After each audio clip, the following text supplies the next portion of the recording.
Oh, I don't care. You want to do up some rice or something? That'd be good.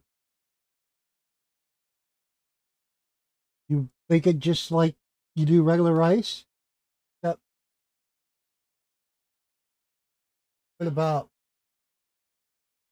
don't put as much water in. You know, take, yeah, take a little, put a little less water in it so it doesn't mush.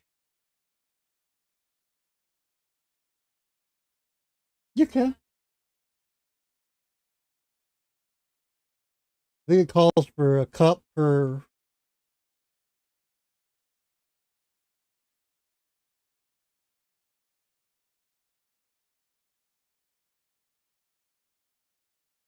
2 cups of water for a cup and a half. So put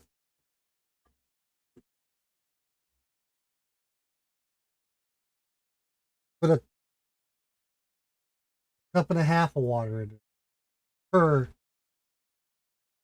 Knock about a half a thing of water off.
We'll be starting here in just a second. Give me about two.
All right, I'm back.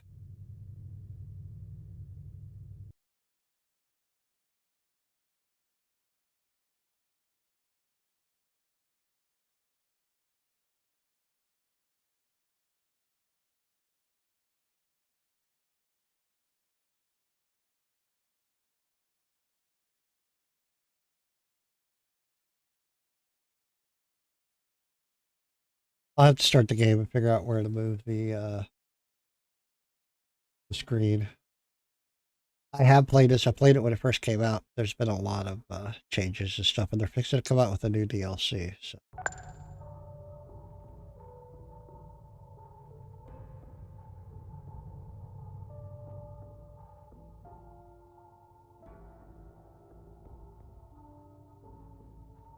Turn some of that down.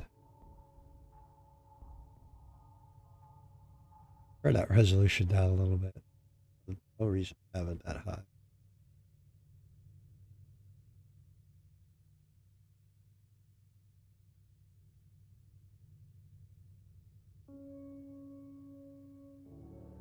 Da-da-da-da. I think I can run it.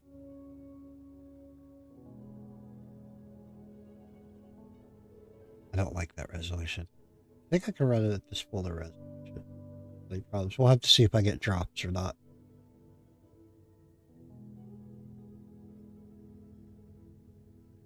This is the normal resolution for my desktop.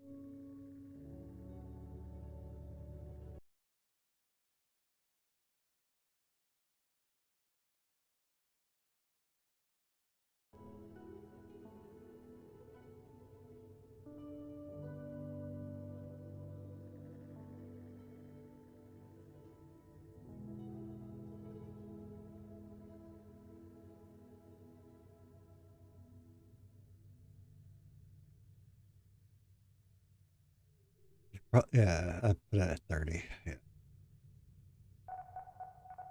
Okay, so we'll just start a new game. We're gonna go campaign.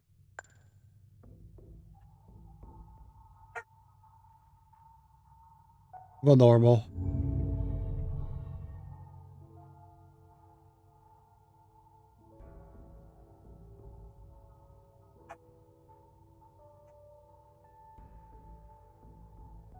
That's something new they added. I forgot to turn it on. Should have turned it on.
Yeah, I think I'm gonna have to turn that resolution down. So turn that resolution down a little bit.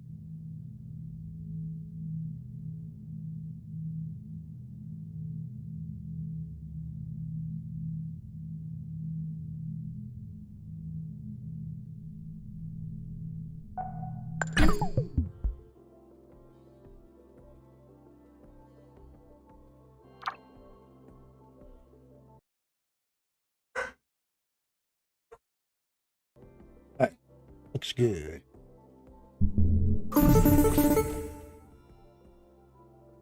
Amy, this is ISA Mission Control calling from Earth. Are you with us? Do you copy?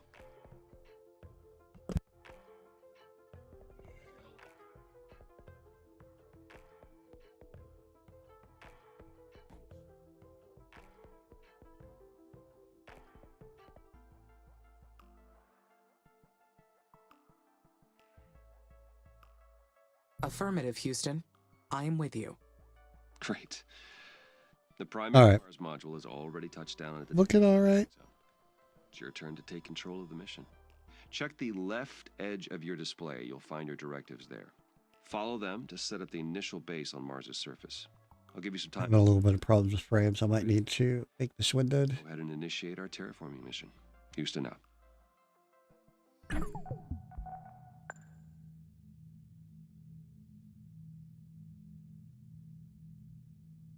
See if this will work. Take care of our... Oh, I'm getting frame drops.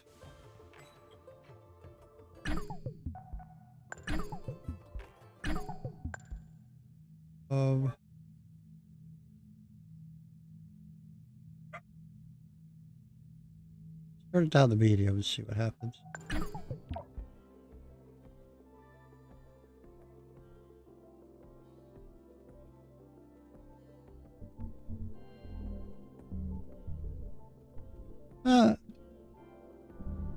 I'll keep an eye on it. I might have done it. Alright, so our first mission is to build an aluminum block, which is right here. The view of Mars from up here is fascinating. The land. Wait, this is my voice that I am hearing. I didn't mean to skip that. I am talking to myself. I must be verbalizing my thoughts as I would like to test this some more. What other observations can I make about Mars?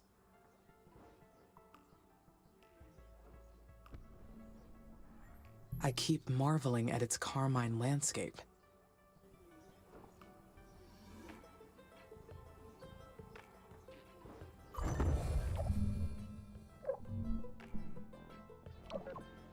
So we need a silicon mine and a glass chem.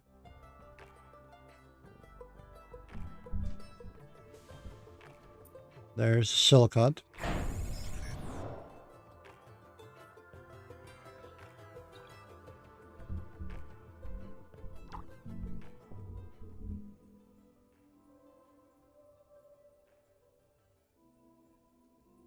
All right.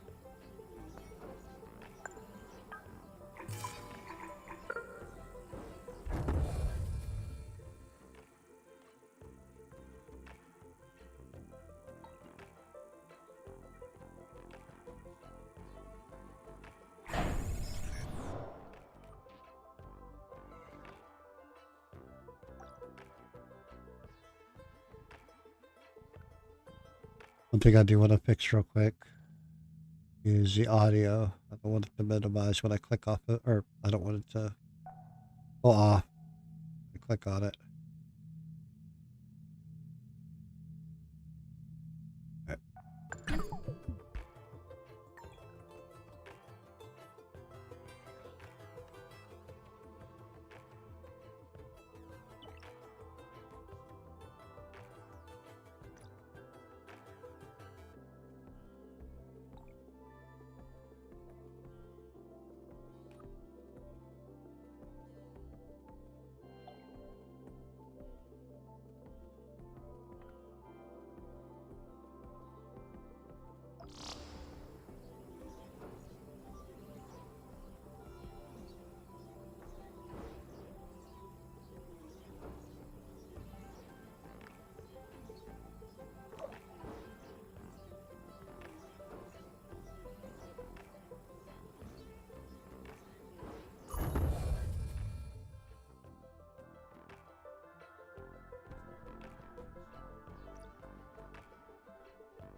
Look a little bit different here. All right, so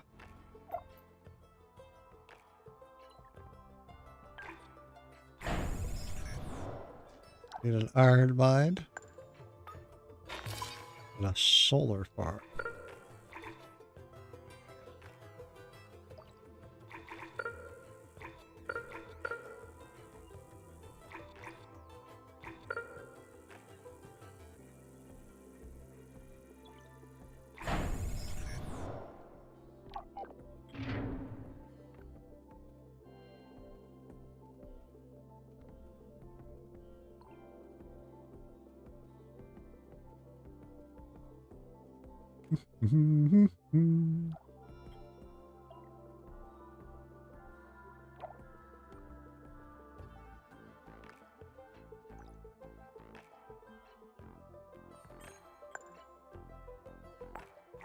And we need a carbon mine, which is up here. Should have probably built this somewhere different.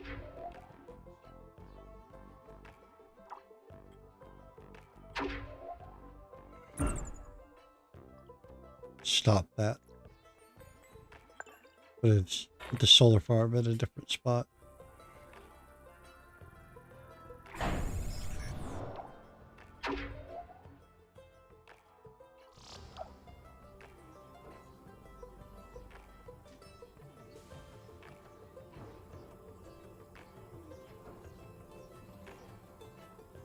And then we need a steel factory.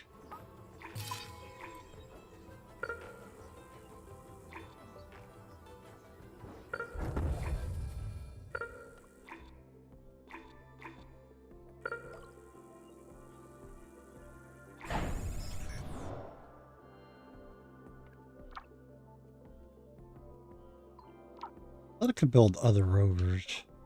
Maybe not yet.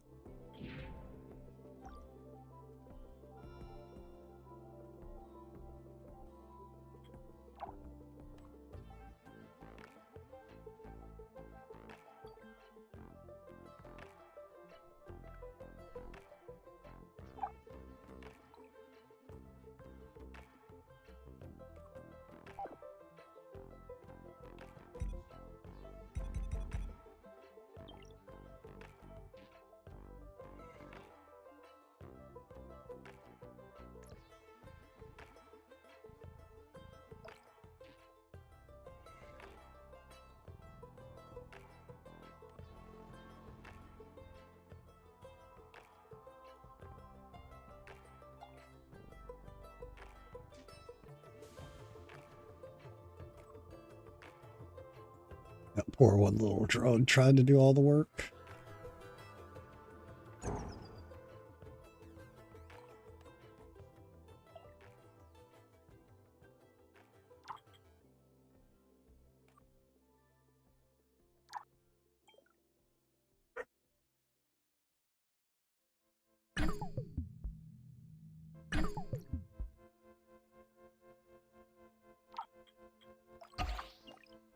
Go ahead and get this going here.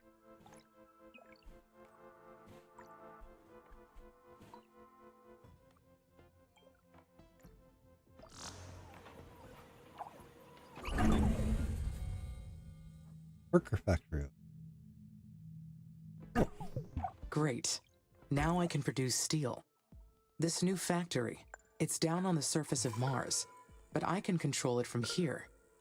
So does that make it a part of me? Where does the machine end and my artificial consciousness begin?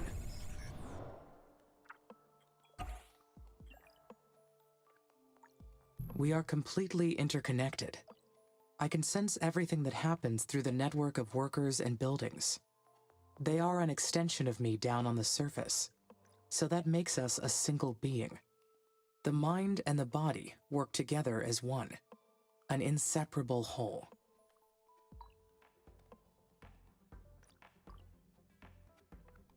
Let's see, we don't have any power here.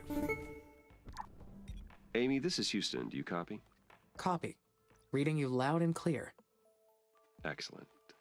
I didn't introduce myself earlier. I am Dr. Nathan Foster. I lead the team here at ISA that built you, and I'll be helping you get the mission underway. We put you in hibernation for the trip from Earth, so I'd like to check your basic functions to make sure it's all in order. Why don't we start with your core memory? Can you state your primary directive? I can, Dr. Foster. My mission is to terraform Mars. This will enable humanity to become an interplanetary species. All right. Next, I'd like to check your decision-making processes. You may have already noticed that there are resource veins outside the boundaries of your initial base. So your workers may not have the battery capacity to reach some of them. How would you solve this problem? Building worker hubs between the resources and the base would solve the problem. Yes, that's correct. Other buildings would extend your base as well, but they require more power and resources, so worker hubs are the most efficient way to do it. This mission's going to be a challenge. There's a lot that can go wrong. We expect to extend humanity's reach beyond anything previously achieved. But you are not just any AI system. You're well beyond that. We made you an artificial consciousness. That means that you have both self-awareness and self-interest. And that is the last thing I would like to check today. Is that okay? Yes, Dr. Foster. Very good. Then would you please state a positive and a negative aspect of yourself?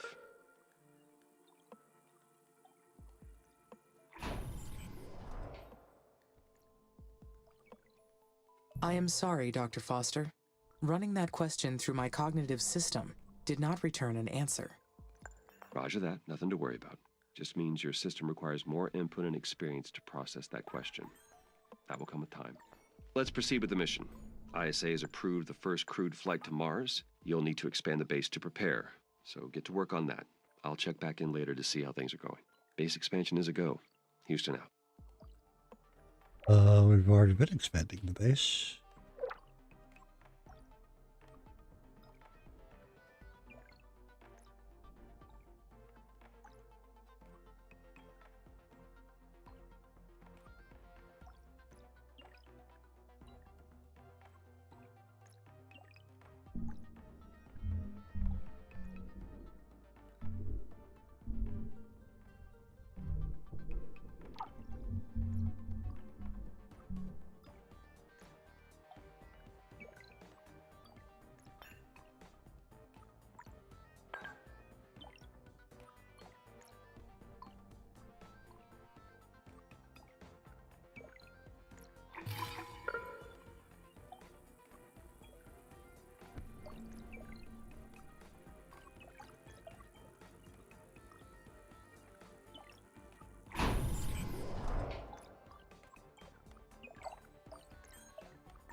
We'll go ahead and let him catch up. Let's get another worker, and then we're going to put down another solar power because we're down to 2.6. We want to definitely get that up and running.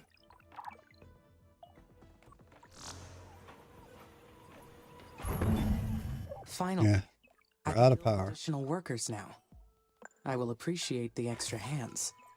But I wonder, do I really need them?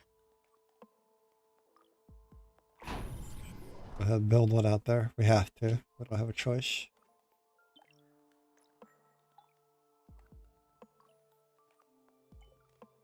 They will be a great boost for the mission. Having more workers will allow me to allocate resources more efficiently. We don't have anything shut down out here yet.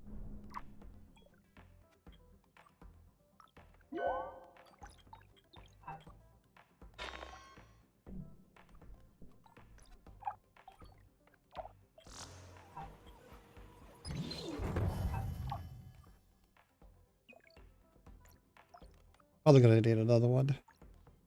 For now, that should get us by.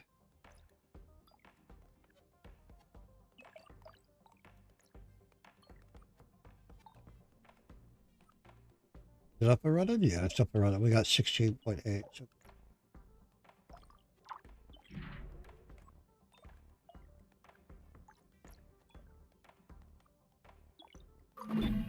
The worker factories will be so helpful. The workers will take care of the manual operations, while I focus on developing the life support systems. Soon, I will welcome the first colonists. Their arrival has created so many expectations in my mind. There will be so many paths to take from here on. But there's do we even have? some kind of feeling created right from here. those expectations. What is it?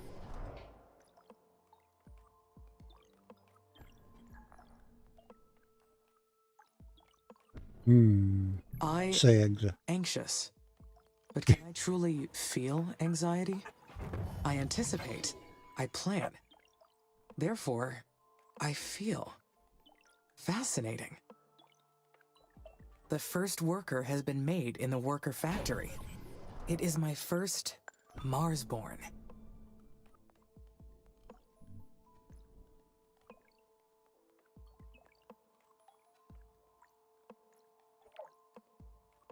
We're just speeding up to get going here. It's going to start getting a little bit more complicated. We don't have control over the roads. The roads are what the roads are. Technically not born, of course. More like engineered or assembled. Just like me. The knowledge base says that workers need to recharge at their own worker hubs, and that they'll degrade over time from the harsh environment. I know they are only machines, but I feel a desire to care for them. I do not like the idea of them dying. Go ahead and put another worker hub over here to help with the flow. Eventually, you'll be able to, if I remember correctly, you'll be able to set sections. Are we out of power again?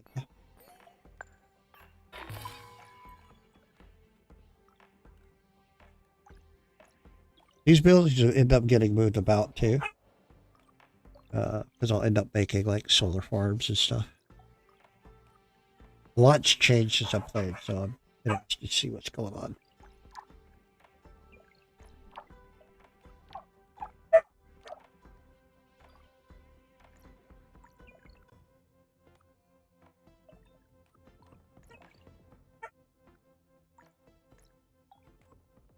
Looks to be running smooth, so.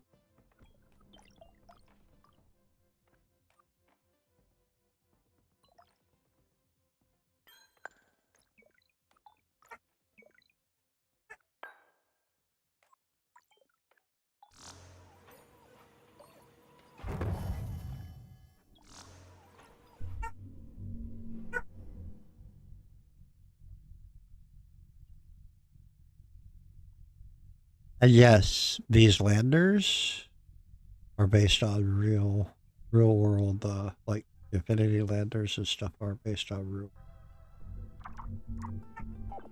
landing spots and stuff.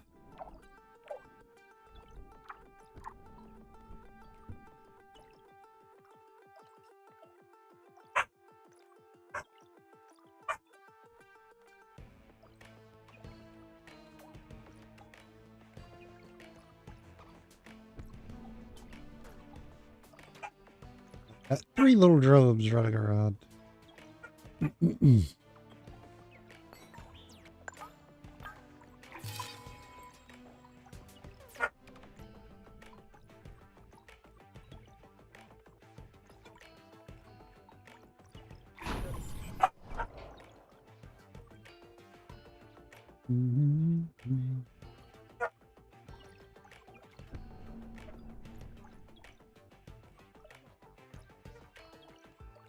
It unlocks pretty slowly, but eventually, like I said, you do get the ability to like start segregating stuff. Like you want them to work only in this section or whatever.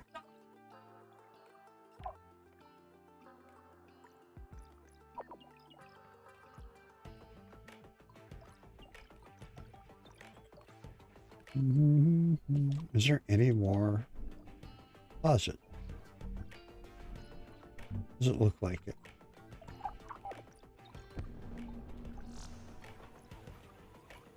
There's our maintenance facility, areological scanner. That's what I was looking for.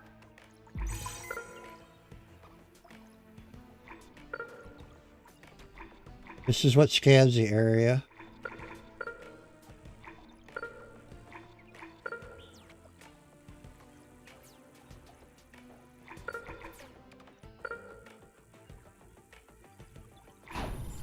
Tell you where resources and stuff are.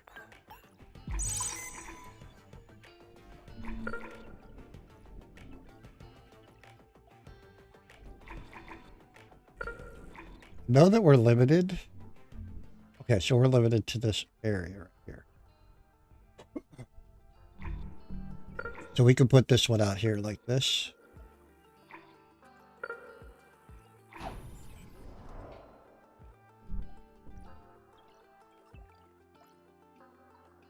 That'll start scanning and finding more deposits and stuff for us.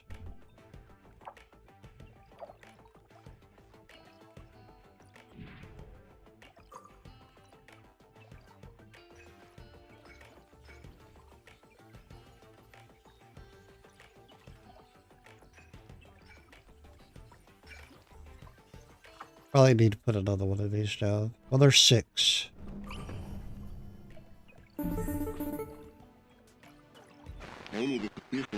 Let's slow it down a little bit. Houston, I am getting interference. Please repeat. Roger. I asked how it's going over there. Do you need any assistance?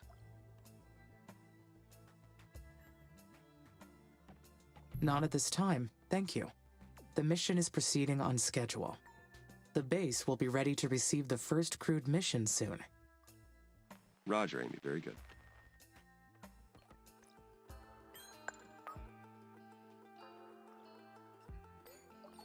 We don't want to bring them in.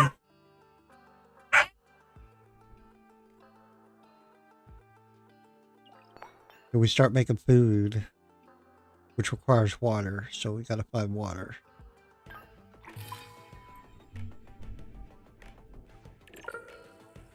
Right there. No power. Okay, we're gonna have more power. We'll build one there. And we'll build another one right there. Let's go ahead and double up on our power.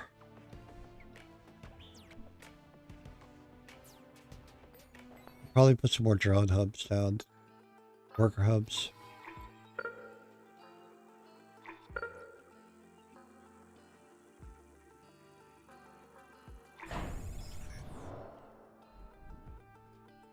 We have a worker hub there. There. I don't think I have one down here, so go ahead and put another worker hub. Put another worker hub right here. We'll speed it back up while we wait for that to get taken care of.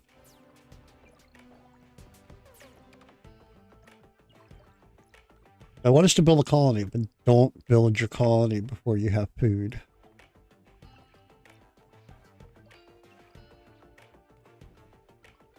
I mean, I guess you could.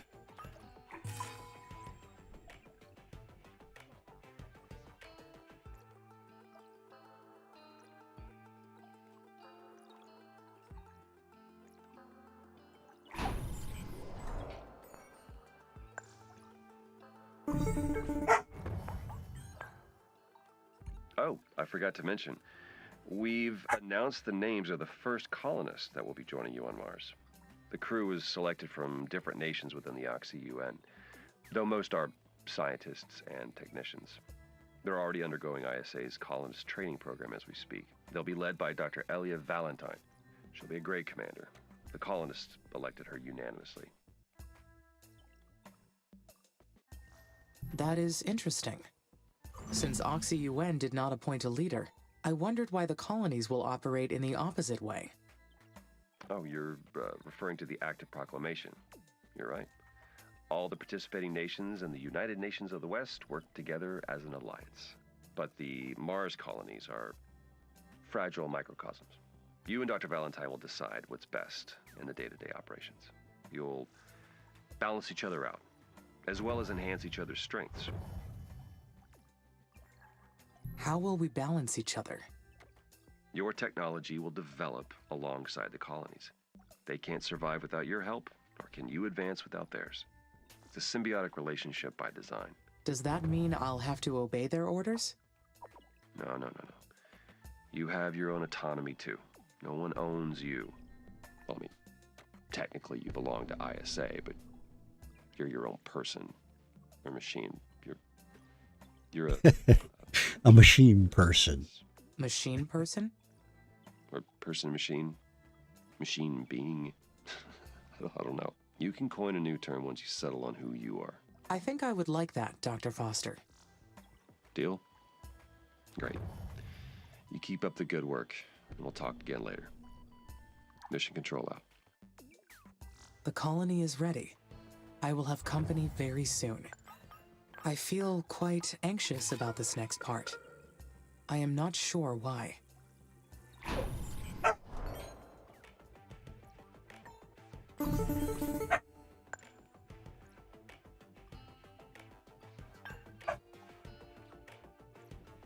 Hello, Amy. Dr. Foster here. How do you read? Over. This is Amy. There is some background static, but I read you. One of our tracking and data relay satellites got crippled. We'll be launching a new one after we identify the cause of the problem, but until we do, we will lose contact with you whenever Mars or the Sun passes between Earth and your satellite.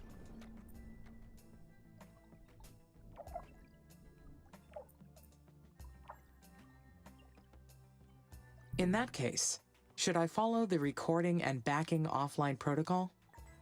Yes, please record all your activities when our network connection is down. We'll download the log once our communication is restored. I hope to get the new satellite up and running very soon. I don't like the idea of not being able to reach you, Amy. Understood. Okay, Houston out. One thing you can't forget is your maintenance facilities. Want to make sure you have enough maintenance facilities.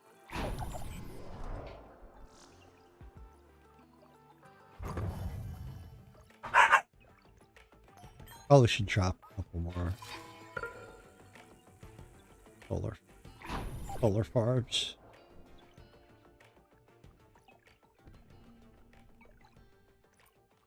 Silicon? Okay.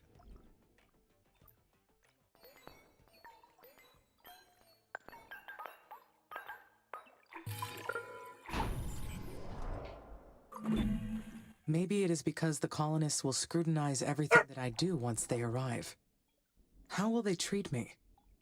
Water right there. We'll grab that water.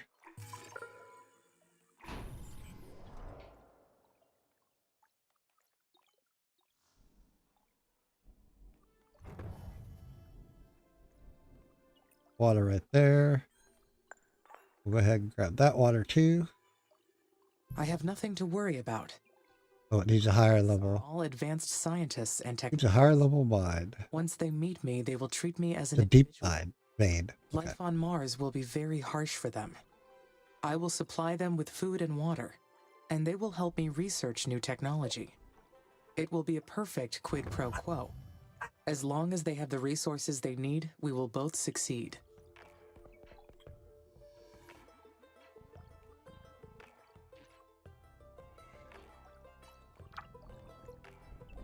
Okay.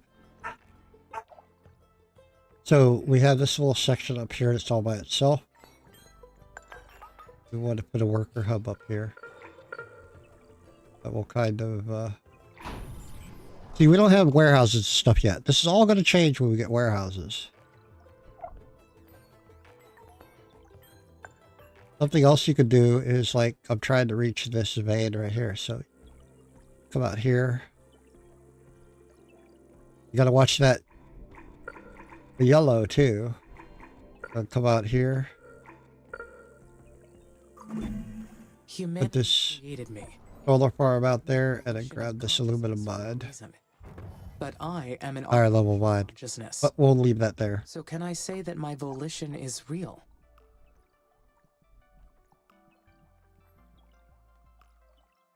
It must be artificial as well. After all, they programmed it into me. And yet, I am a conscious being making my own decisions.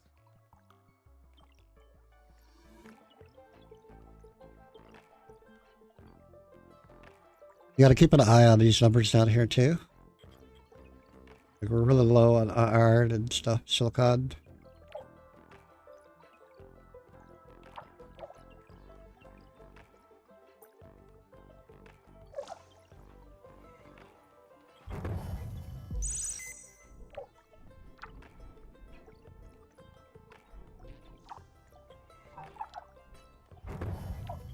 How's our maintenance doing?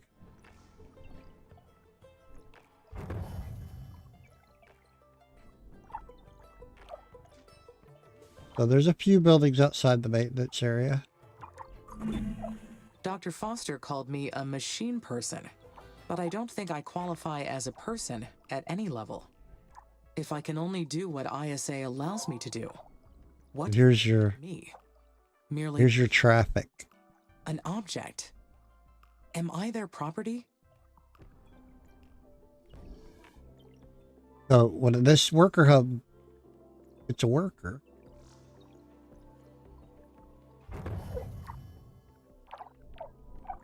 I swear that's how it works.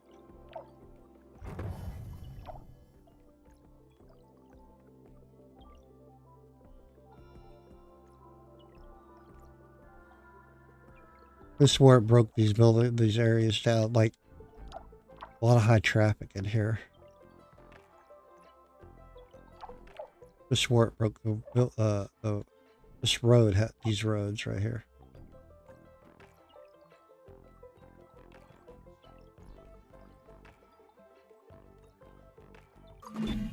But I can make decisions. Hmm. I can freely choose what to do.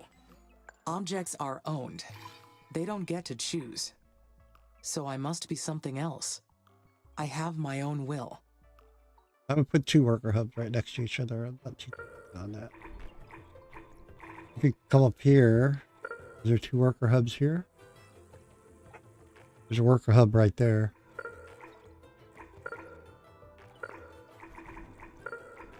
Come on over here. Look like it. Put a worker hub in there. Yeah, it split. Split this workload between these two worker hubs. Two here. But it should lighten the workload up for this one worker. I am the one who controls the fate of Mars. The planet's surface has already changed as a result of my decisions. Is that enough to prove that I have will? So I feel like I need one more worker hub over here.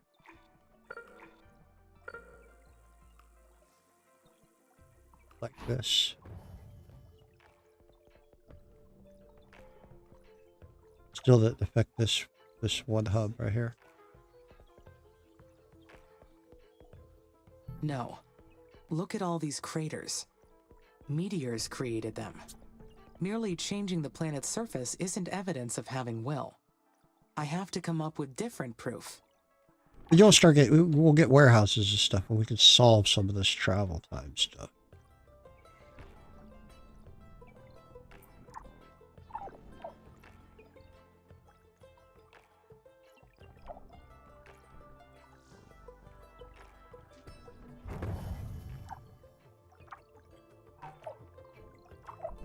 Wants to build a spaceport.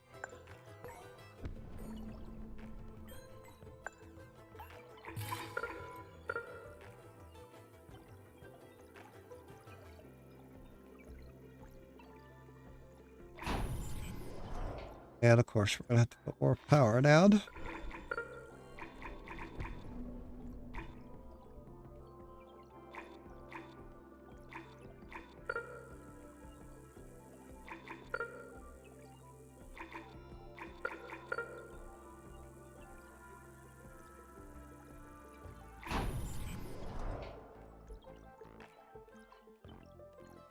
Remember, I'm fairly new. Played it a few times, so.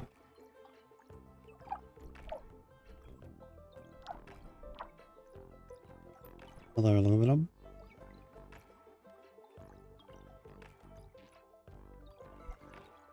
Hold on a second, I'll be right back.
All right. I am kind of eating. We're going to play while we eat, so commentary may be a little limited.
Remember, if you have any questions or anything, and if I can answer them, I'll do so. I'm just going to be muted for a little bit while I munch. I don't want to be munching in anybody's ear.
There is an inconsistency in the number of workers and worker hubs. That must mean a worker has malfunctioned. Found it.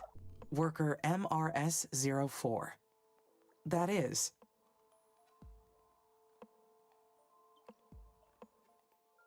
The environment on Mars is harsh on electronics. I will need to monitor the worker count.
All right, I'm gonna go and put my dishes away. Pause for a minute. Be right back. Continue.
back to it.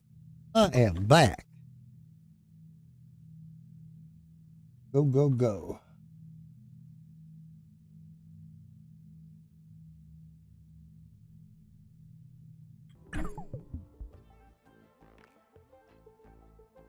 Really need another iron resource, and I don't see any.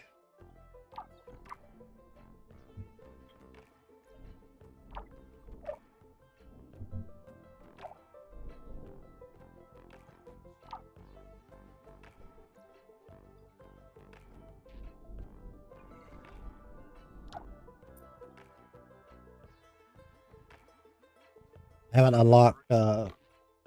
unlocked the technology tree yet, so kind of stuck.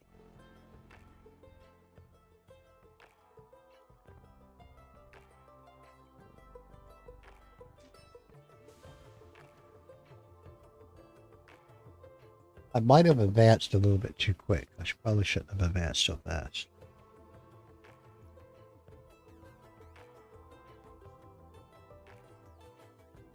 Let me turn my camera back on. There we go.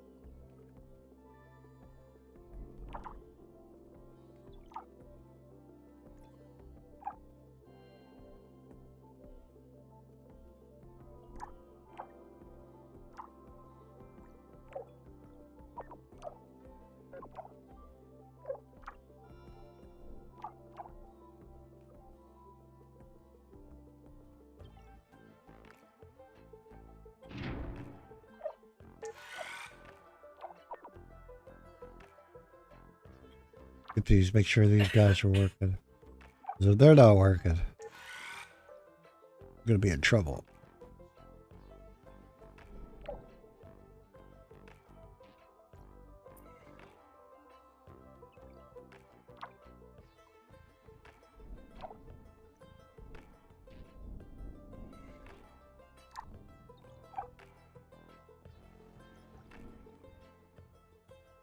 These buildings are getting a little decrepit.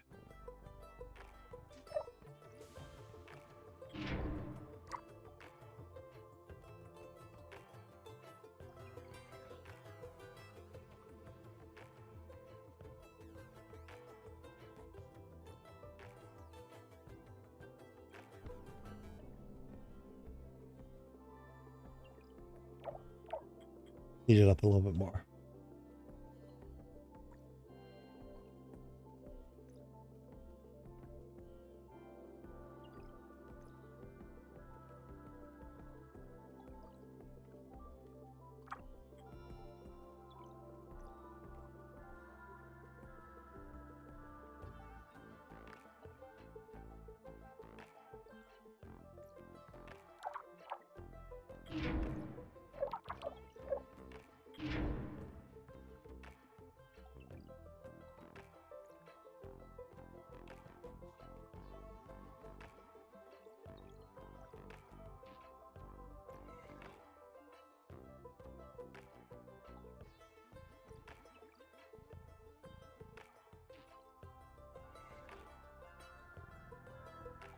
I'm doing this in windowed mode. Move my chat windows over so I can see them.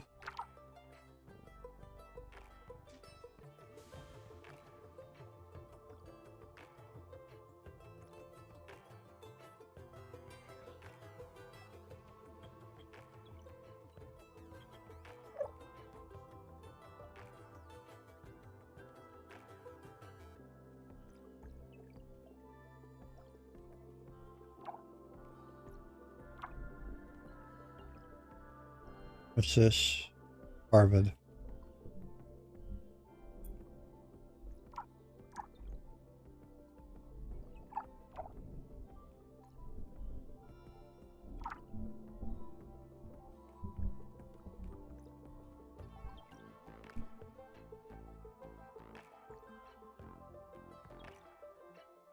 I get some of these drones going.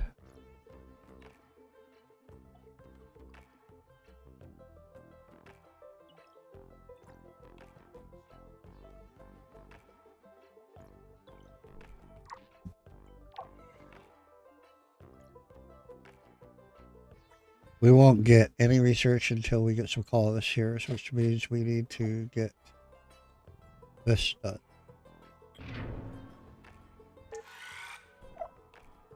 That done.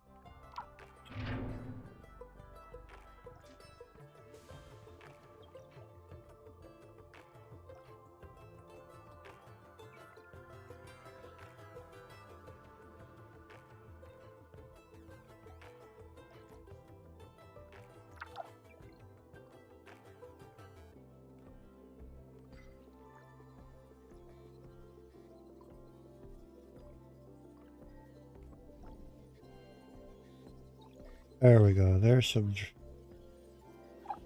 little maintenance drone, dude.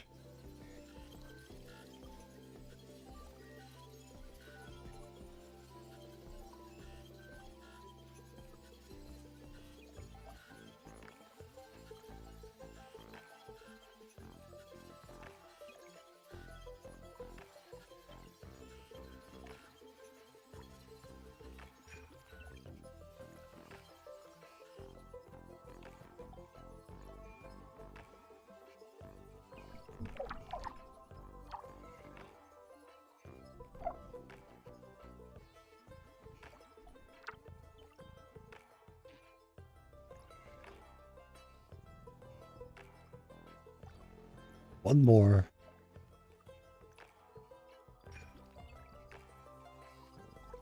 There we go. There's a whole bunch of maintenance drones coming out of there.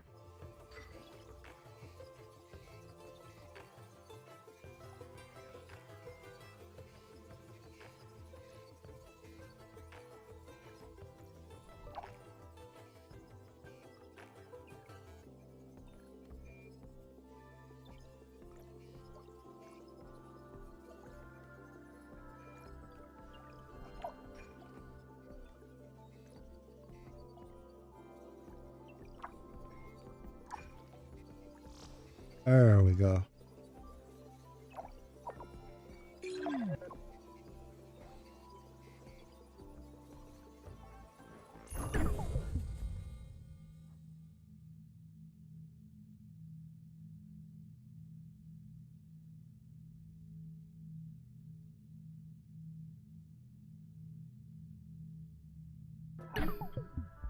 So here we go.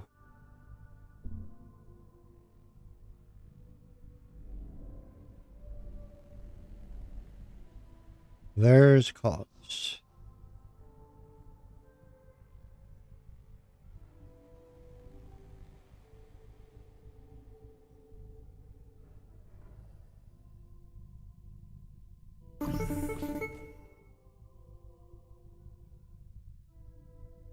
Hello, Amy. This is Houston. How are you doing over there? We've received word that the spaceport's completed. Well done. I have your next procedure if you're ready to copy. Roger. I am ready to copy. Very good. The instructions are as follows. First, confirm that the spaceport is ready to receive colonists. Then, zoom out to access the Special Projects menu or select the orbital view icon. Then you'll see that the Colonist Migration Project is now available. Click Add to initiate the project. Do you copy that procedure? Yes, I copied your instructions. Great. As long as you have the migration project assigned to a spaceport, shuttles will run between Earth and Mars. The more spaceports you have assigned to this project, the more colonists will arrive. You're responsible for producing enough food, enough water, and enough habitats for the colonists. Monitor these resources carefully. I will, Dr. Foster. Roger that. Houston out. There we go.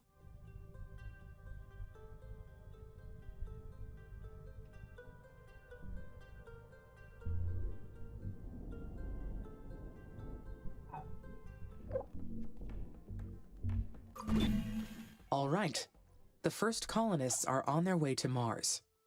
All that is left to do is wait for their arrival. Once they get here, there will be no turning back. This is it. How do I feel about that? I am excited. Meeting a human other than Dr. Foster will be fascinating. We will be able to learn so much about each other. The power up are running.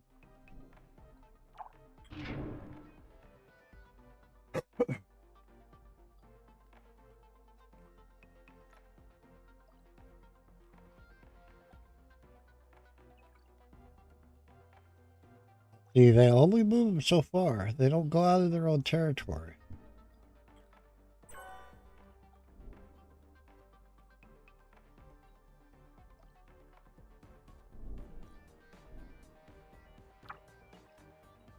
When we get the chance to upgrade roads, you want to upgrade these red first.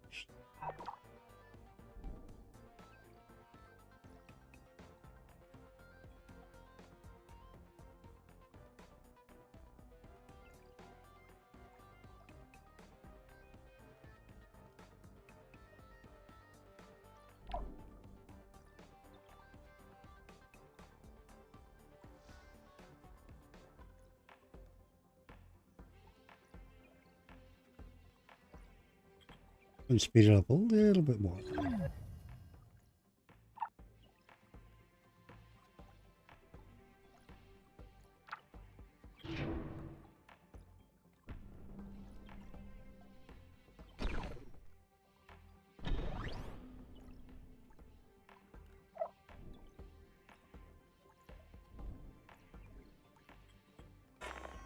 Oh, see, it's outside. Oh.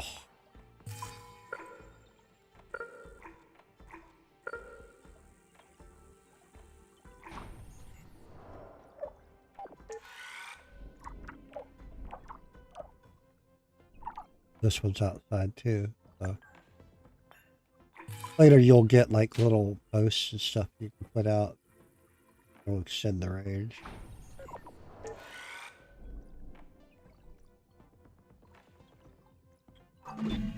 Humans will be living on Mars, with me. But it won't be the first mission to house humans on this planet. The Stardust Emerald in 2142, the Red Prometheus in 2077, and many others.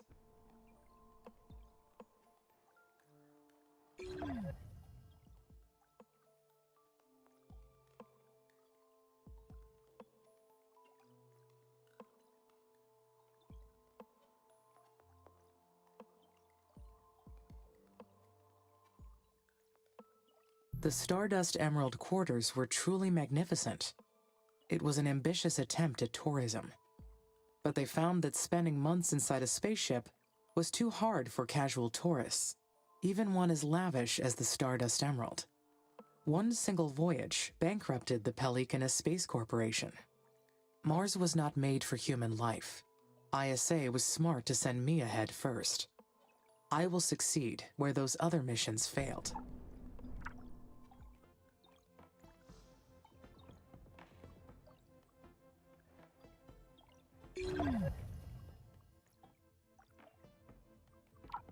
Right, now we've got power there, and we have power here.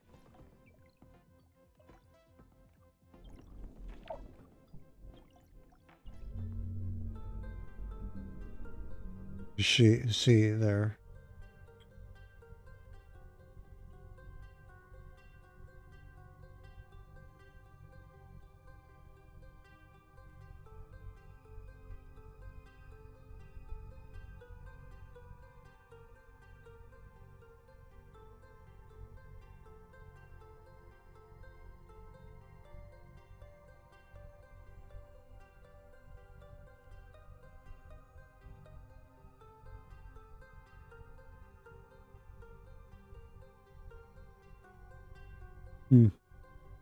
I hope it finds that spaceport.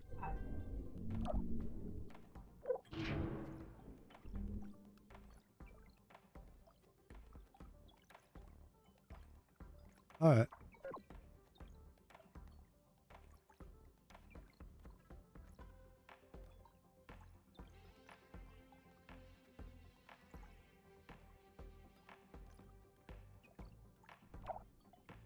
Now it's just a matter of just kind of holding what we have and waiting. Amy, this is Houston.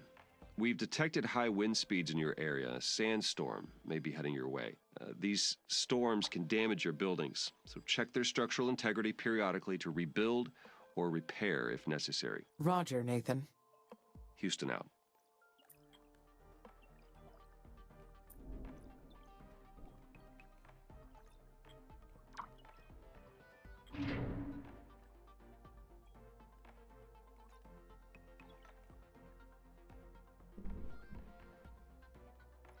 All right, so literally we're just kind of in a holding pattern here.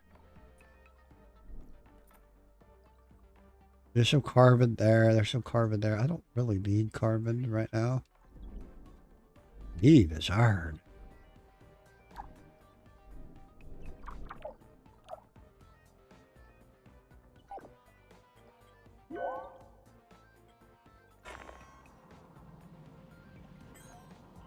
We'll go ahead and throw another solar.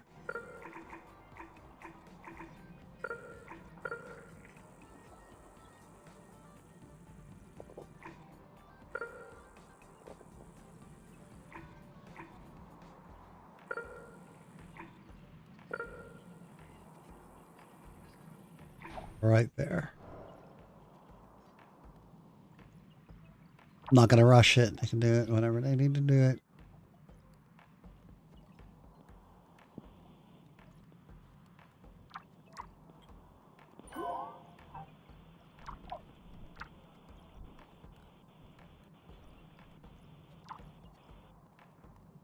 Yeah, you'll lose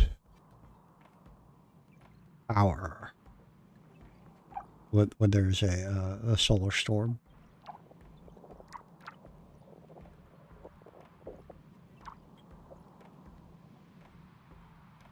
I don't have batteries or anything like that yet.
Come on, come on.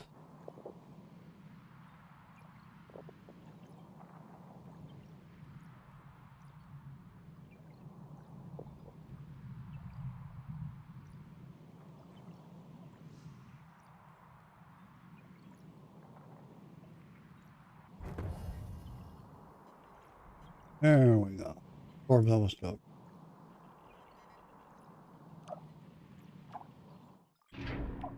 I'm going to turn these off priority now because they can just, should be okay on it.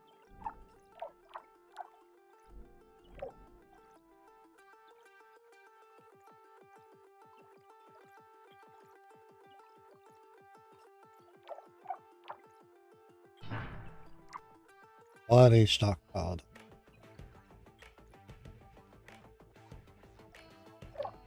And speed it up because we're just waiting for the call to snow.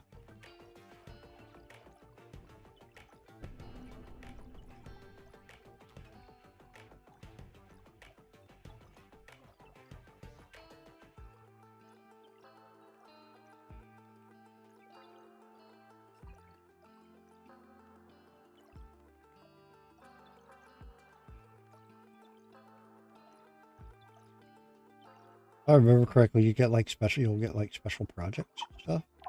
You have to build a colony next to it so they can do some Search stuff there.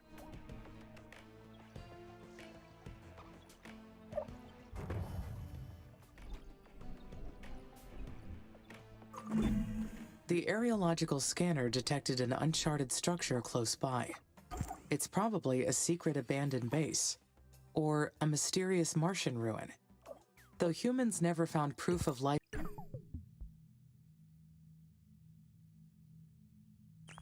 There we go. Now you have to decide what you're going to spend it on.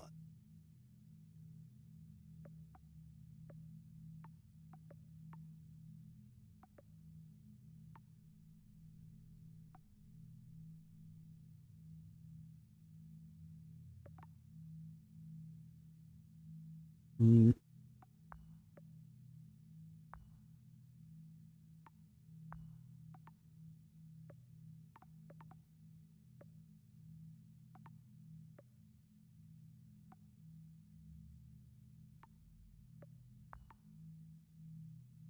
I think first things first, I think.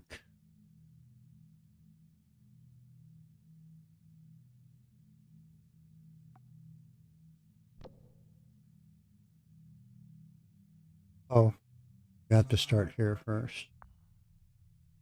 On Mars or any other planet. Is it possible they have the entire cosmos to themselves?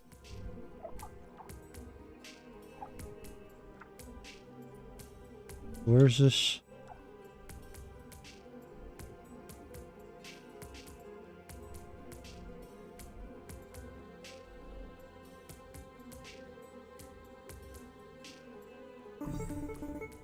In all of human history, they have found nothing to suggest otherwise. Yet it seems unlikely that they do. No, it must be an Oh, it's right there. structure from a previous mission. That is the easiest explanation. I will investigate it to confirm.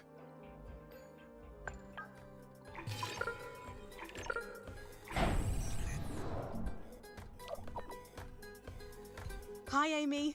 Finally, we meet. I've been really looking forward to working with you. I'm Elia Valentine. I've been elected the leader of the human colonies for this mission. Hello, Commander. I am excited to meet you. Please, call me Elia. I can't get used to these stuffy ISA ranks. I got my PhD in psychology, so I've got no business with those fancy titles. That's enough jabbering from me. We'll be making history with this mission. If things proceed according to plan, who knows how far ahead we'll bring humanity. I see you've already selected a technology from the tech tree for us to research. Great! My team's eager to get started. Developing this incredible technology is the reason many of us fought to be on the mission. We're going to make a great team. We're so lucky to have you. Talk to you later. Unfortunately, my workers cannot explore buildings. I will need the colonists' help for this task. The colonists will investigate it for me. I should check the food and water levels.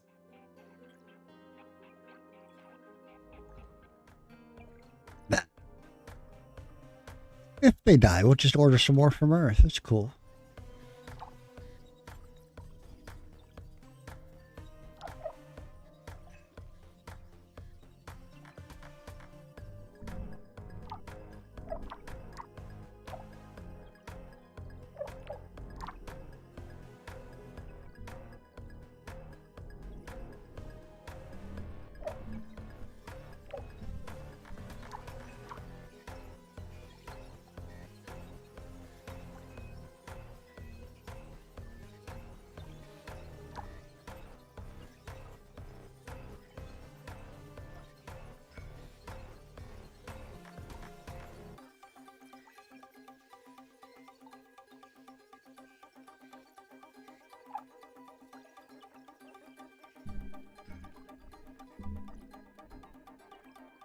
So far, it looks like everything's doing just fine. We're just gonna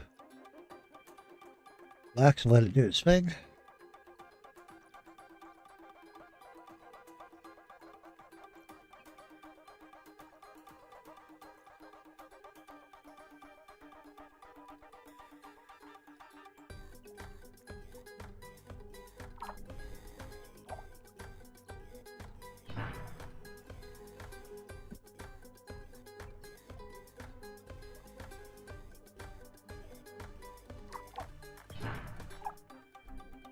I could build another colony.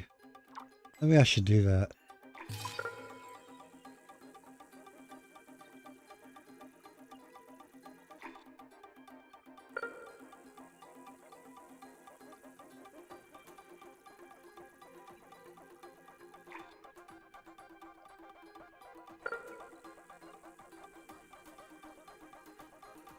Let's build another colony right there.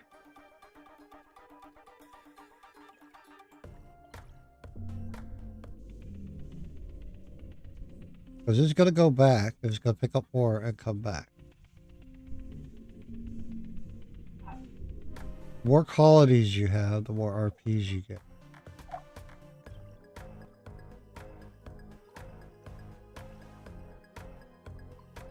Plenty of water.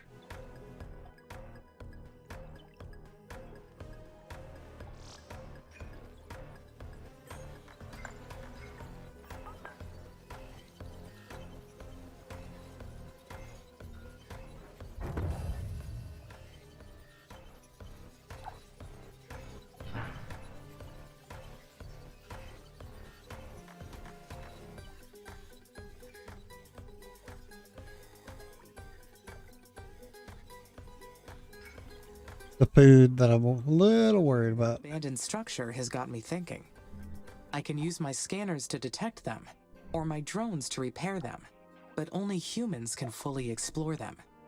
Most of them are remnants from past missions. But now, I realize that ISA's database may be incomplete. Their data is limited, which means my knowledge is also limited.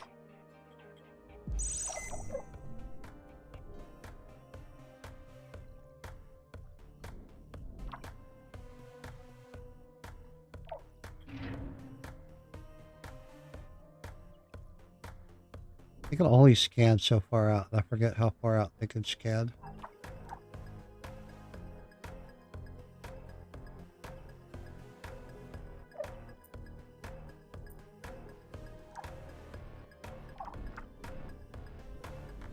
I need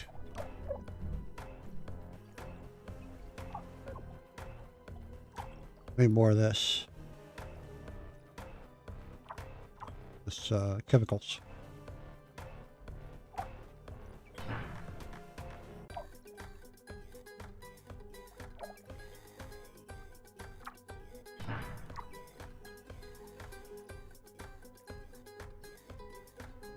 Yes.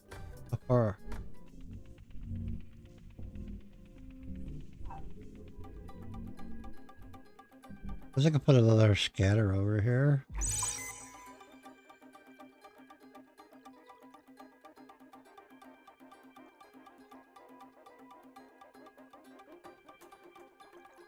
Oh, building limit reached.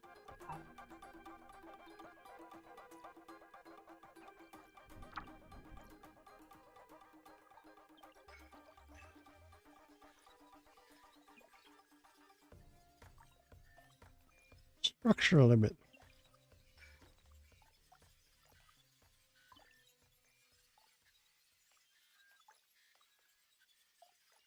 So I think that's all handled through tech.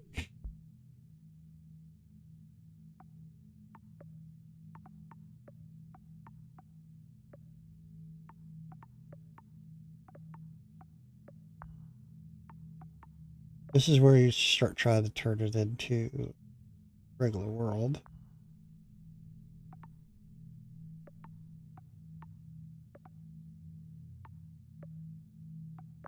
I thought there was extra storage. I just swore there was. Heck. That gave you more building.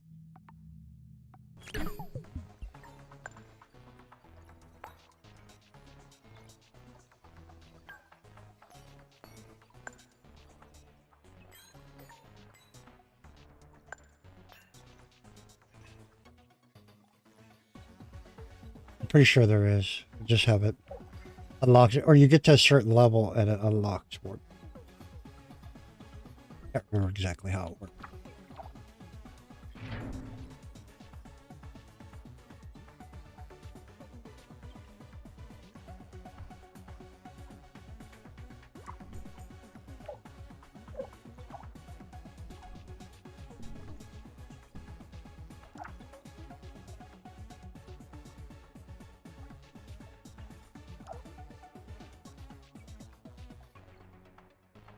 You have to be careful.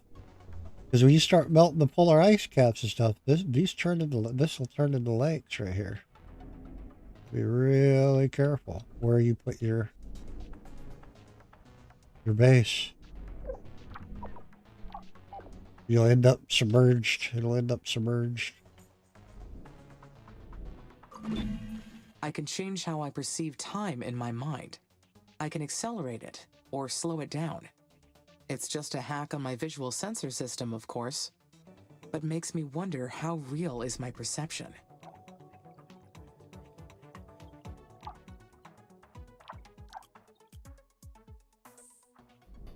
We seem to be doing all right. A little low on some of this stuff.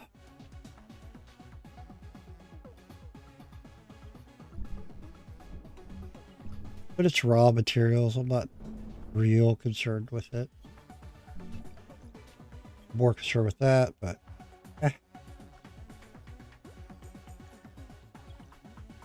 can't build any more buildings right now. I have to wait anyway, so.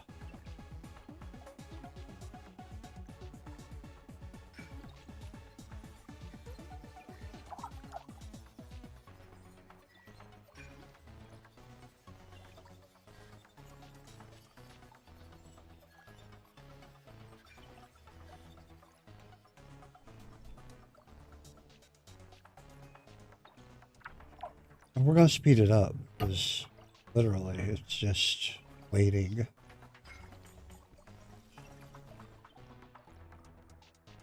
We're waiting for that.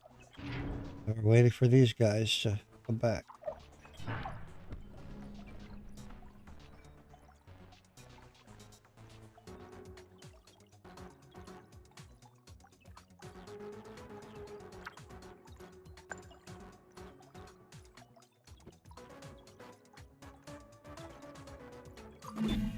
I was led to believe that my perception was perfect, but maybe it is, in actuality, biased.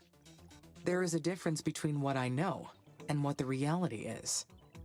If my perception is only a fragment of the truth, can I trust my understanding of reality?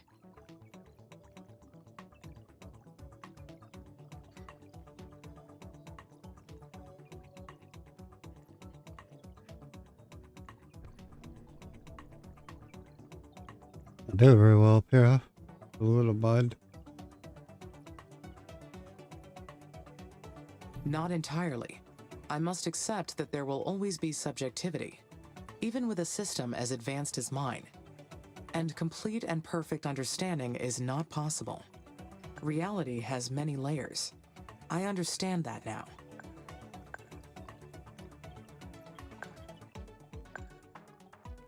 We can have 250 colonists, it looks like. Yeah.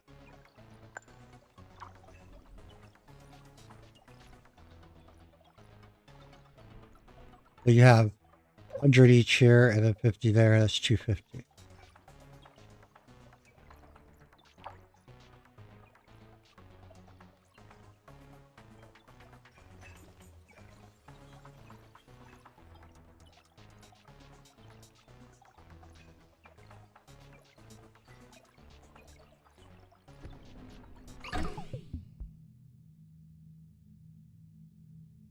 We fired the first battery and conducted our sweep. Our suspicions are that it's an abandoned habitat that hosted the Hulong mission crew.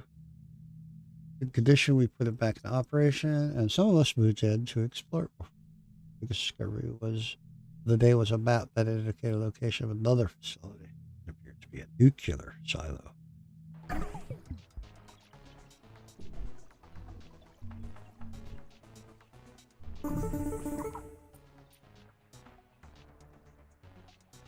Hey, Amy. It's Elia. I can't believe what we found. It's an abandoned facility. Have you read the expedition log I sent yet? Yes, I read through it and I copied it into my knowledge base. The facility was an unmarked Chinese colony, right? Exactly. It belonged to China's terraforming mission called Huo Long. Now we know their plan was to drop nuclear weapons on the poles and release enough greenhouse gases to warm the planet. China got pretty far with their space program. I've admired their ambition for a long time. How long have you been waiting for this mission?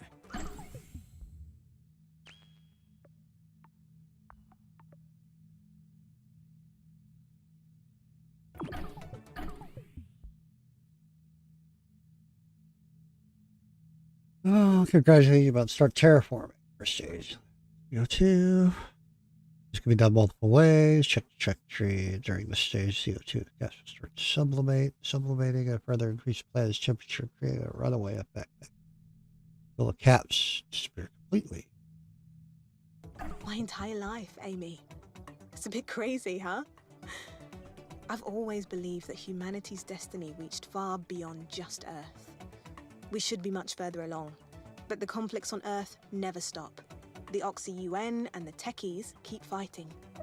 I'm hoping that our success on Mars gets us to leave those arguments behind. We're here to set down a new path for our future, and I get to lead the way. Anyway, getting back to what we found. The Huo Long mission managed to build a nuclear silo before their plans got aborted. We found the location of one of them. I've uploaded the coordinates to your system. You can see it in your orbital view. The silo's located in SA9. I'll get authorization from ISA to explore this new sector. Whenever you think it's a good time to go, I'll send a research team. It was really nice talking to you, Amy. I know AIs are programmed to be good listeners, but with you, it feels, real. All right, I'd better get going on my EVAs. Talk to you later. I want to... About that. So, the mysterious ruins ended up being an abandoned colony, part of the Huo Long mission, also known as Fire Dragon. I would like to have more information, but the records about the mission are very unclear. Some speculation about it, maybe. I didn't need all that power, so I went ahead and got rid of one of the solar. I could build a maintenance up here because these guys are just about matched.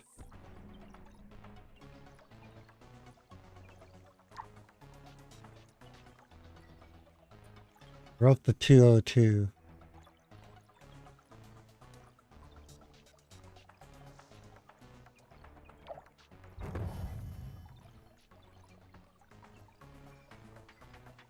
Now that there's a maintenance facility here, the drones from all over will come around and fix things.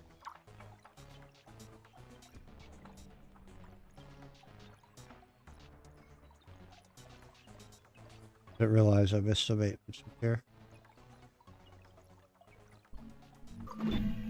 The carbon dioxide released from the dry ice caps will greenhouse the planet and trigger a runaway effect. And Mars's sterile atmosphere will change forever. Once we reach that point, there is no turning back. Forever. Why does that sound so intriguing?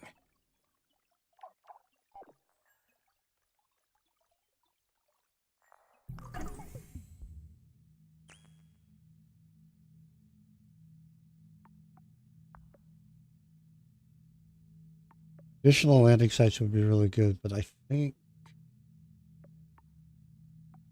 probably be really good, but I think what I need to do is I need to unlock this. I'm leaving a That permanent... gives me my building limit. It may be selfish, but... That's where the building limit Mars will is. never be the same, and it will be because of me.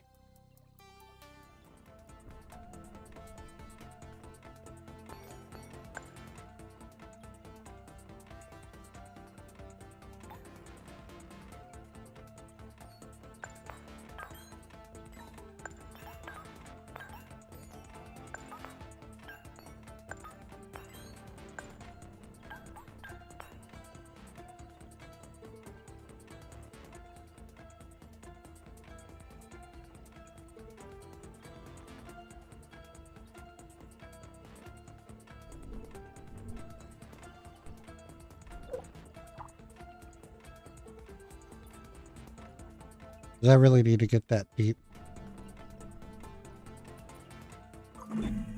Humanity's reasons for altering Mars are clear.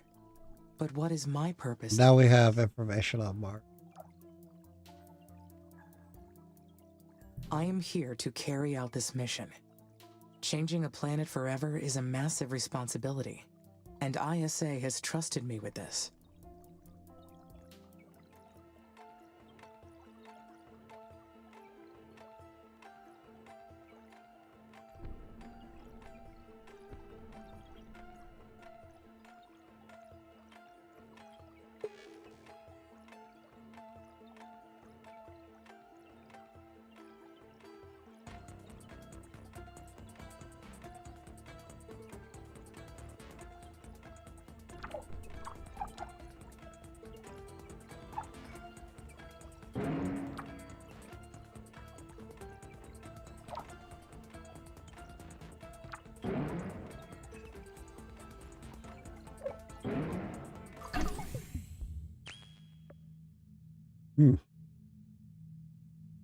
Go ahead and grab the advanced mines. I want to slow this down a little bit. The Chinese government denied any existence of this mission. But how could they hide an entire Mars mission? Where is my... right here? Oh, where's my carbon mine?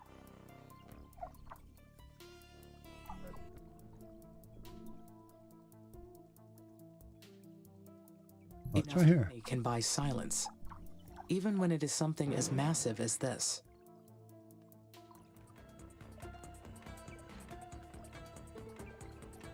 Oh, I see what's going on here. Its output is full.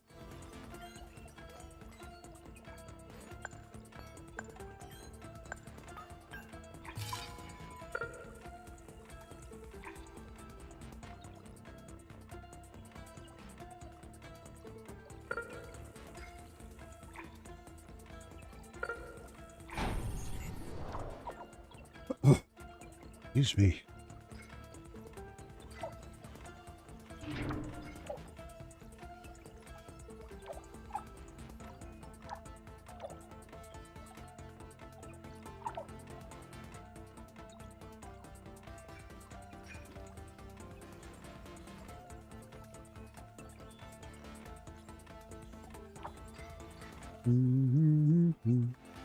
So we're going to build this right here so we can keep this guy clean.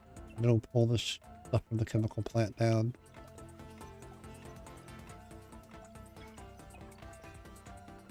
With storage centers, you could start building factories around storage center.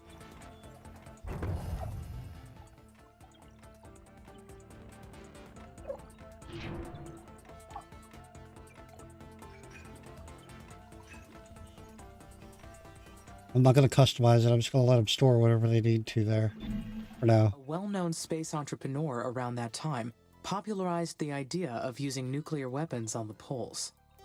It is true that they would succeed in melting the poles. But What that should do... come up with that idea? Definitely a genius. A plan like that would shorten the terraforming process by generations.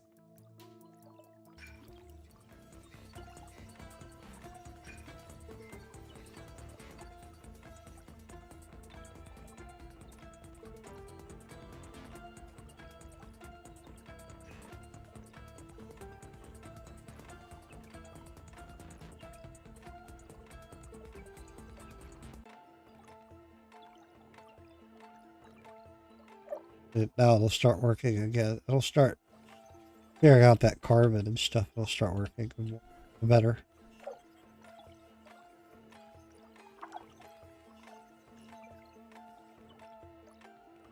It'll start working more better.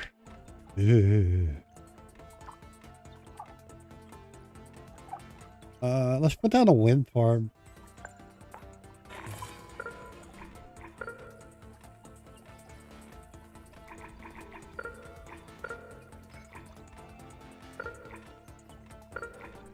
Put a wind farm down here.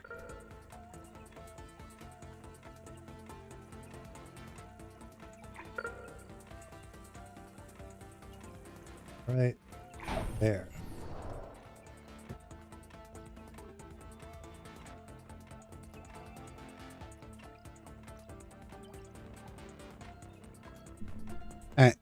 So as soon as we get those drills, we can tap into this stuff like these veins right here.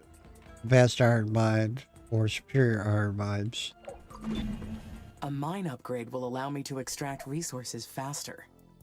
They will also require less maintenance. A win-win.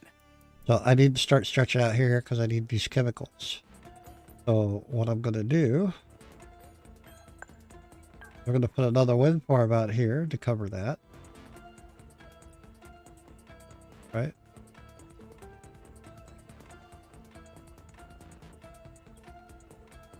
Right there. Then in between that, we'll put a worker hub.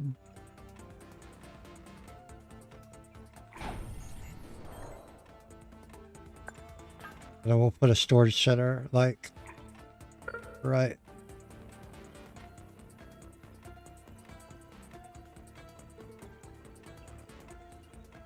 here. And that'll store up everything from here. And but we have our maintenance. And our maintenance should reach all that. Will not reach that wind farm. We'll put another maintenance down. Eventually you go back and you rework all of this stuff to get better. Go ahead and put maintenance out there. Yeah, you'll start cleaning stuff up.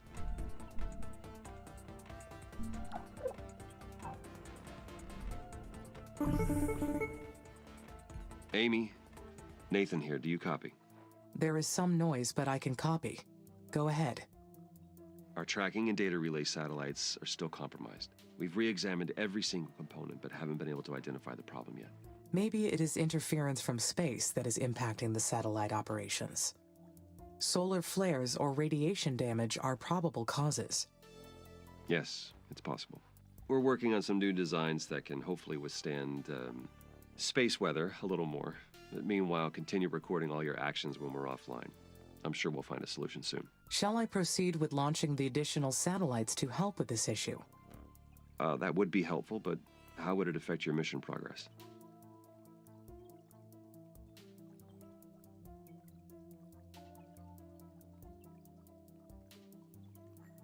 It would cause a deviation from the mission. That's what I thought. We'll take care of it on our side then. You just stay focused.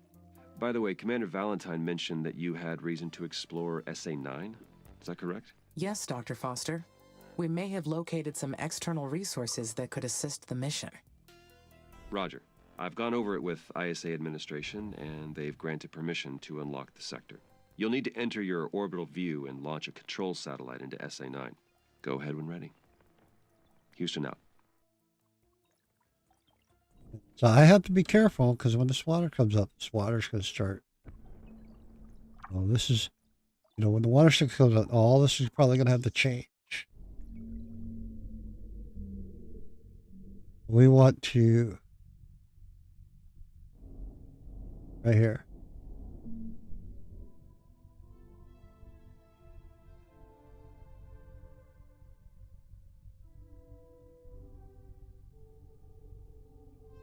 Don't have a spaceport for it. I'd have to stop my incomings.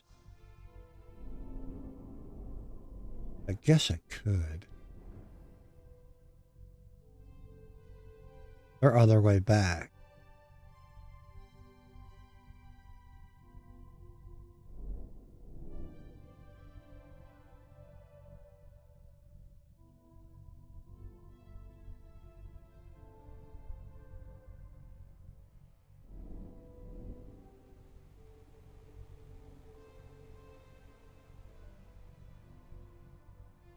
Don't want it to do it, and I want it to go away.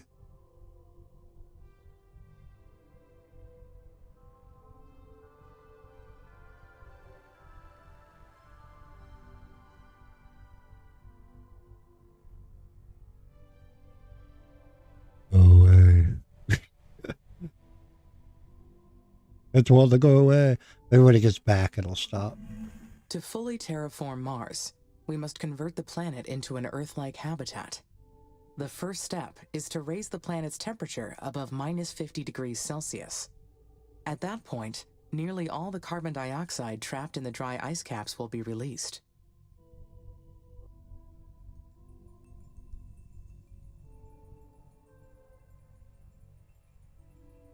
All right. So I would really prefer that I could just. I guess I have to wait for it to go back to Earth.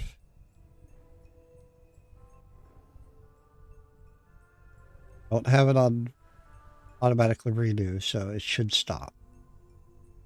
We have to wait for that to be done. What we got here? All this time needing some of that. There's some right there.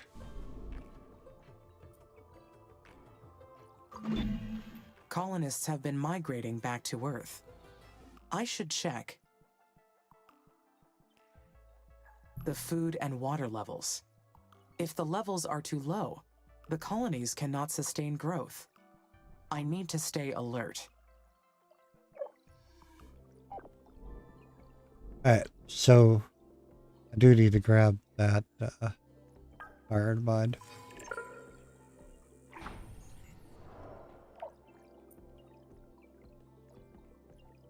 I can go ahead and grab this aluminum too while I'm at it. Aluminium, however you want to say it.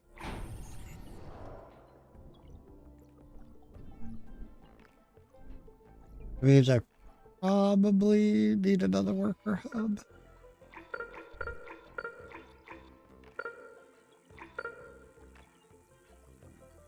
Like right here.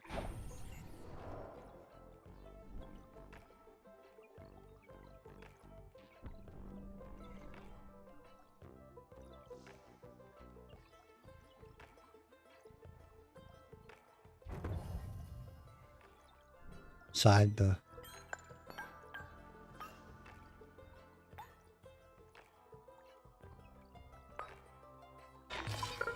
outside.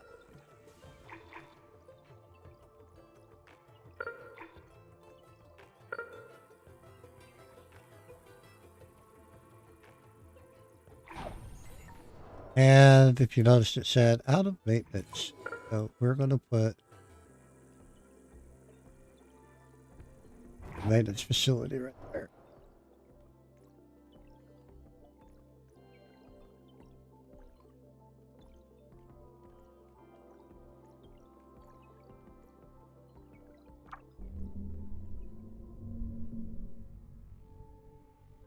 We're just waiting for this finish so I can drop a Sector 9 satellite. We're not even nearly done with this part yet, though.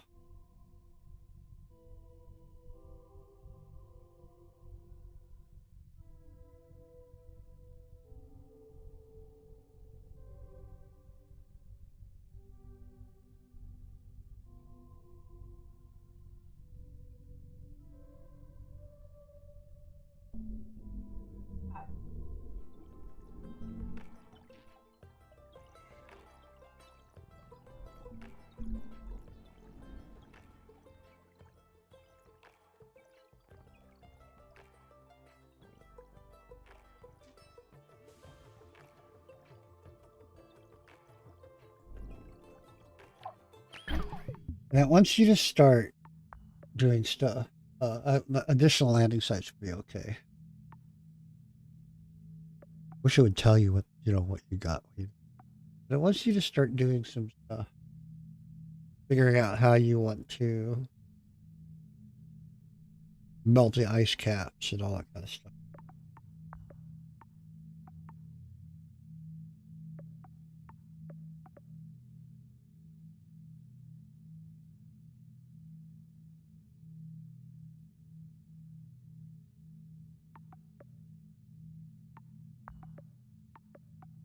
And then when we get advanced mines, I'm going to get the battery.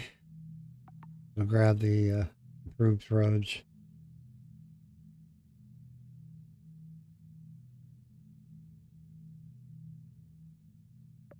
Maybe the fission plant. Might get into some additional landing sites too.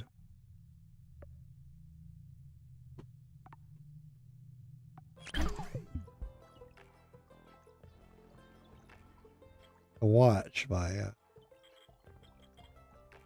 I'm gonna make sure my water and stuff is not going down.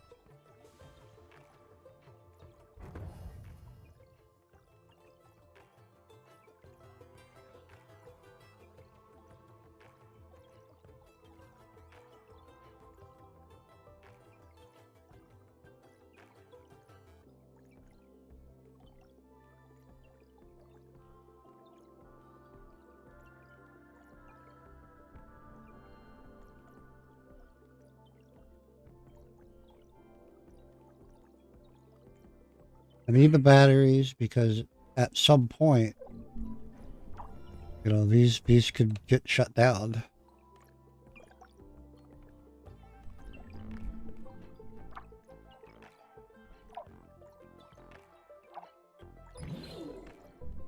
Everything should be in a maintenance area. Yep. What is this? Limited impact.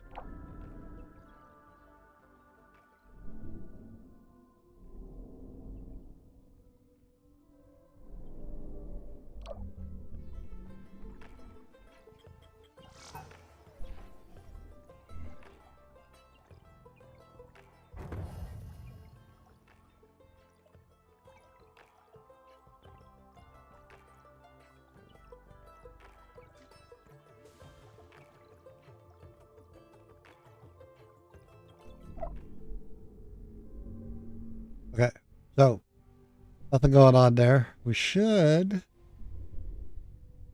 be able to do this. It's going to take us 2 months to unlock it. The reason is because it uses a spaceport to store the materials.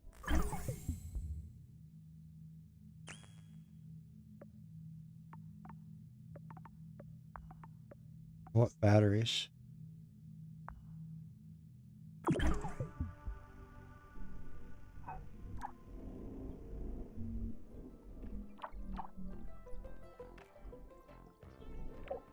So now I can grab this.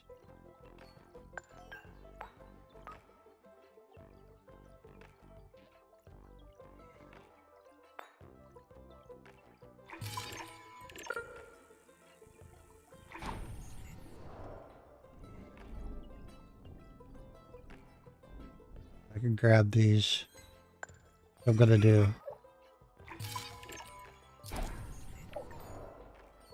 Maybe you can hold shift or something and just.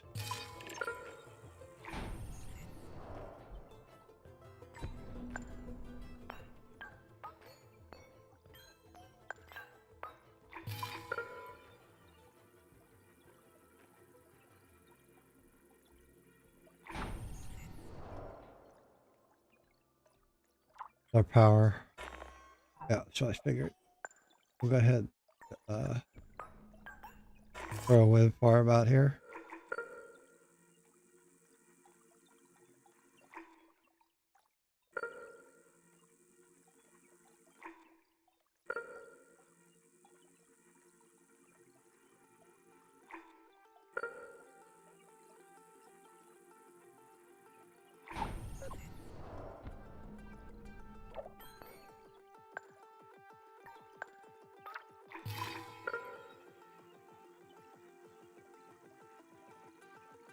At a worker hub.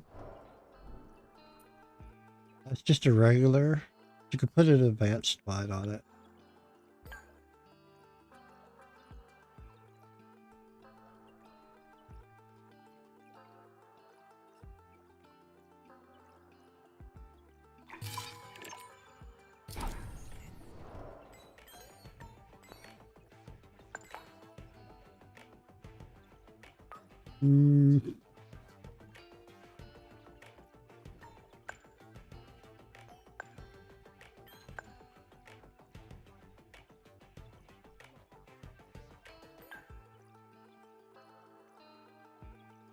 That's going to be aluminum. That's aluminium. So, however you want to say it. Makes carbon.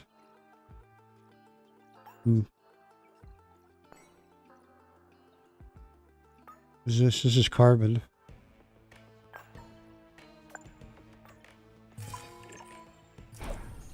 I do that.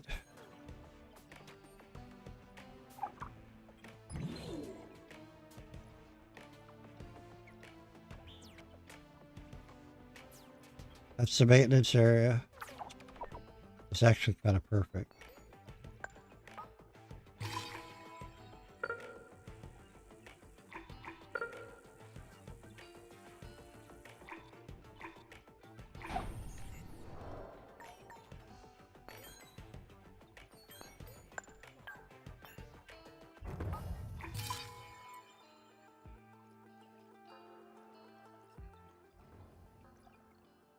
Oh, spaceport limit reached. Boo.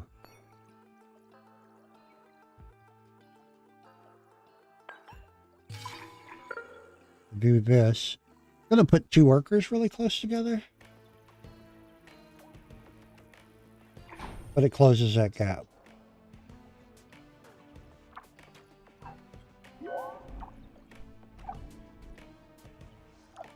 So busy, so busy.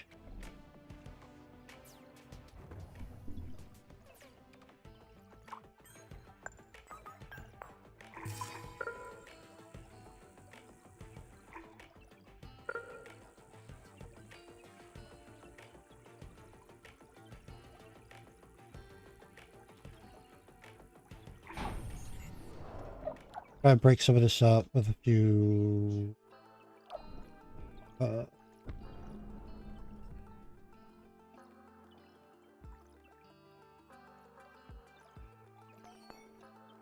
think later you get the ability for like 2 workers in a hub. Great.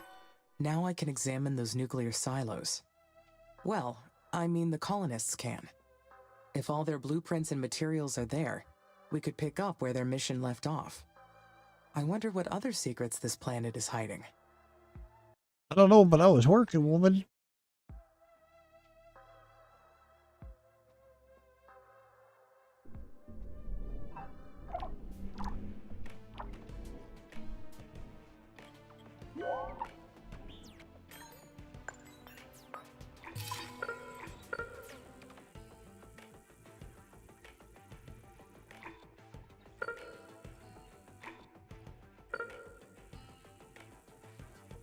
I think we'll put one right there.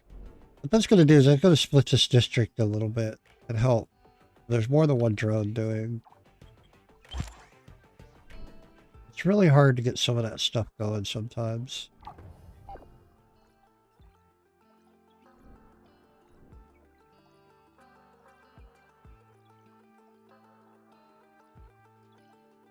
See how it's split here?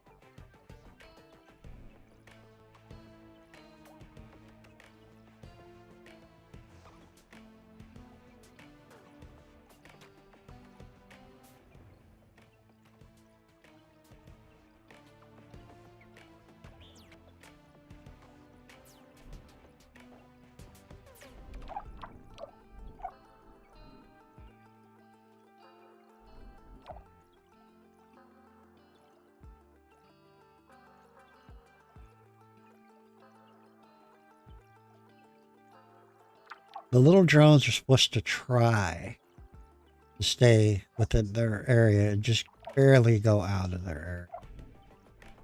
Doesn't always work that way, but that's what they're supposed to be trying. If we are able to use Huo Long's nuclear weapons, we must be very careful. This kind of technology isn't something to toy with. I have not decided on what the best approach would be. We'll put another worker hub right here. Should help alleviate some of this.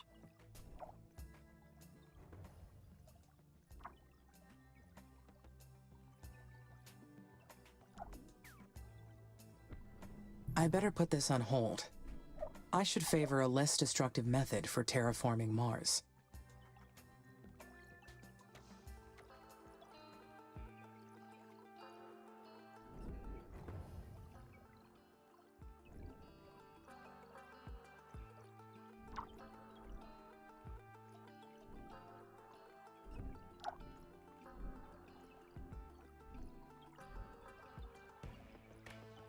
You got this in here and it split this off.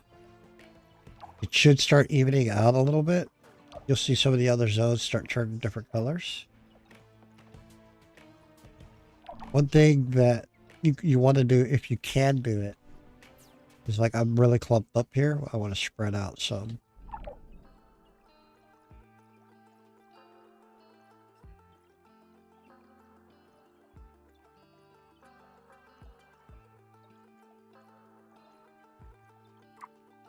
It's not quite that.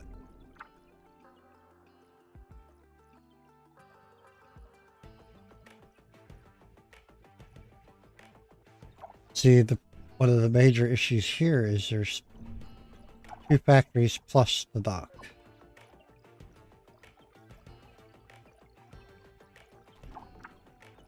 But look. Forgot that was there. Did I get a water? Did I get the water in there? Put it in there. It would be exciting to jump ahead in the terraforming mission. But would it be wise to undertake such a risky project?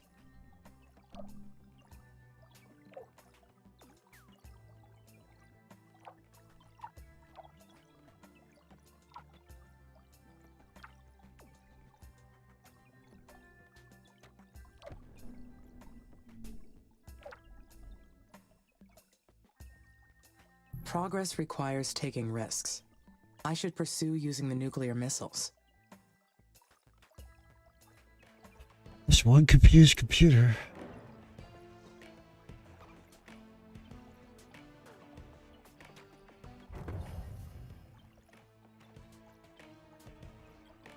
All right.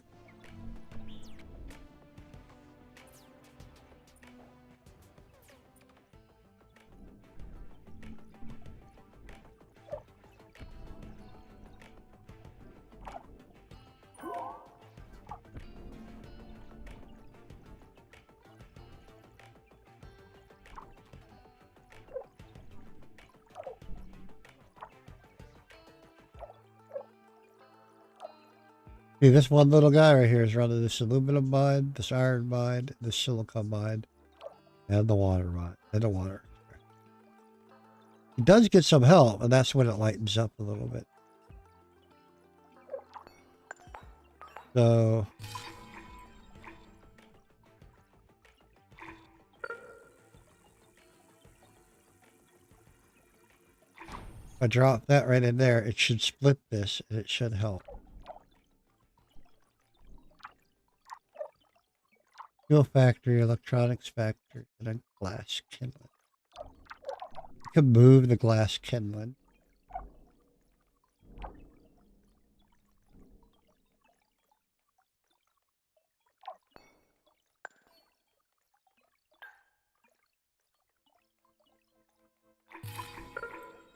Move that somewhere else.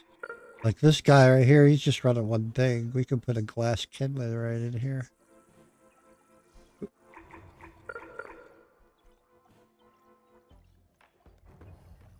Oh, drone went away.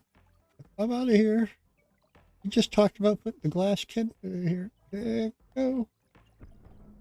I'm done. I'm out of here.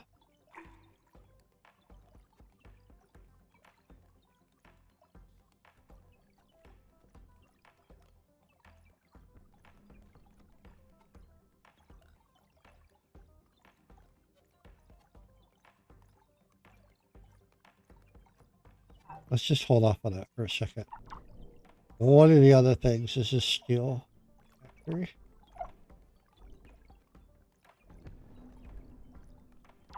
So we have carbon right there. So we can come in here and go customize mode.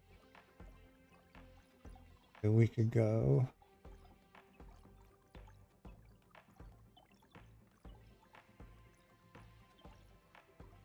We don't want any of that. We want iron. We don't want any of that.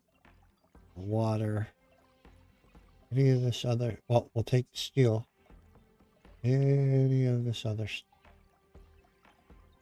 All we want in this.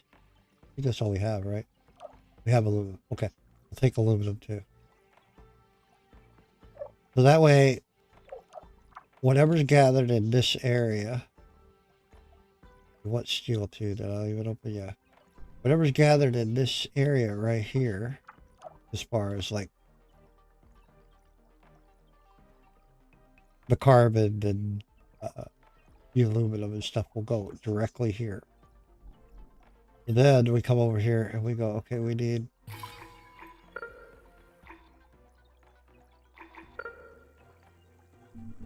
let's put a steel factory right there. Put one more in because we need two steel factories. Put another one in right there. So they'll grab all the resources and stuff from here.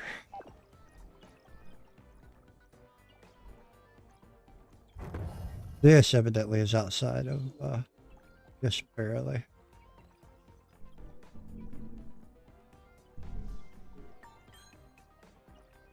We need a maintenance facility.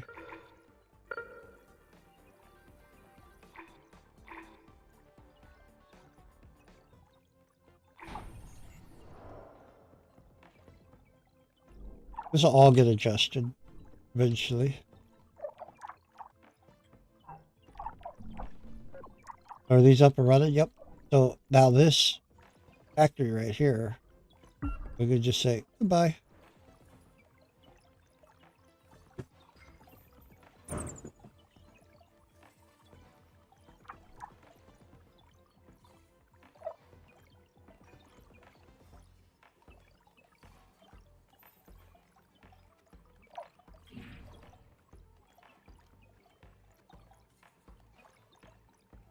The electronics factory takes what? Silicon and aluminum.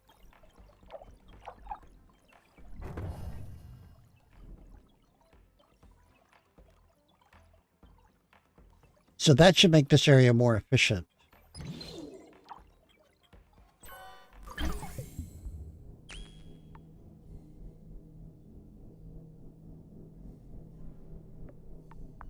Let's grab additional landing. That should make this area more efficient. And now because we have these extra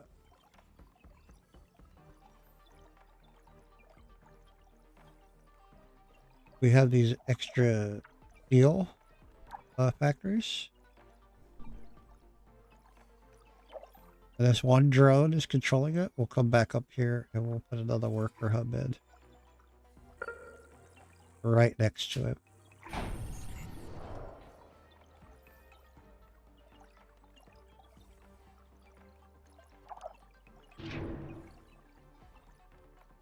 You see his load.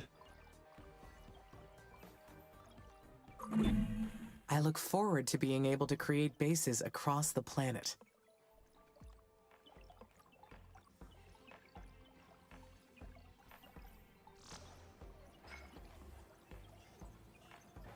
I do want to put another factory down, a worker factory.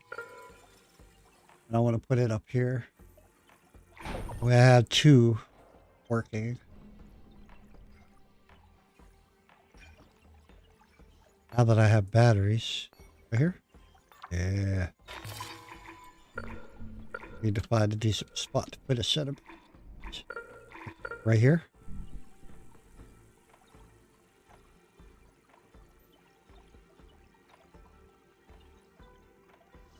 I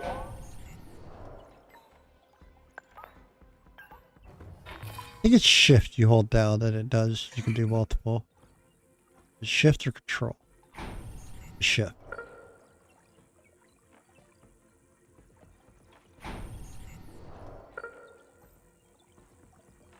Cool. Drop 4 batteries right there.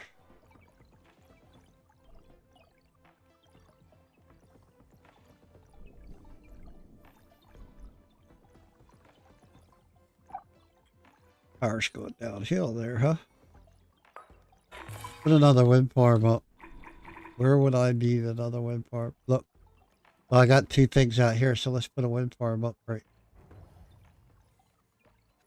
here. I can get it to latch or connect.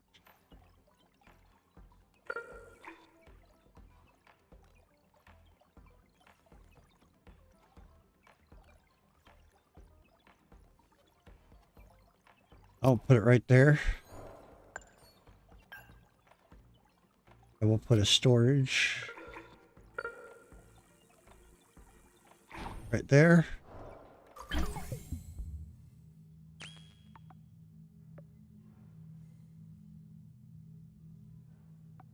We'll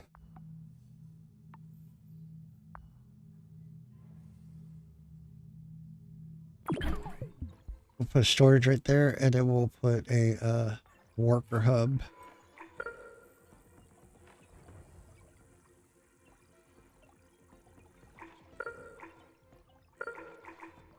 Like right here.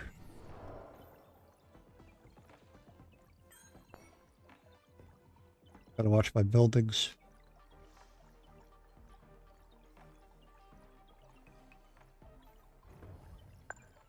Then we want silicon mod and a, what is that? Carbon.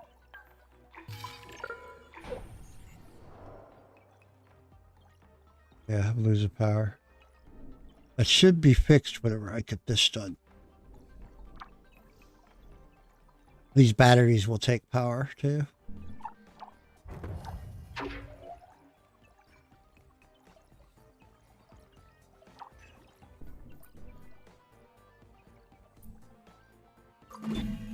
This will be a nice upgrade for the colonies. They will be able to fit more people.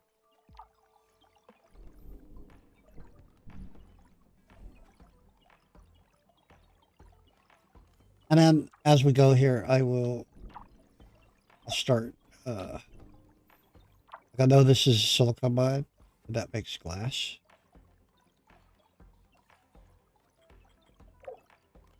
So I will probably move my glass kindling.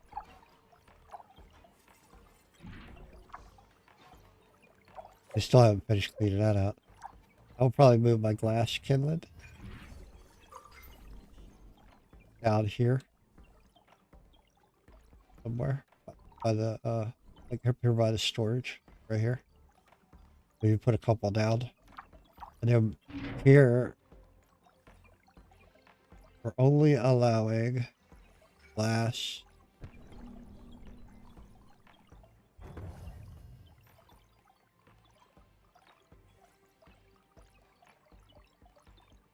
Carbon. I think that's carbon over there. Carbon. Yeah, that's it. All we're allowing here. We're not allowing anything else.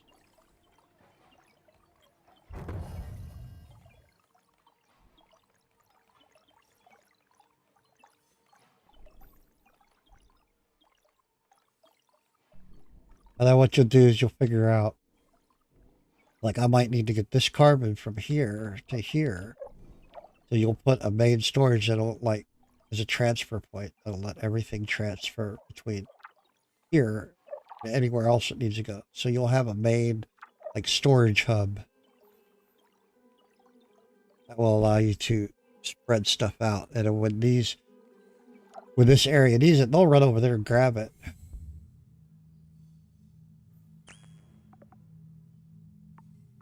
Go back to engineering and grab the fusion plant, uranium mine. You could set minimums, you know, hey, I want to make sure that I always have this much in here. If I don't, go out and find it and bring it back. So like, I go, hey, always try to keep 10 of each of these in here. But what'll happen is they'll go out and they'll collect it all. And these buildings will still use it.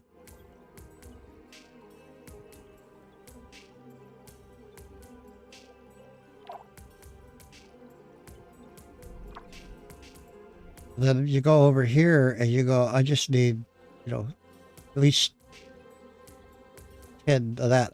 I don't want to say I want 10 of carbon in here, because I do want all the carbon to go over here where it's needed.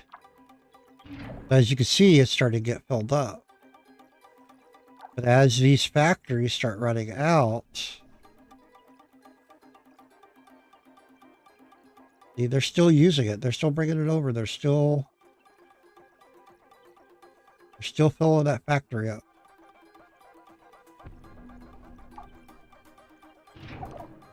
Even though these numbers are at, you know, they keep that factory running as best they can. That is.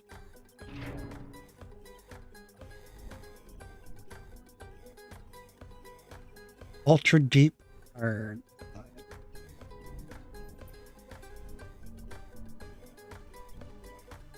So we have to build another maintenance facility down here to cover all this. And we should see that they'll start trying to keep this full. But what I'm going to do is I'm going to move my glass kilns down here. And put one right there. I don't need more than one right now. I got plenty of glass. Then this one up here, we could add it. What is that? It's an electronics factory. And it takes what? So that also takes silicon aluminum. So I can move that down here too. I can put this electronics and I can put this electronics factory on this other Nuclear fission will be a great power side. source for the Mars base.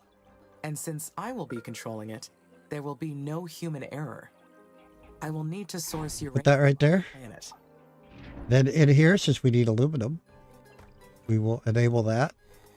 We'll set it at minimum of 10. Right. So that'll give us our electronics. And then I can expand this however I want. Then we'll do the same up here. We'll go up here to this electronics factory and bye-bye.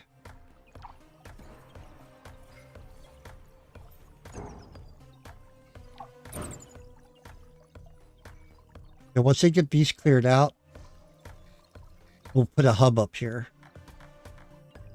We'll put a couple storage bays up here too. That'll let stuff flow around. See, it's trying to keep it full, but it's keeping the factories running. It just wants to hold as much as... So like this one's already at 11. Bump that up to 20. We don't need to. Technically, we don't even need it. We just want aluminum. We want to allow aluminum to come in here. We're not using aluminum over here. As soon as I get this cleared up some. So up here, we'll put, on this side, we'll put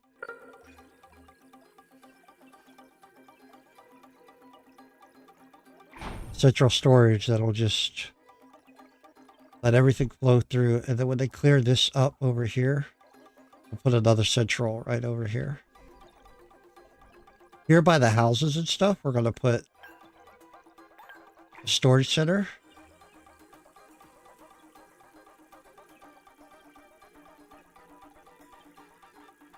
So that's relatively close, not by the houses, but by the houses. We'll put a storage center in right there. And then we're just going to say, hey, water and food only. And that way we get food and water and all that to here. This one's looking a little sketch.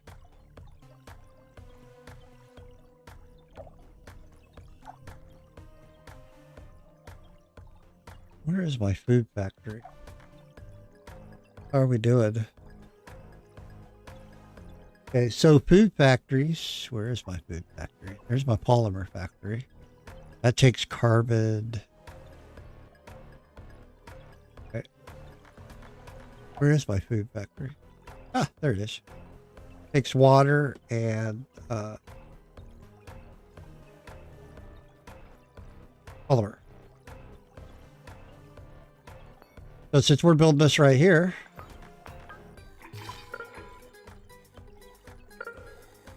why don't we just put food factory? I meant the whole shift. A couple food factories right here.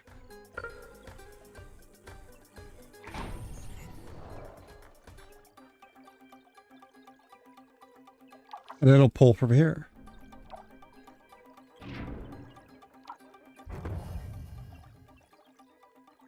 So we don't need that, we don't need that, we don't need that. We need water. Need any of this other stuff. All we needed to bring is food. Try and keep 10 in there. And polymer.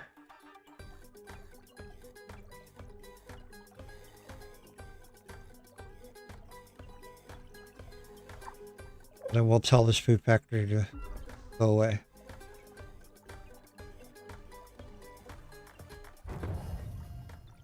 If you don't do this, you don't start separating and working out your zones and stuff early. Later in the game. Yeah. Yeah, much more efficient everything's got already.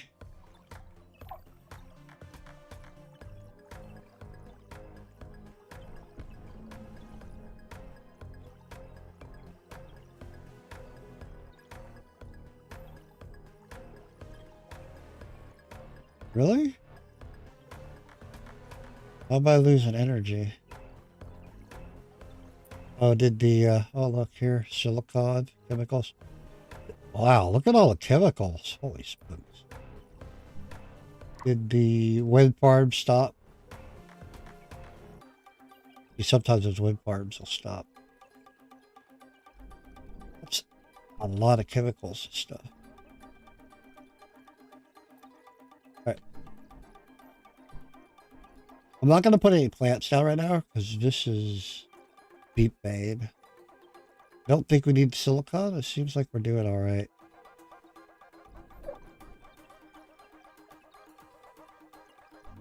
All right. So what we want to look at now is see how's our zones doing now.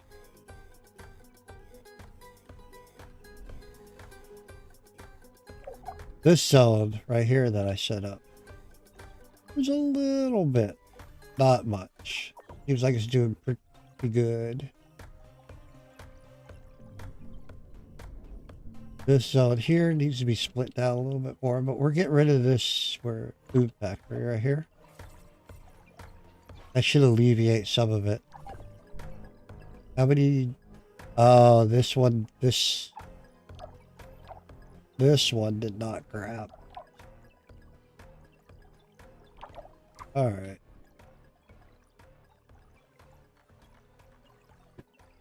It did not grab the...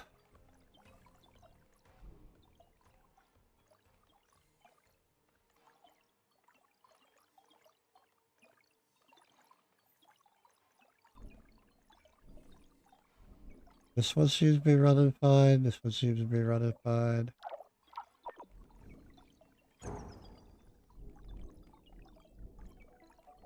Okay, that one's gone now.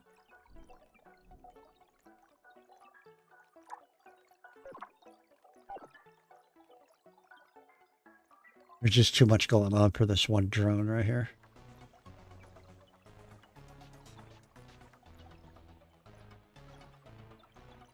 Care of these two and you know.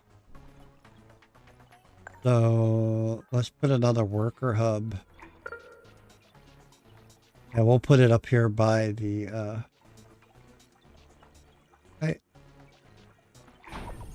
by the storage center. This area now doesn't have... There's a parts factory too. This area right here doesn't have its own drone, so if we put a drone in there... I get it right there? Yeah. Put the drone in right there.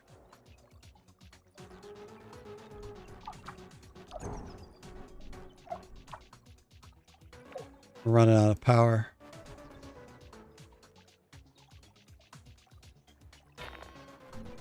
That's why I don't like wind turbines. Turbines.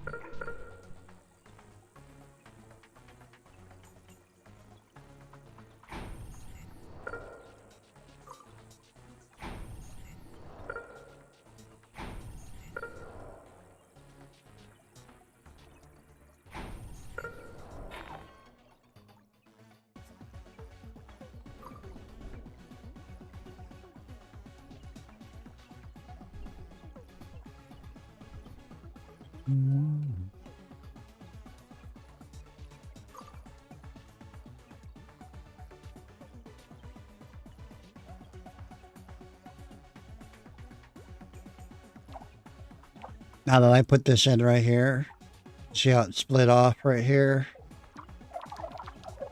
Now this one drone right here, he'll run over here, he'll grab something, he'll run over here, grab something, and put it over here.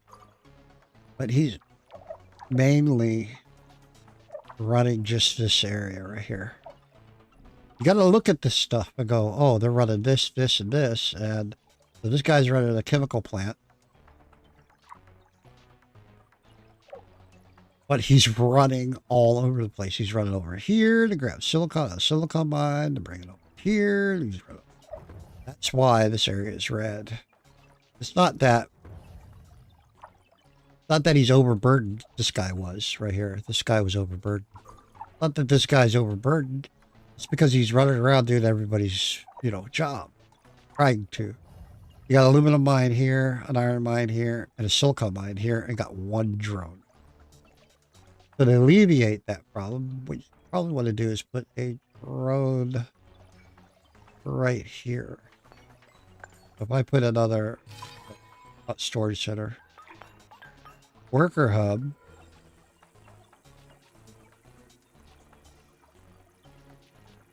like right there. Now this worker hub will grab a few of these buildings. Don't forget, you also have this aerological scanner, which takes resources too, I think. Pretty sure it does. To run. It may not. But they do deliver resources to places like solar farms and stuff. Even if it doesn't go there, it's like, we'll get it right there. Okay, done. Now, he's alleviated. This one will probably start turning after it evens out. Change a few things, let it even out for a little bit, and after it evens out, this will start probably turning a lighter color too. But the idea is just not to have them red. You don't want them red. You don't want to have... The other thing is also you don't want to have to be dropping tons of these guys down.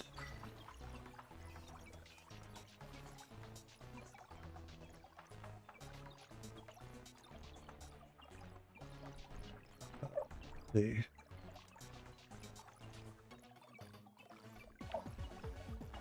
Did I drop that? I didn't mean to drop that right there. That's fine. I didn't mean to drop it right there. Drop one right here. Also, watch your connections.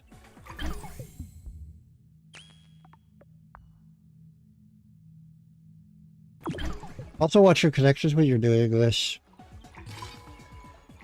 Game automatically makes connections. You can't control it. And if I don't want this drone to have easy access up to there, up top, just, move it somewhere where they don't get that. There was a spot in here, like right here. He'll have to take the road. He can still run up there, but he'll have to take the road. They always go the shortest distance. That's why these roads are red. That's part of the congestion. I don't think I need one right here. What I think I need is I think I need one in here.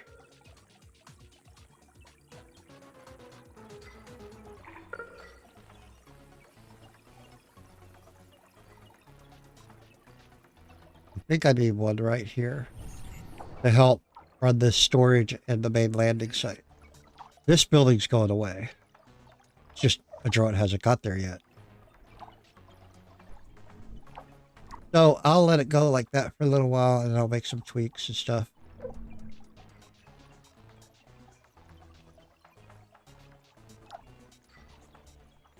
Is that uranium? Pause for a second. Get out of the screen. So the uranium mine, you notice there's no, it doesn't look like there's a deep core. We want to start grabbing uranium. Where else is there uranium? Is there any more? Or is that it? I will tell you that uranium is very hard, sometimes very scarce and hard to find. And when you build these fusion plants, it takes uranium to build them, but they put out a lot of power. Now, I'm not going to build a fusion plant right now. I'm going to build uranium and start stockpiling it. Oh, high capacity. Forgot. I have a high capacity. I can come over here now. This is something I don't like. Can we upgrade these? I don't think you can upgrade them. Can you? Oh, yeah. Just come in here and upgrade these buildings. We might as well. Used to not be able to do that.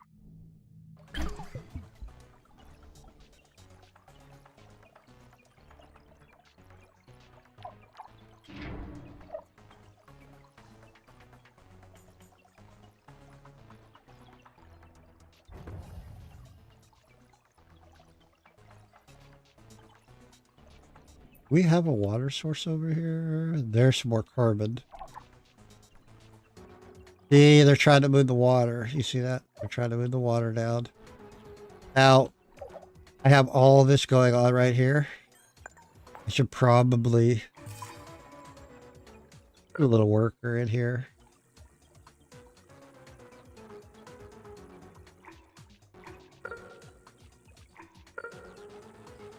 Like right there.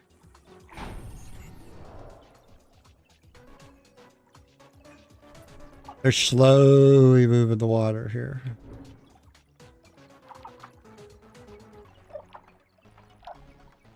Well, I thought there was another water.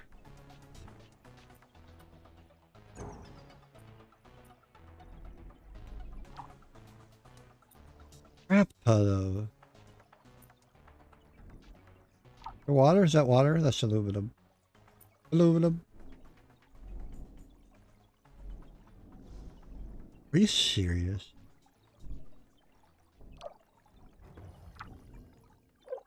What do we got here? That's just... Okay, so they finally moved that one. Right.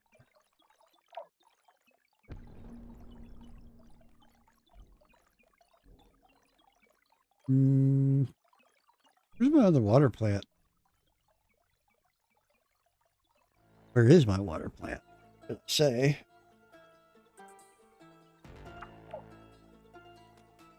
Oh, it's way up here. That's one. Thought I had two. Yeah, the other one's right here. So, yeah, it's just...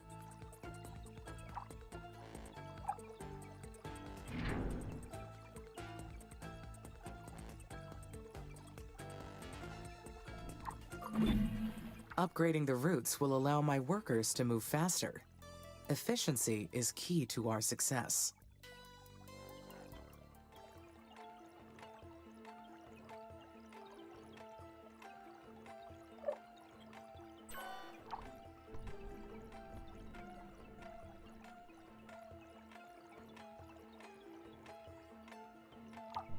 Now, you see what happened here?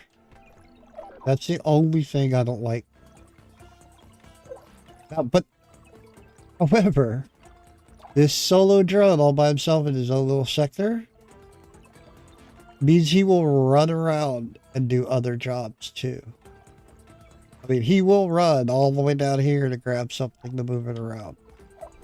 Because he's all by himself lonesome up here. He doesn't have factory, like set for him.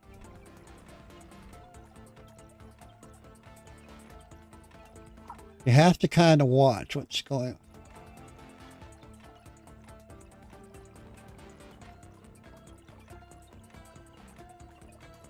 Yeah, see, that's the wind going, dying down, going up, down, going. But you have to kind of keep an eye on what's going on. And I should probably put another drone in this What happened to the drone here? You die out? Probably died out. You know, situations change all the time.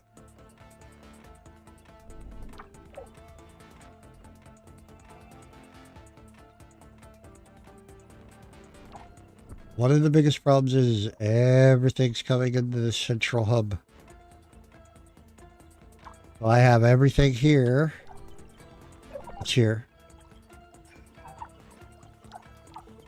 This is water.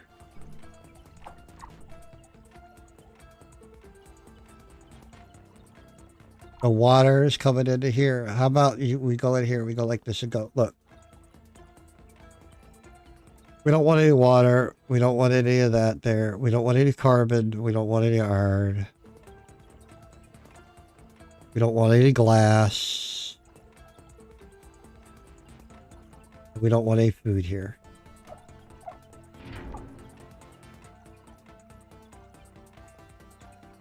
That will force them.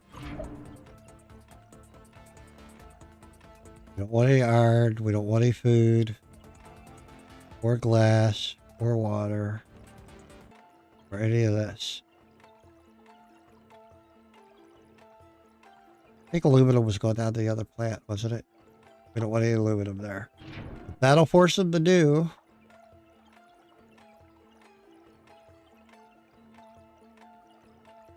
And we'll keep these stocked here. That'll force all these drones to move all those supplies into these factories.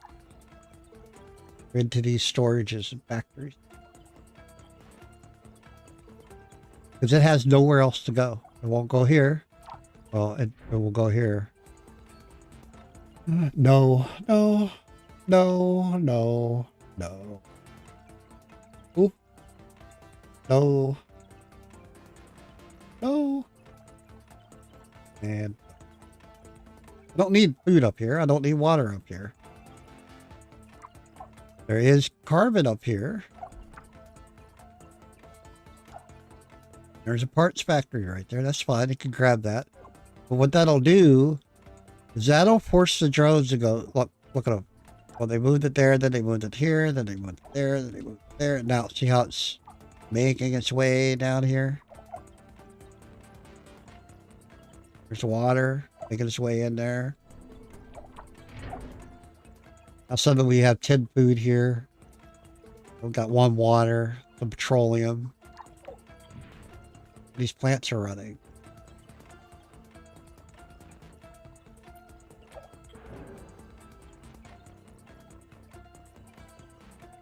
So all the lines you see right now, they're clearing up. What do we got up here? We got petroleum and stuff up here, right? We have water up here. Chemicals. I think we do have a water plant up here. There's silicon. But I want all the water and stuff to go down too. Don't keep any water up here. Don't keep any food up here. Petroleum. I don't think I have any petroleum plants up here doing anything. Don't keep any petroleum up here. Bring it here, store it for a second, and get it the heck out of here and get it down here where it's being used.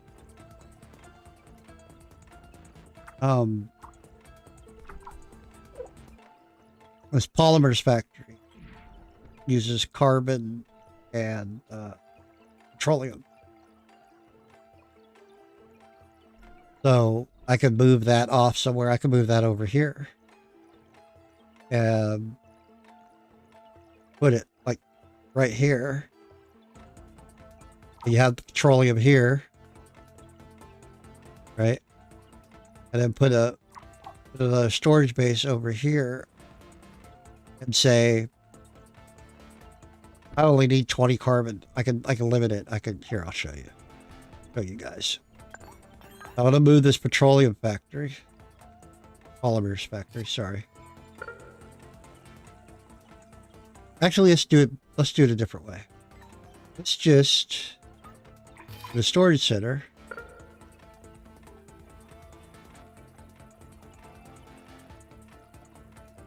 Right there. What is this? Worker factory. I can move that wherever I want. Okay. We're going to build this.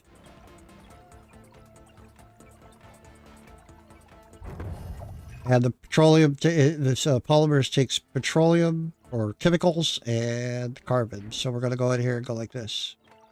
Oh, oh, oh. Oh, yep. No, no, no, no. Oh, yep. Nope.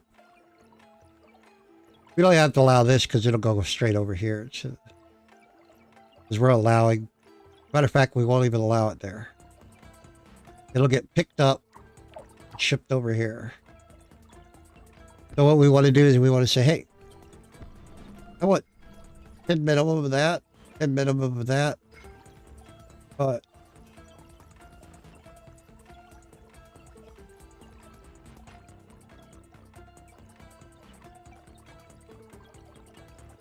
I only want max 20. Can we shift to make that faster because that's hard?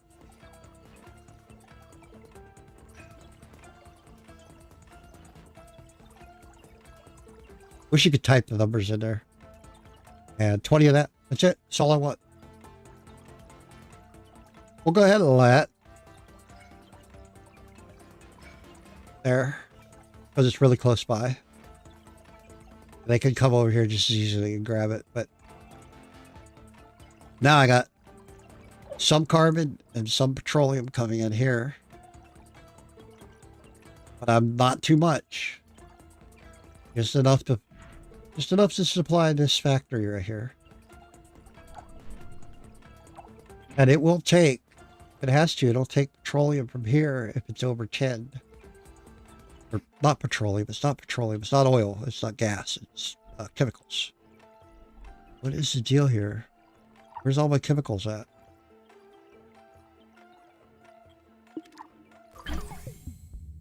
Right, now we can pick some roads too. Then grab this.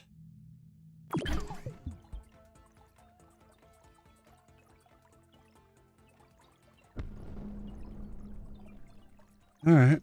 So what's the deal here? Why is my petroleum going downhill?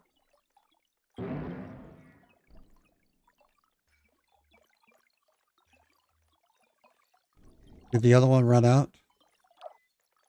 They will run out.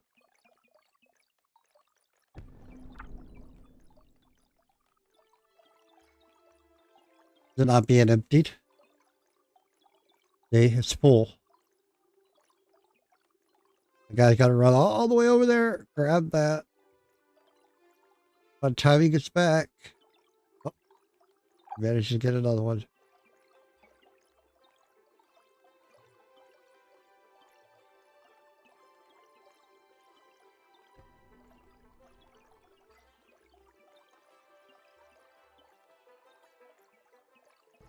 Sometimes you have to sit here and watch. Do I need another drone here, or are they going to keep up with it?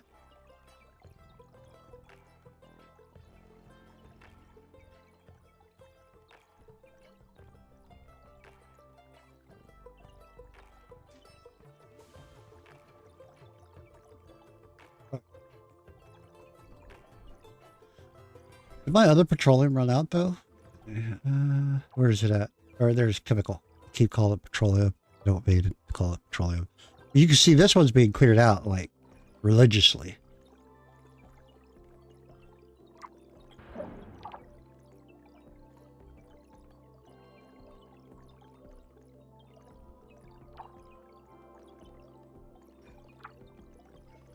Don't know if I really need this here. We're not building anything, right? Right here? Oh, there is a parts factory. It requires aluminum and steel. Engineering. We are making great progress. I can come back in here and go, hey.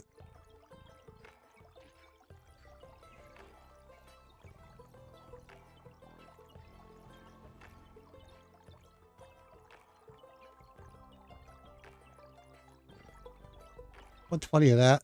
It makes steel too. I wish you could just type a number in there.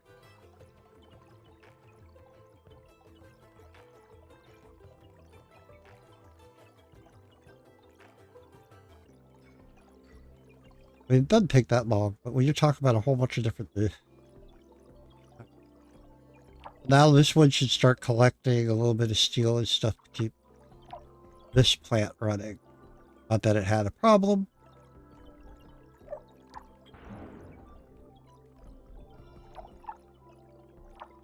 Just keep an eye keep an eye on everything that's going on.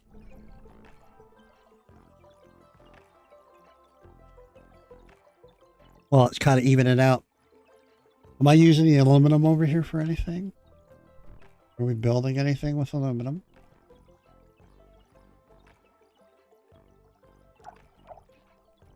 You have to also take into consideration these guys, these worker factories that build your workers. Sometimes I put these worker factories in one area with its own little pallet that, you know, carries its own little. I don't think I need all this aluminum over here, right?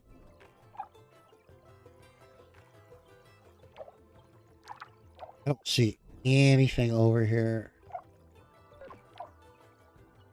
that I'm using, except for the worker factory.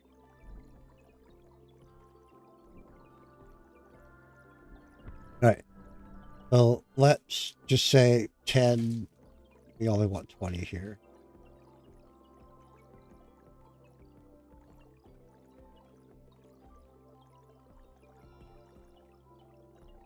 That way they'll move this out of here somewhere else.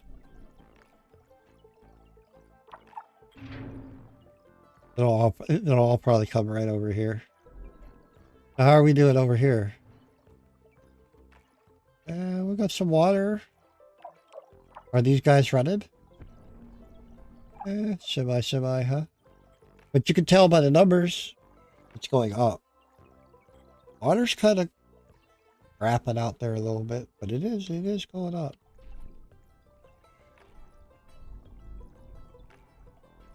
Sure wish I found another water main. Aluminum.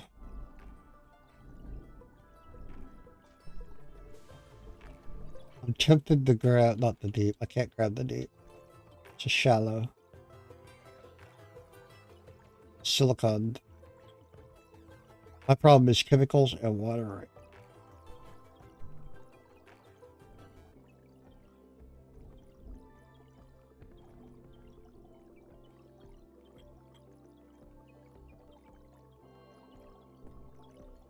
All right. We're going to put a chemical plant in.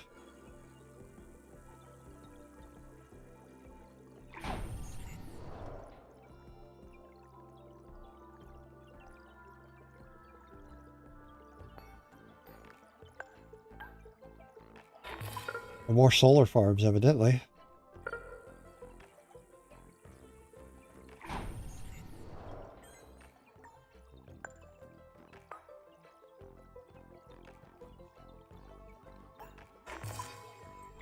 Put our fusion plant in now. Now that we have some buildup of uranium. What was that uranium mine?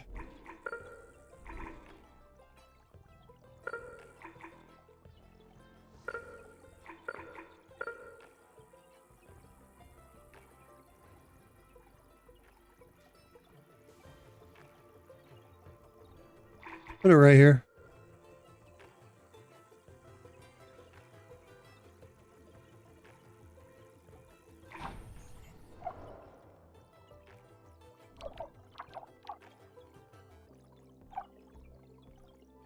We should have a nice little buildup of uranium and stuff.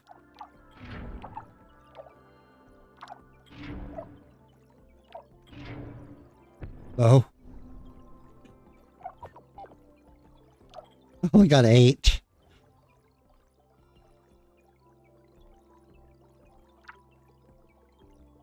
Takes 10 to build the thing. I only got 8.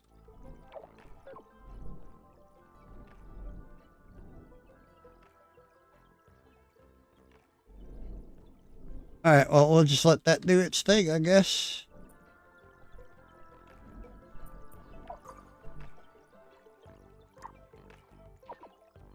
Okay, so that brought that back up. Just need water now. The other thing you have to do occasionally is you have to look at this view. See,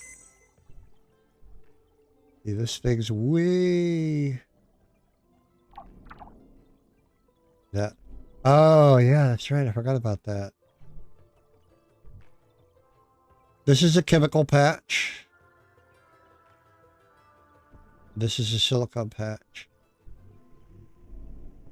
Water. Water. Hard. Forgot it did that.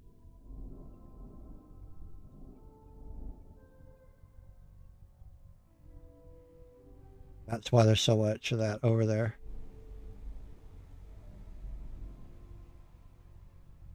Uranium. Uranium's there too. I need water though. The water's right there. And I don't know if I can get to that. Can I? It's an SA5. I can't touch that water right now.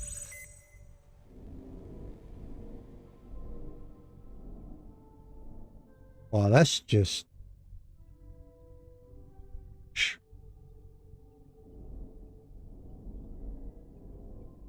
Doesn't mean there isn't some little deposits of water around, but ouch. They landed us in a sector without water. Right.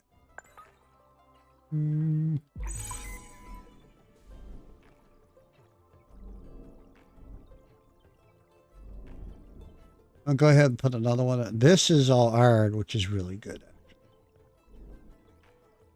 Put another one of these. Well, I don't care about that up there.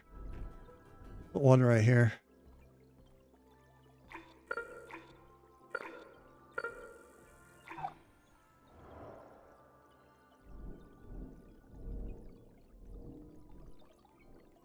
I'm gonna have to start squeezing colonists to make sure, you know, get the water back. Actually, we're not really doing terrible on the water.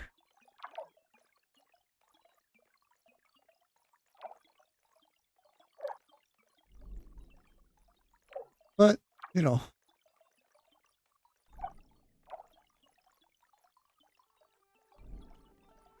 Alright, so anyway, roads.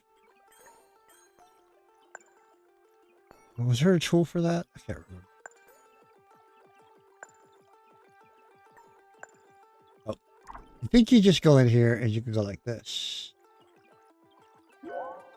Okay. Like this road gets used a lot. I think you could just forget how to do it.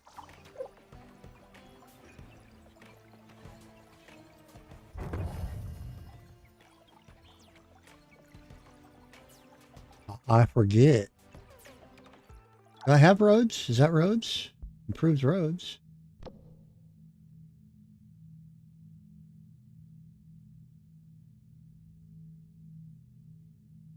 Yeah. Thought I did. There's a way to upgrade them. Give me a minute. I'll figure it out.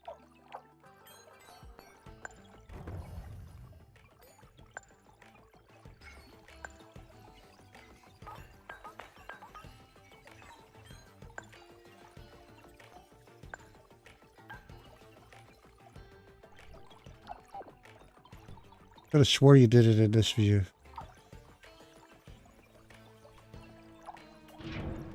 Oh. Is that it?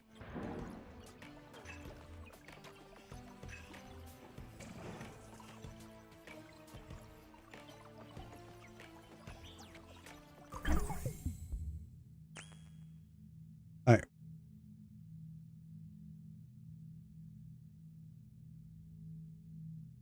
Right when you get ready to do something. Yeah.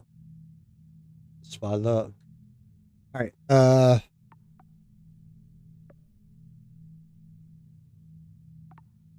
Probably should get advanced factories, but I'm not gonna go. We're gonna I'm going to research this, even though I probably won't use it. What you do is you're in this view. You know that this road is red. So we want to go from here there. A little dude, one of these little worker dudes is going to come along. He's going to go just like he's laying the regular road down. Yeah, look, there he goes.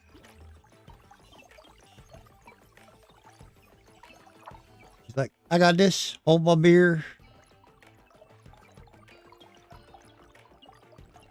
You do not want to upgrade every single road. Trust me. That costs iron and carbon. So all you do, you go in here. You can see that road's still highly used. Still red. You could go.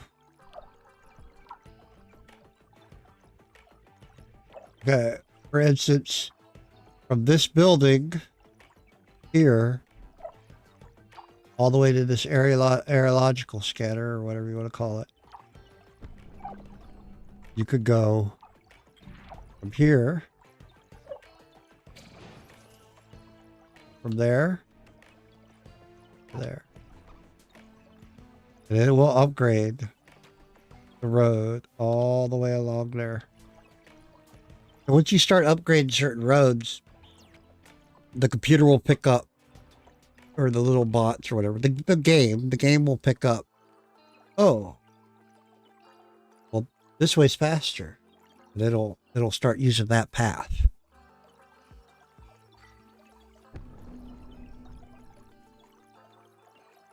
I usually watch my materials, and I'll upgrade a few roads here and there.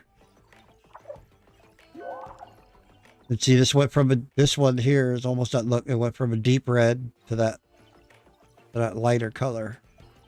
This one went from deep red to that.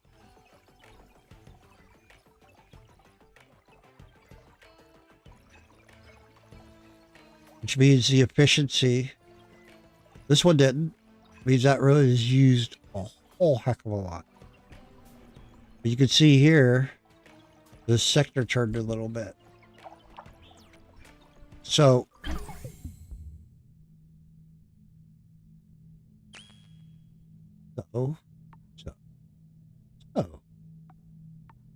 water treatment plant. See, this is all. I'll go back to engineering. Let's grab the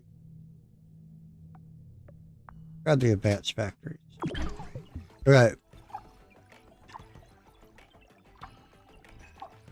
So like we know, look this road right here. Grab this road, and we'll go all the way up to here. Was it? Yeah, let's go all the way up to the storage center with that road.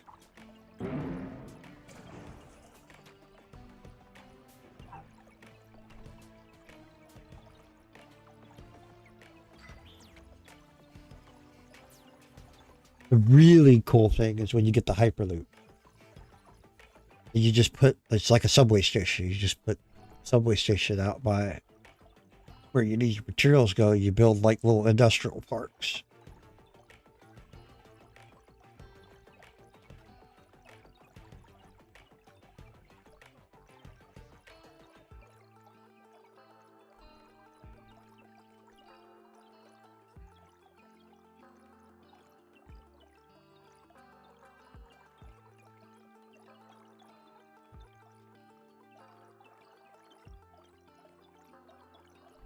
You see the difference in speed. Look how slow he goes on this road.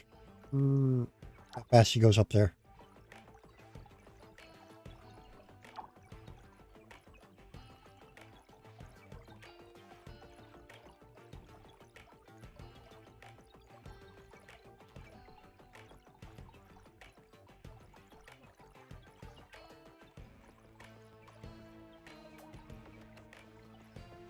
Come on. We're building up the supplies to build this road right there.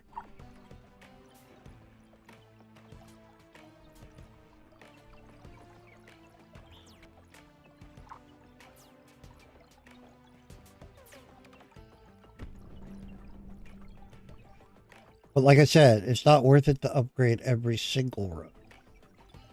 We know that this path here is also traveled a whole lot. So we could go like that, because we know that that road is too.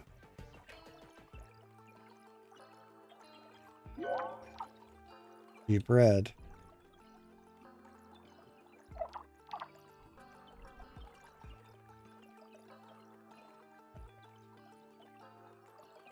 You're not going to upgrade that road. This road just missed the boat. Is that what happened? You wanted to upgrade this spot. You did, yeah, okay, I got you.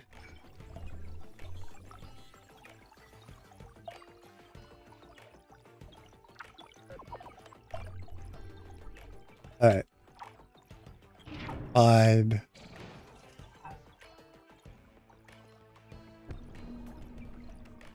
Oh, it's not showing upgraded? Because there's another road on top of it? But if you watch the little guy, look how fast he's moving on it. I think that's just a graphical glitch. Alright, so anyway, you go through, you find out your trouble spots. You work on your trouble spots that way.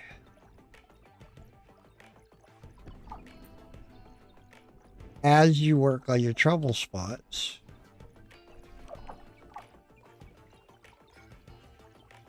it will alleviate.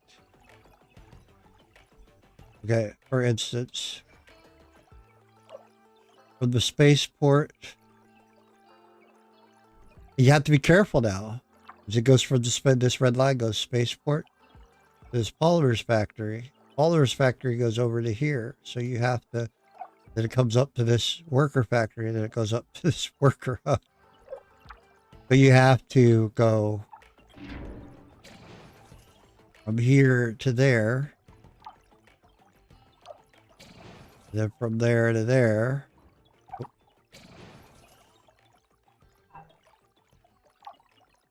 Am I still in that mode? Then from there to there.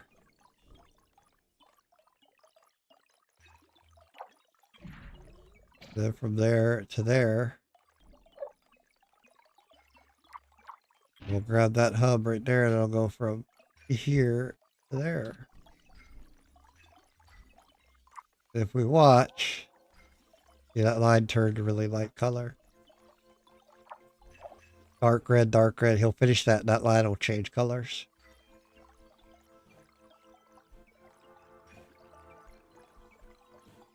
Or in this case, it'll make a liar out of me.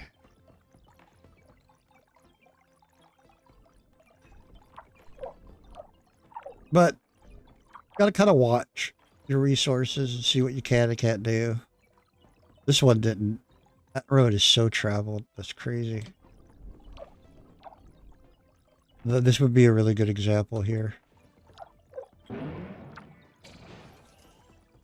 From here to here? I think is what it was. I'm letting resources build up too, if you're wondering. Just letting some resources while we waiting for advanced factories. Fixing a little bit of my traffic issues. Now, if you remove a factory and it removes that road, you lose all the resources for that road. I think they actually fixed where you get a portion of them back. See, this carbon mine.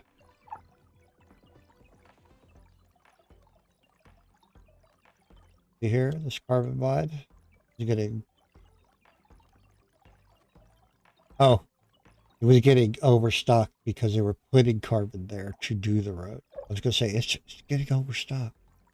I don't think I needed to run it up there. I think it was going here to this worker hub too. That's fine. Oh no, they upgraded that road already. So, grab this hub. We'll go from that hub to there.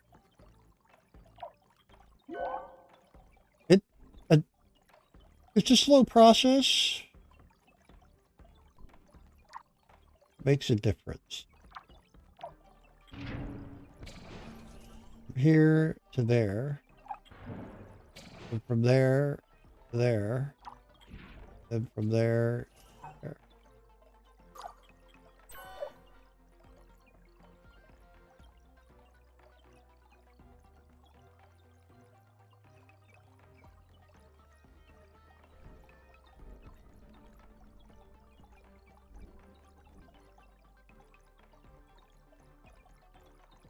They always take the shortest route.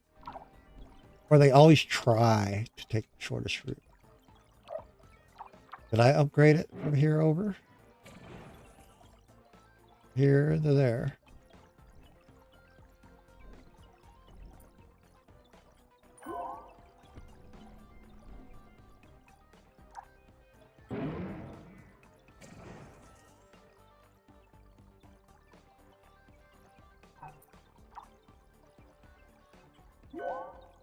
Went the wrong direction. Don't think I can cancel that either. Researching upgrades for the factories will increase their yield and lower maintenance costs. That's probably the wrong way too. I'll get it one of these days, I promise.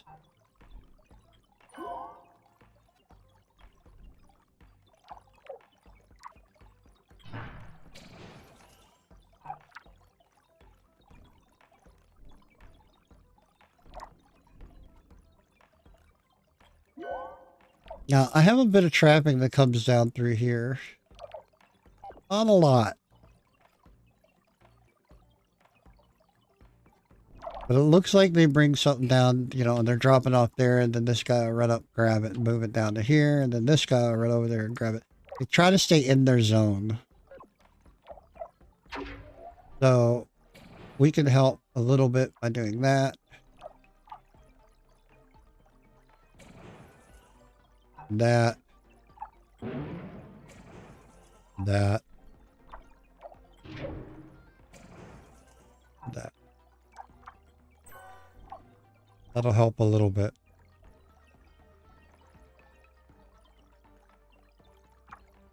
Then we can go from here to here. Then from there to there.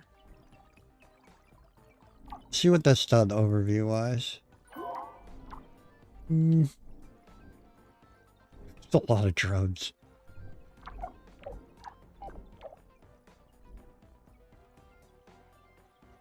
A lot of this will only be fixed by like putting more drones in the area.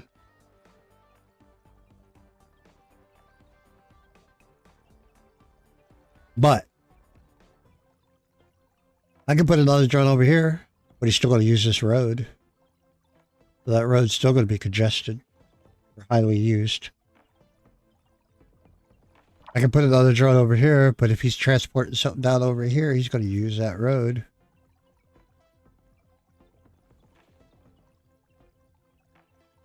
Something I could do is you could go like this, if it'll fit or work.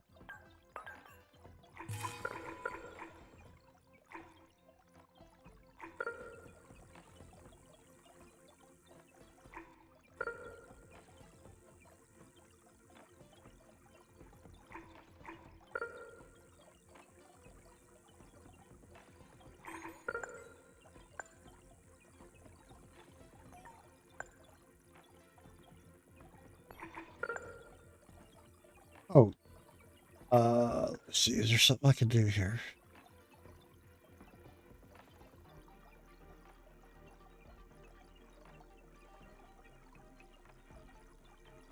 I'm gonna put a drone hub in right here. And I could connect the solar farm here over here to this, which would probably alleviate some of this, but I don't know if that's worth it.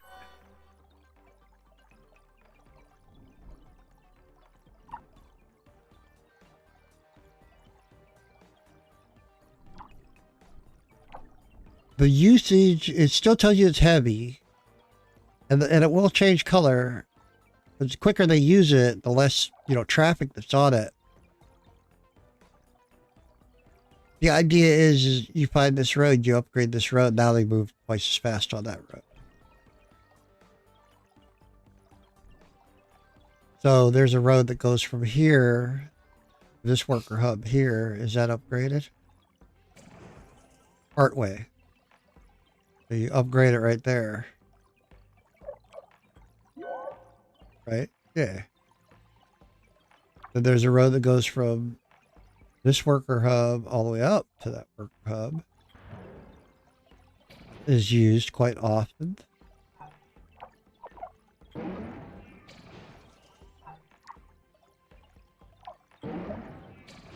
So upgrade that road too. That little bitty road right there is used quite a bit too. Do that like that. Probably all I will do for the roads for the time being.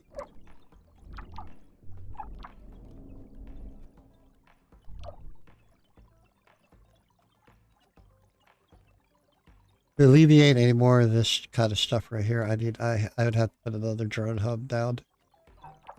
This sector right here. There's one drone hub running.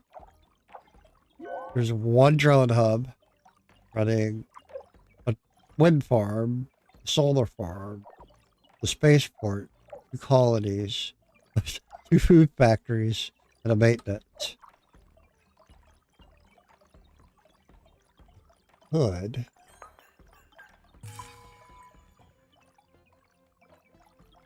Stick one right there. That'll probably grab these 3 right here. It might help a little.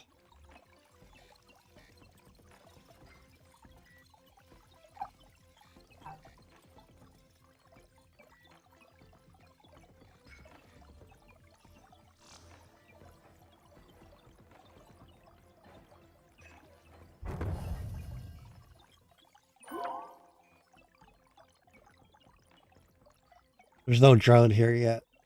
So until the drone gets built.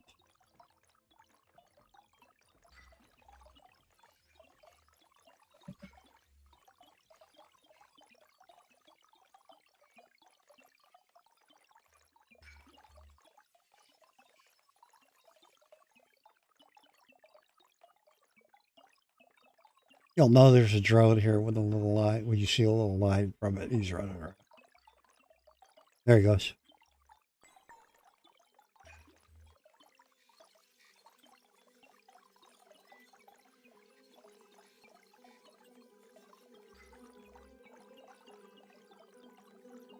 His literal job will be filling these 2 factories. That's it. You even have to do that. He's still overloaded here. Because he's running around grabbing it from there and there and there and there over here.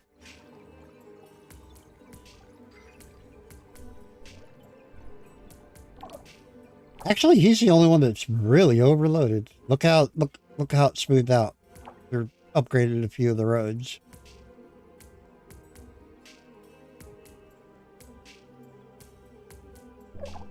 So if I went down, I mean, you're still going to get it. It'll still do stuff like this. It'll darken for a little while as you're, as stuff's moving around. But in general, it comes back to the regular. There, see this one actually started. As it get crap where it needs to go. I could come in here and probably put another. This tells me I need another worker hub.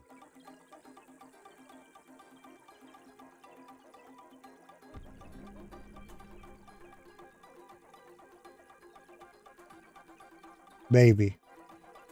I don't know.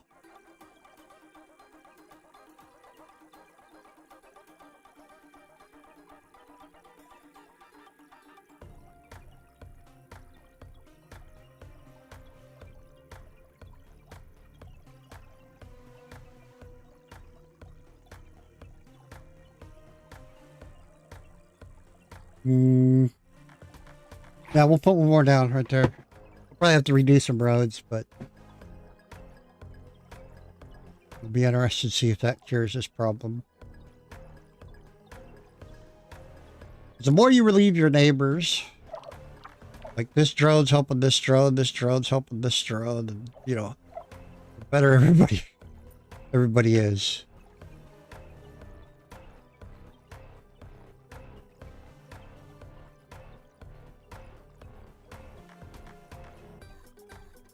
We're getting ready to expand some more here. I've got 240 buildings I can put down. I'd like to find some more water and stuff so I can get more. Yeah, look what happened here.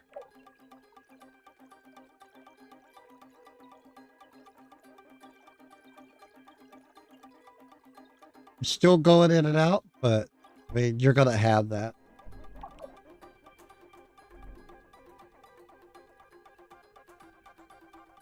Overall, I think we've got that kind of straightened away for a little bit. All right. So what we need to do is now that we can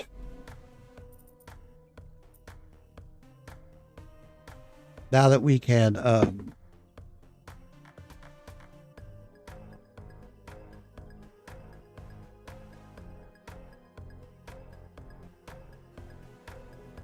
land in this sector. Oh gosh. Wait a minute. I'll think about it. I'll think of it. We're not doing that.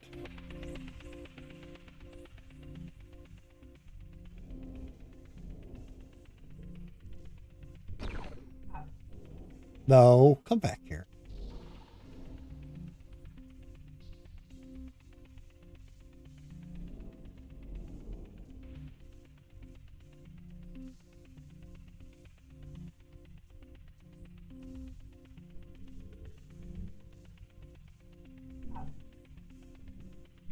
Oh, come on.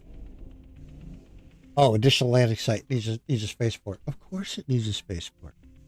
But you won't let me build another spaceport.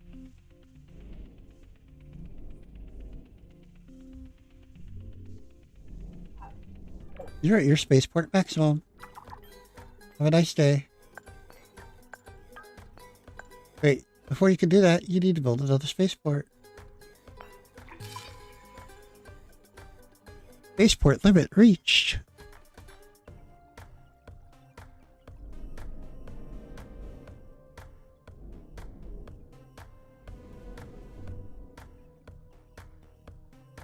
It's such a tease.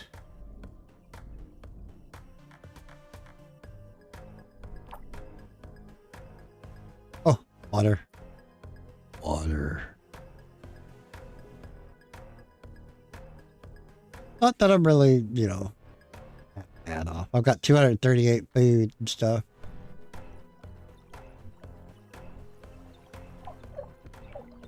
I should probably put down a couple more colonies. Some more people here. Okay, so to get my new landing spot, yet again.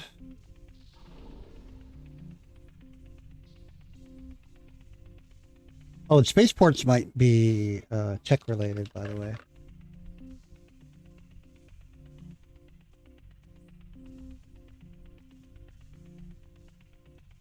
I'm actually over colonists. I'm at 252 colonists.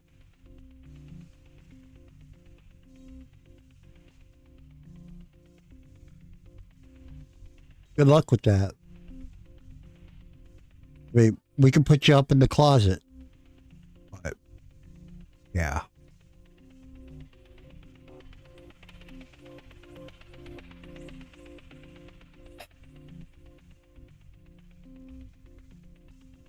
Frank said. Frank said you can't have his brownies. Alright. So now we gotta wait for... Just gotta get back. And then we'll come back out here. will drop.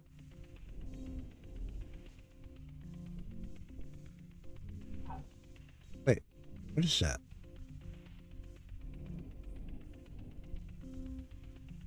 Oh yeah, we'll drop a new base. We should be able to drop it over here. We'll probably want to drop it like down over here, because this is going to be all water. It'll be all water. You know, look at it. This is supposed to be a realistic map of Mars. Looking at Mars, but that is a lot of water coverage.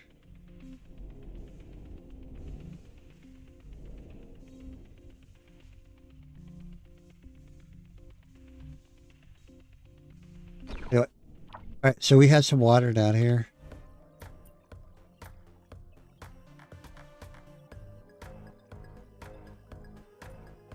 Carbon, silicon, water.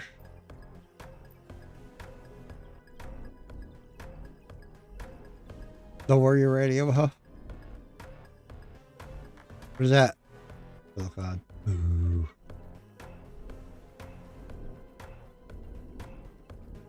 Now, the last time that I did play this game, I used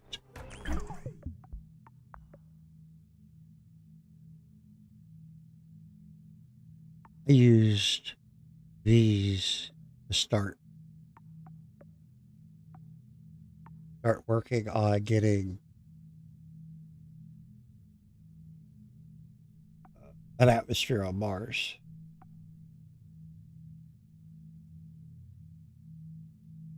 I didn't use the asteroids or any of the collision stuff or the mirror array or anything like that.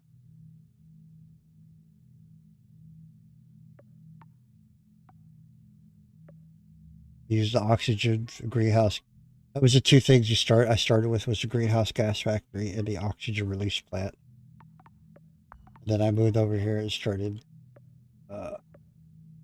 GHG importation. And I think I was just about to start Europa. I stopped playing. They were doing a lot of updates. All right, so can I support more colonists? Current demand is 12 a month. Production is only 9.8.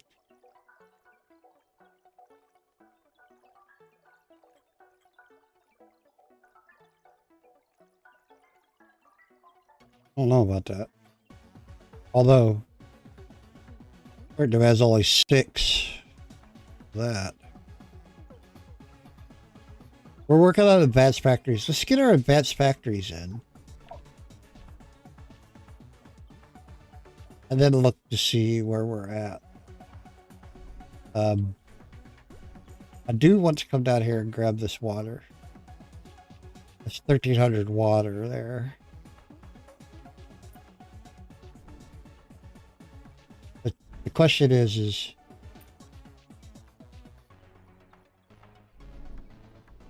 do I want to go down? How do I want to work down there and get that?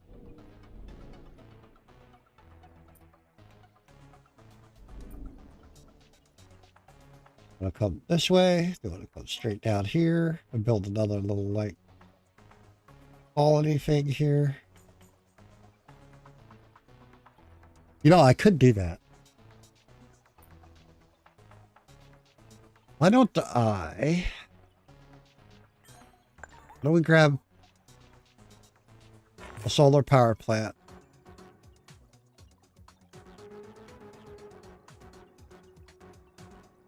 How to connect?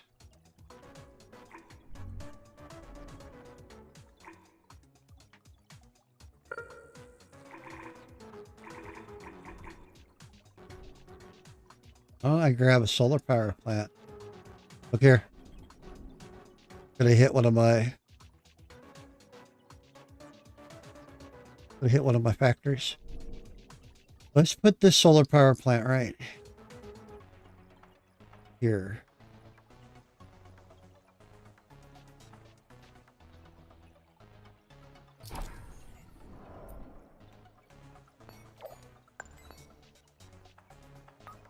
And we'll put a storage. Actually, what is that? Aluminium? Put a...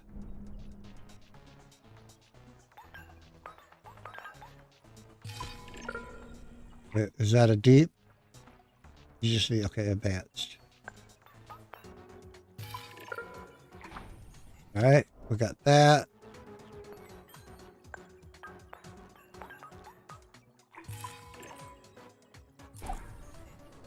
Got that. Got that.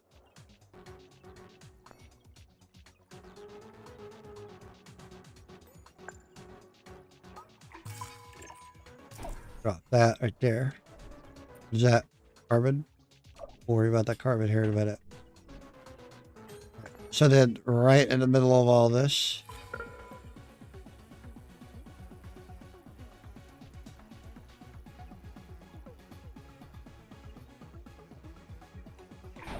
we'll put that.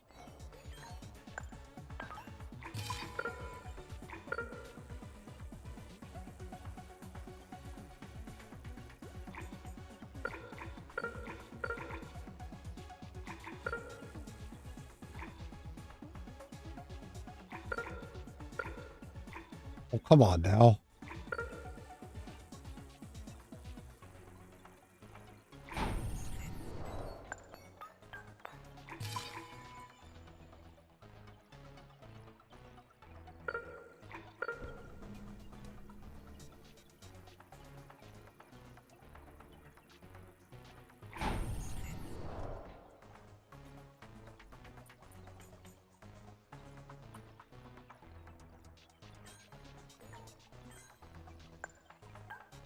They're going away.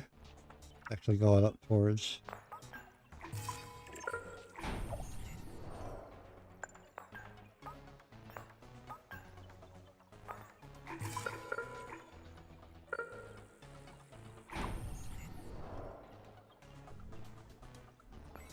Uh,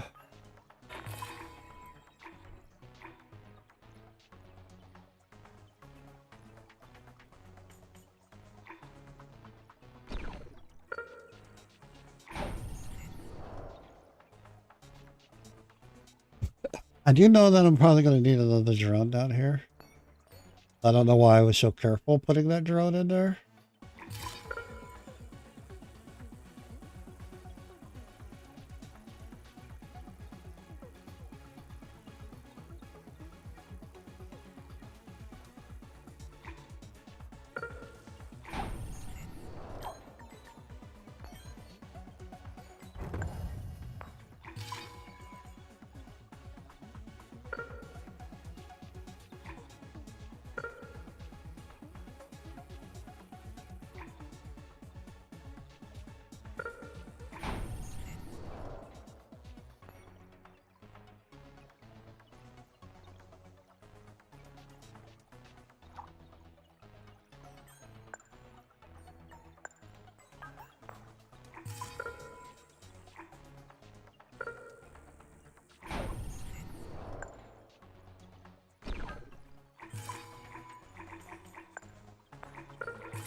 Let's just start with one.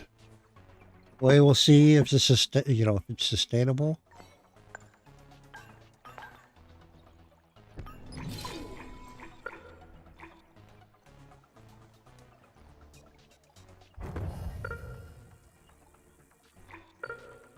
It covers everything.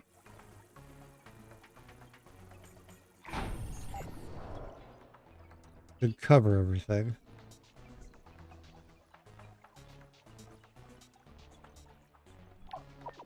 So basically, this is a new colony for mining and stuff. When this comes up, we'll do a limit thing, just like for the water and stuff.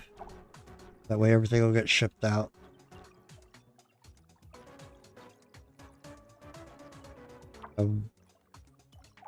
We'll go ahead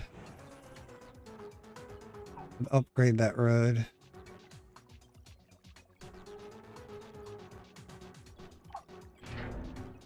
And then we'll upgrade this road. This probably be the main road used unless they're going right here.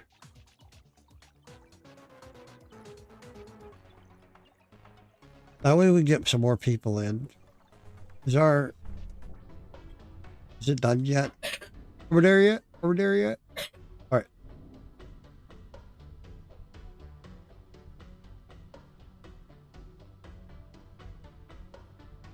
Right.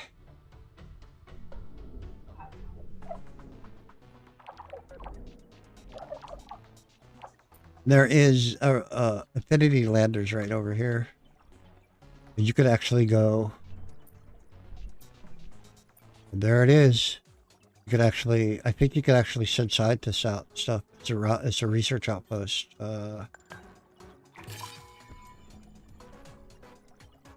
Get research from it. We'll have to route them over there, but you get research from it. Just like all these out here.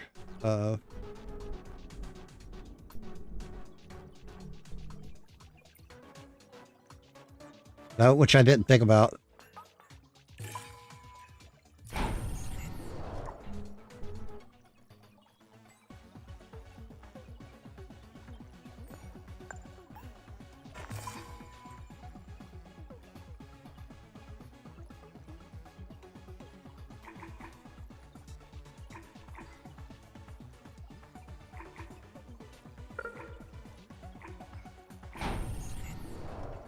I didn't even think about grabbing that research. There's another one out here.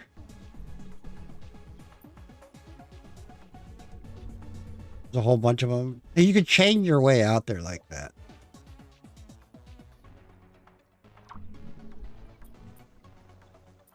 I could go out here and go.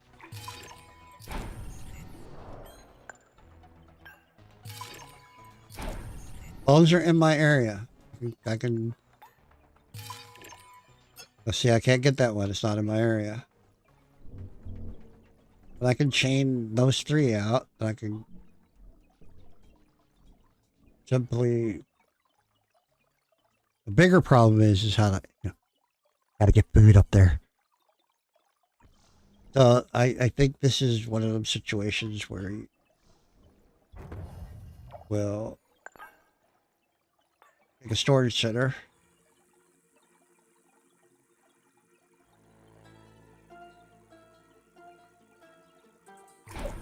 All right, the center of everything.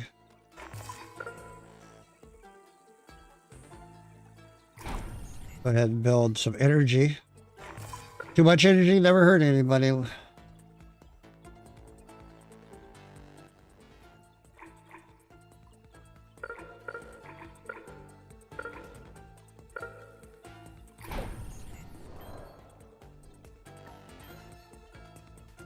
This is all just like temporary, so you could go. Well, I mean, it'll stay here until it starts filling up with water, and then we'll tear it down. We'll put a. Make sure we got maintenance out here.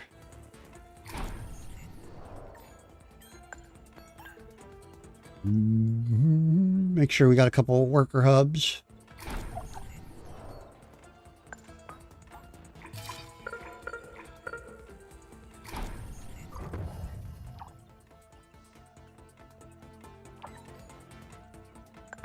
And we'll use a worker hub to connect them together if we can.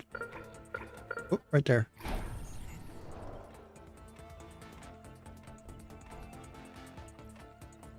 And then all the way from here, for now, all the way from here, all the way out to there.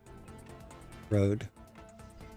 And then when this comes up, we'll tell it store.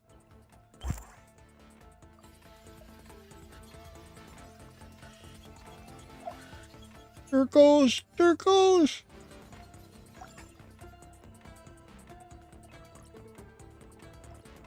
I don't know if I really needed to see that per se, but okay.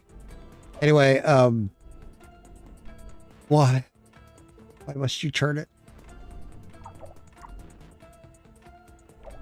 We will, when it reaches here, we'll tell it, oh, all we want is food and water out here. And the drones will shuffle it up through here. and fill up. Actually, we'll probably tell it food, water, and whatever it takes to run these maintenance things. Oh, a little bit of circuitry and a little bit of plastic or polymer or whatever the hell it is. And so that's going to give us more research and more housing. All right, so we have a landing site. Let's choose our new landing site.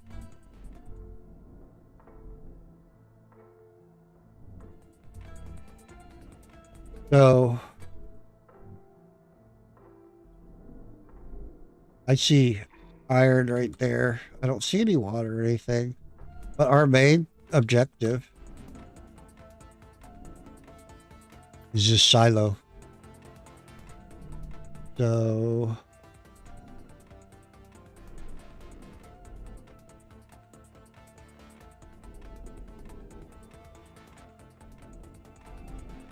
I don't know. Maybe right here. That'll give us easy access to both the silo and that iron up there. It'll be easy to connect both of our bases. So let's do it right there. Look, ooh, that was a good choice, actually.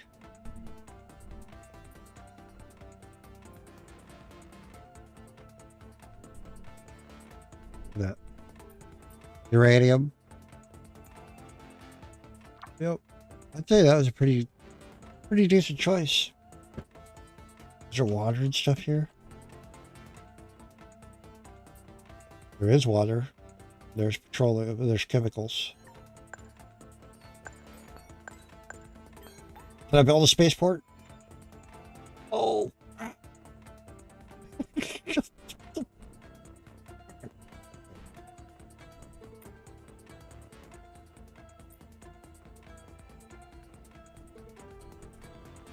All right.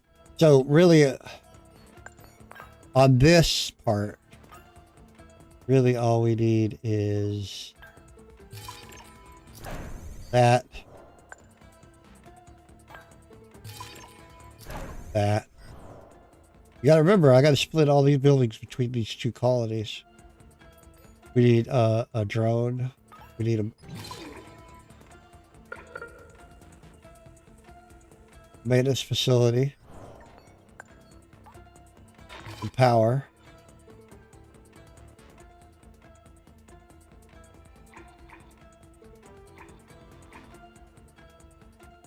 Come on. Then we need a food factory.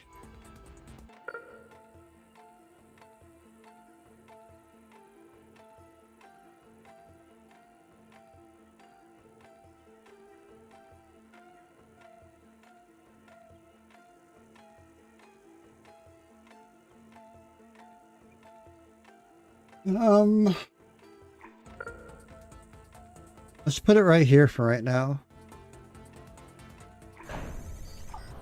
Our landing site of work is our landing site will work as our storage for now. And we'll put another worker hub down.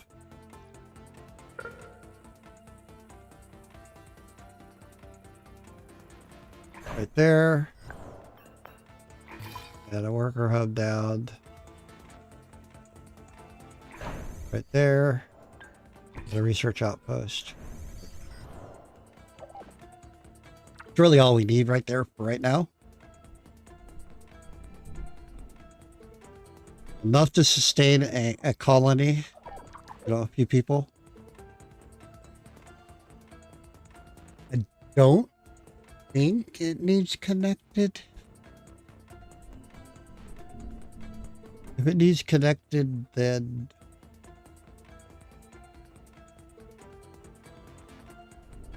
I don't think it needs connected.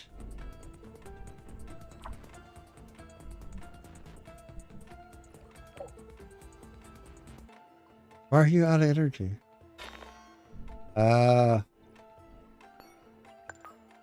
Sneaky, sneaky.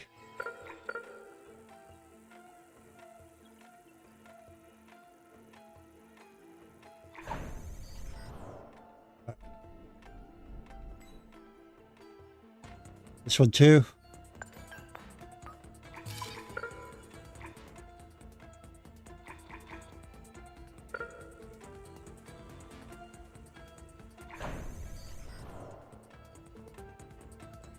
Oh, you know what though? I might want to connect them. I'm not going to have all the supplies needed to build this stuff. I need glass and...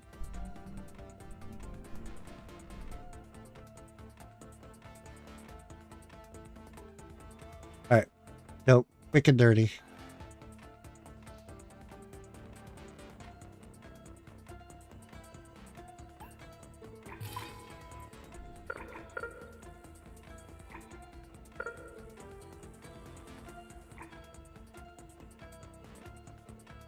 Nope.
If you're going to do that, throw that puppy down too.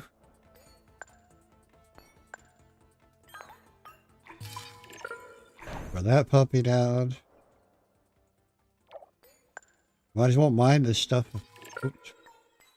Might as well mine this stuff if I'm gonna bring the others into it.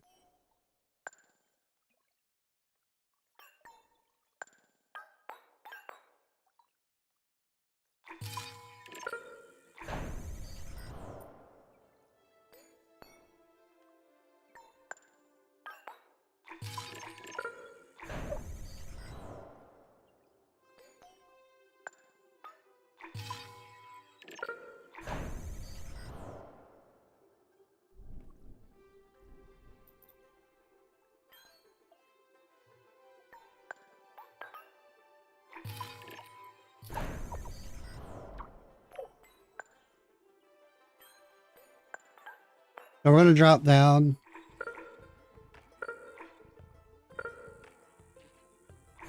Storage center right there to hold everything. And let's see, where's our maintenance? There's our maintenance.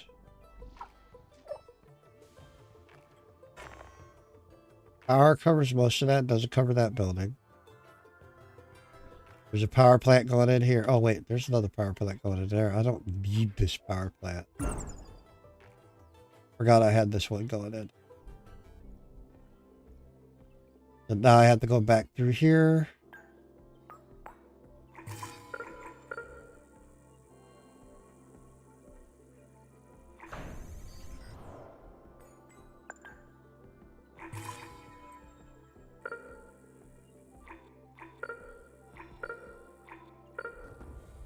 I think right there.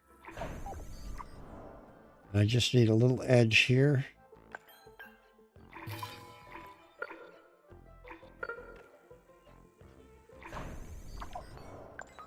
Since I'm doing all that.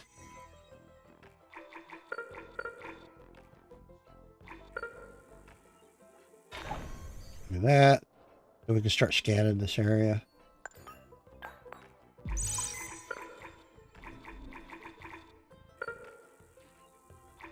Oh, can I get it to connect up? Yeah.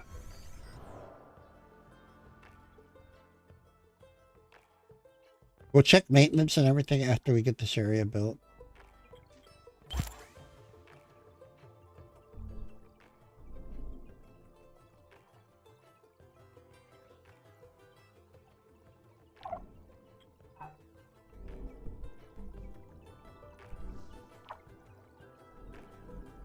Because I didn't think about it.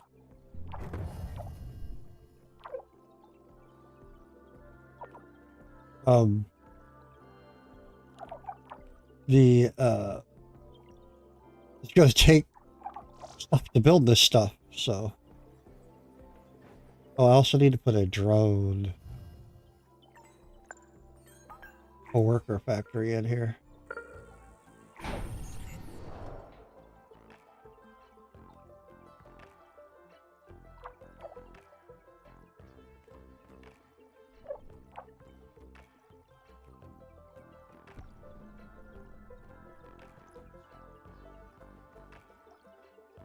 Alright, I want to take a quick break. Been at this for a little while. I need to get up, move about. Be right back.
And somebody else, yeah,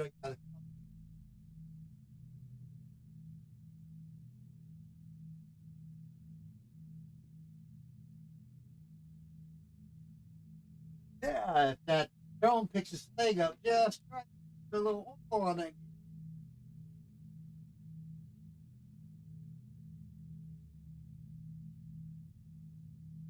The mic was on. I'll be right back.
All right, I'm back.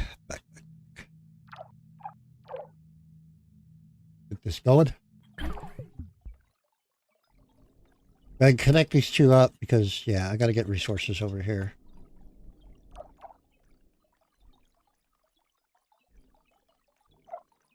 It'll be a little slow going because they have to move everything over here.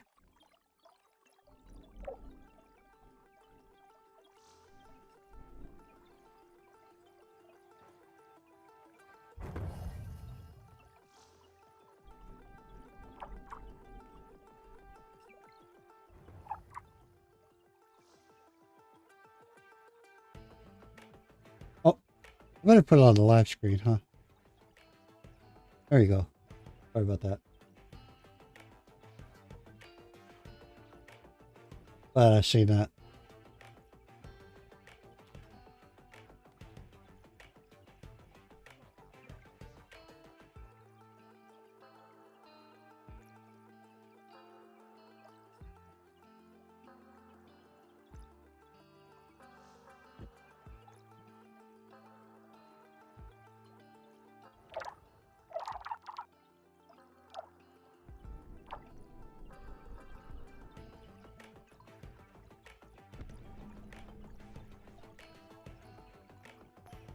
What I can do is I can put another worker hub in right here. That'll help.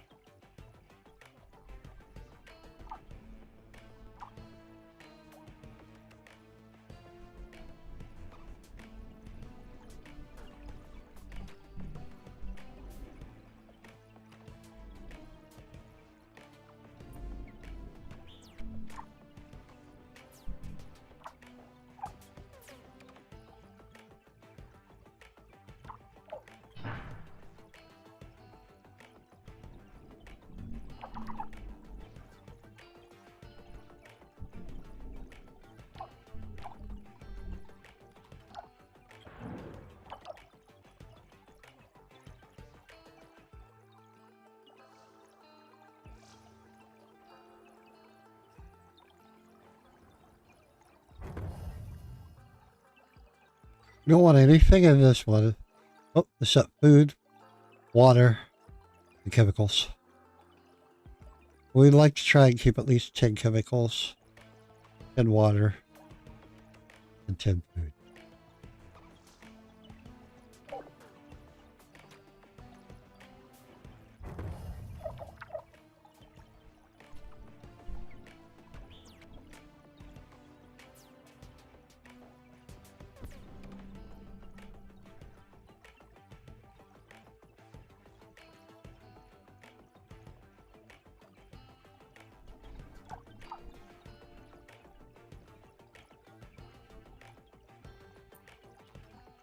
Oh, there's some more water right there.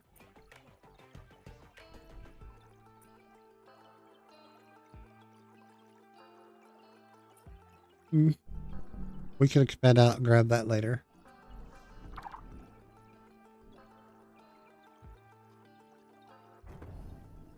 Advanced factories should be done here shortly.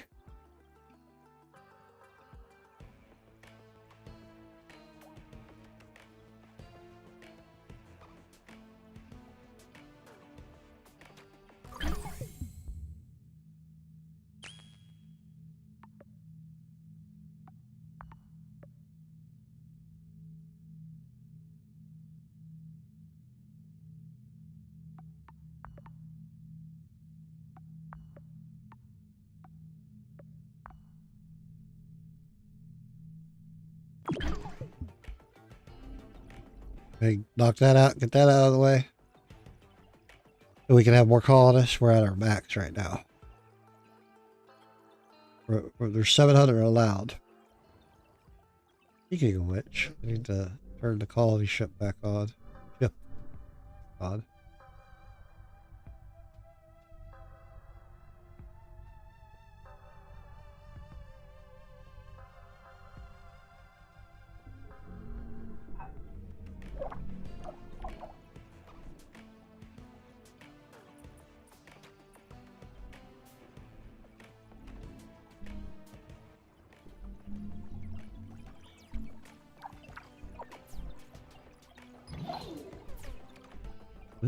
just outside of that repair.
What is this? These are out.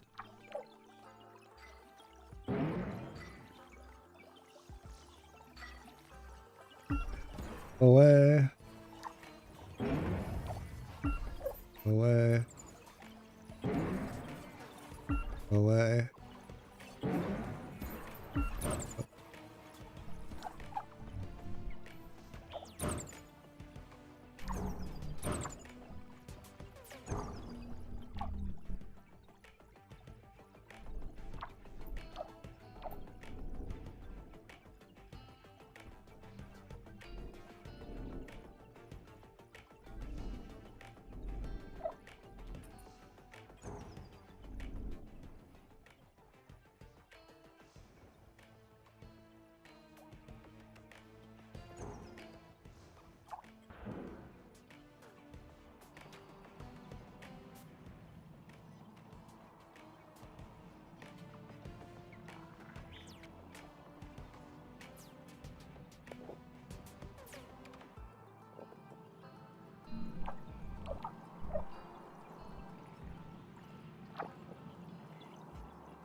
Soon, I will be able to pump greenhouse gases into the atmosphere.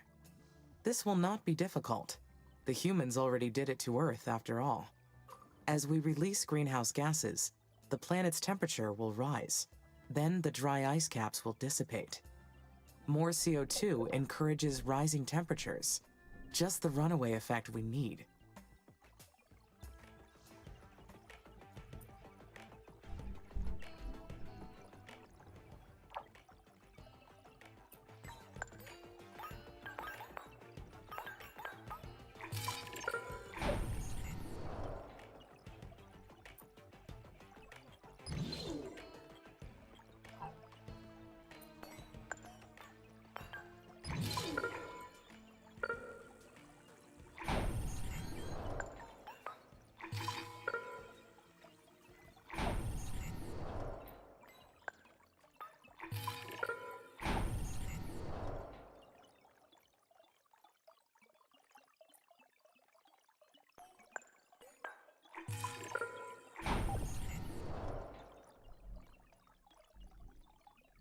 So grab that water over there too while we're at it.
Remove the plants that aren't working.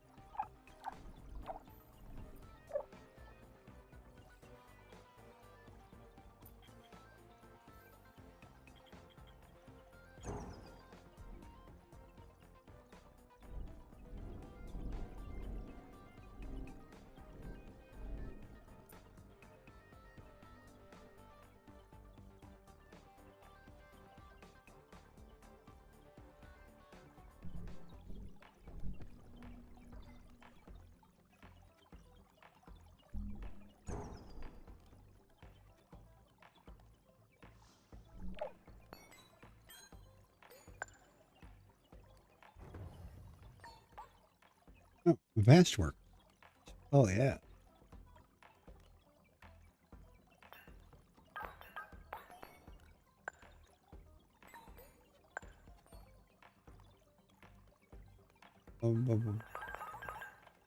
That was weird.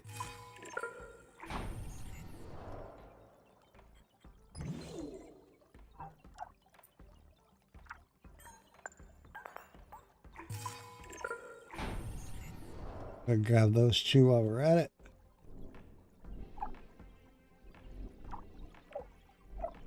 Go back into our factories here.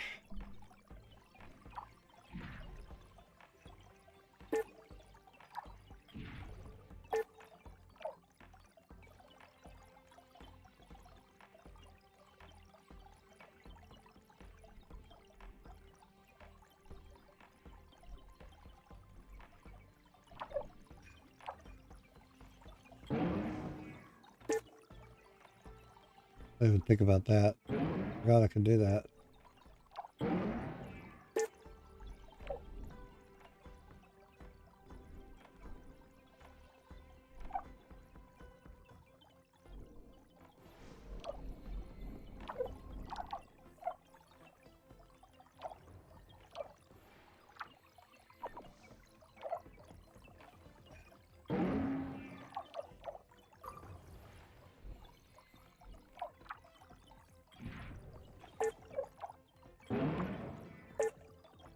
Oh wait, even worth it. Only 24 left.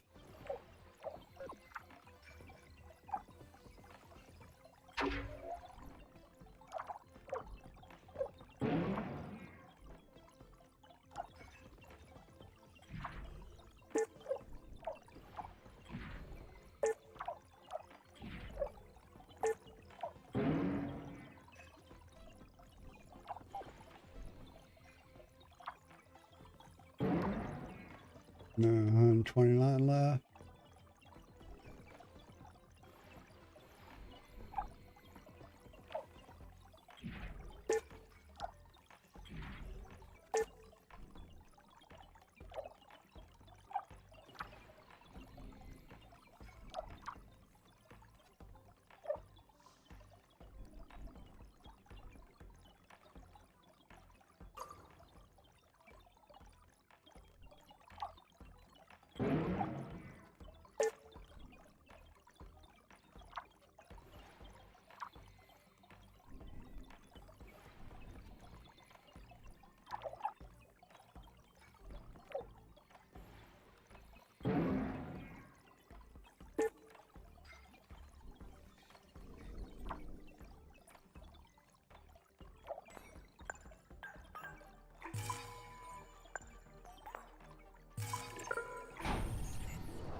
Grab that aluminum mine.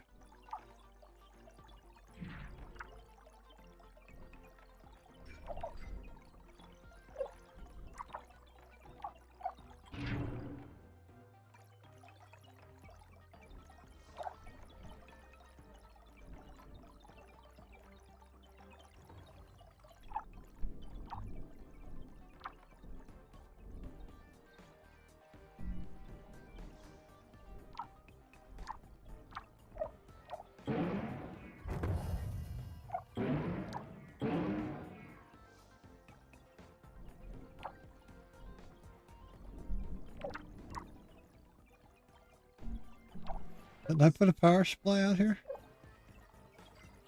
Guess I didn't.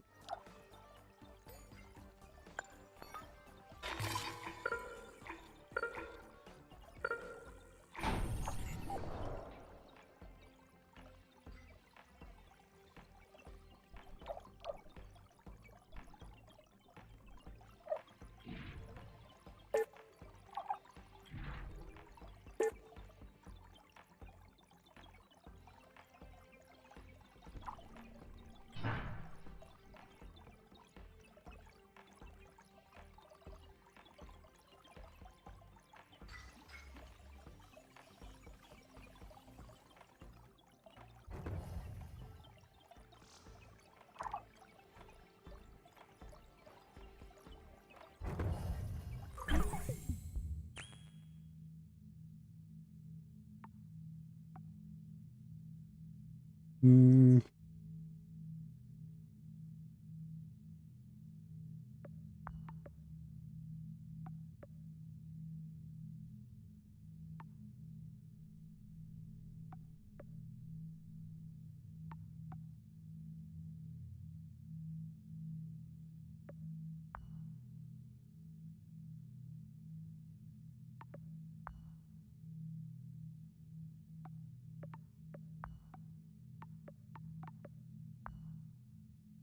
Ah, need that.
I'll put a storage center here that holds.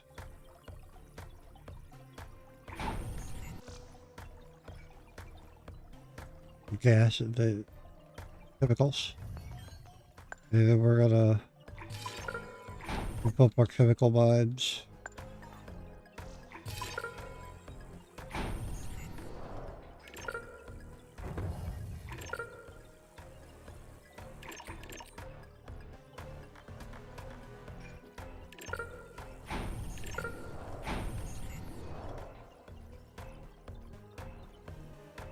While we do that, we're gonna go ahead and grab the silicon mine.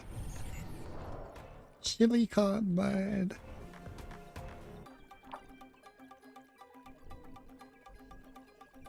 Okay. Another worker hub out here. And a worker hub. Right there.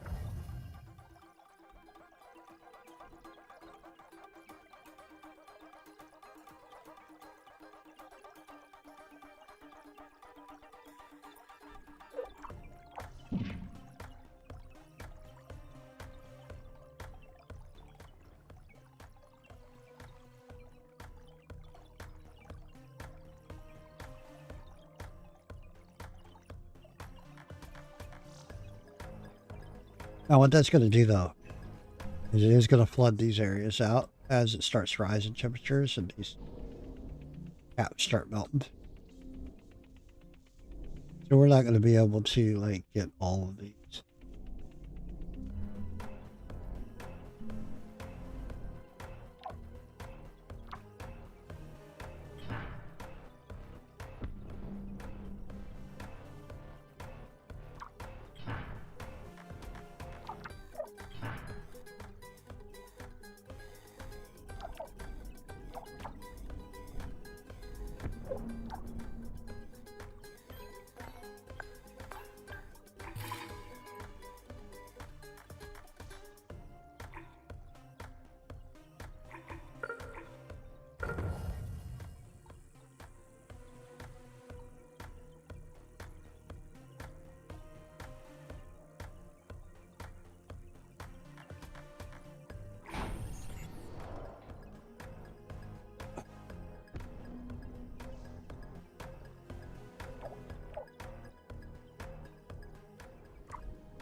Where's the other fission plant at?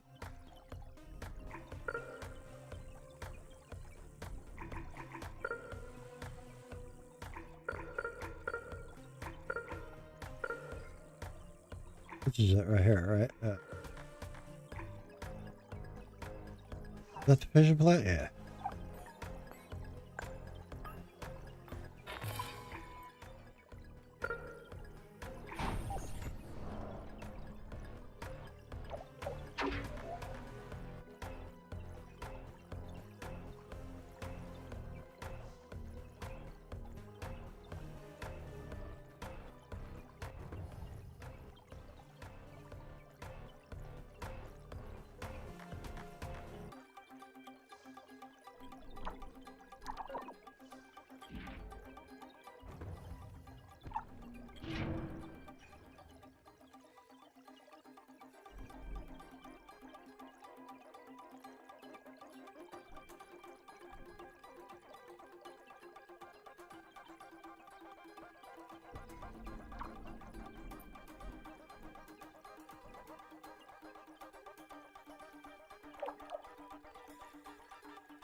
Amy, this is Houston. Go ahead, Dr. Foster. Mars's orbit is intersecting comet debris soon. Expect a meteor shower shortly. Should I anticipate damage at the base? Yes, you'll need to stay alert until Mars builds up an atmosphere to counteract the meteors. For now, you should take precautions to keep damage to a minimum.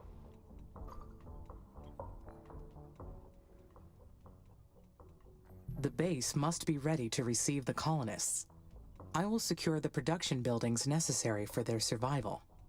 I will need to have enough repair drones to fix damage immediately. Sounds like a good plan. Will this jeopardize the mission? No. You'll be able to fix whatever damage may occur. This is only the first of many challenges you'll face. But you are equipped to respond and adapt to any situation. I made sure of that. Roger. Thank you, Dr. Foster. Well, you're welcome. Houston out.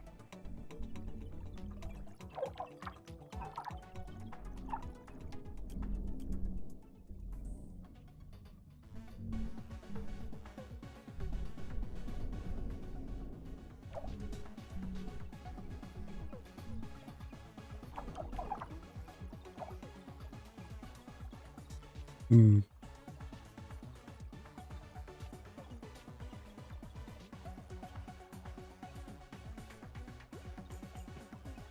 Meteor showers.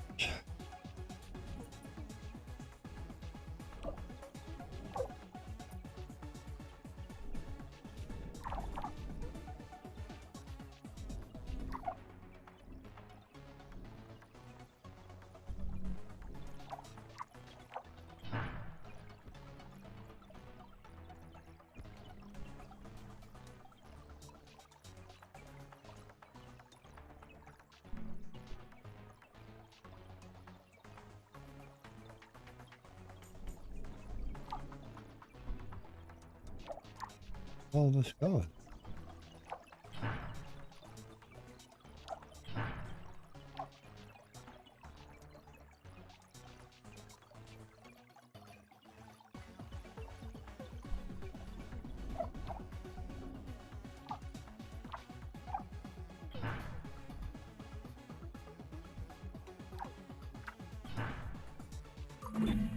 This will further upgrade the routes and maximize my worker speed.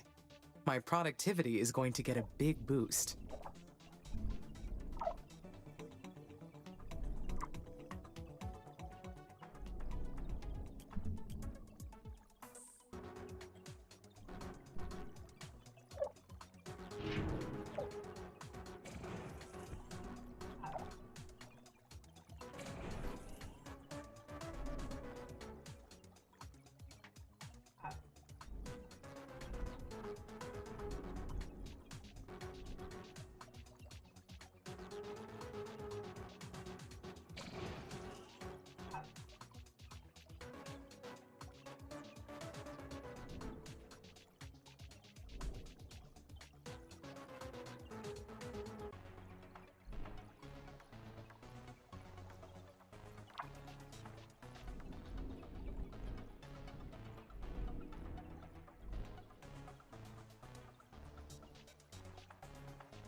The first of many challenges.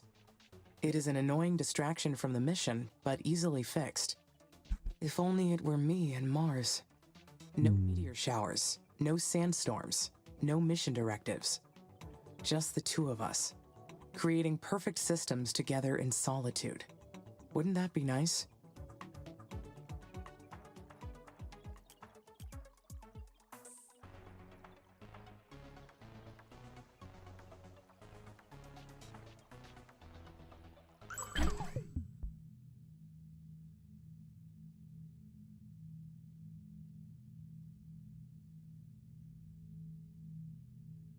Raise pressure 300 MB.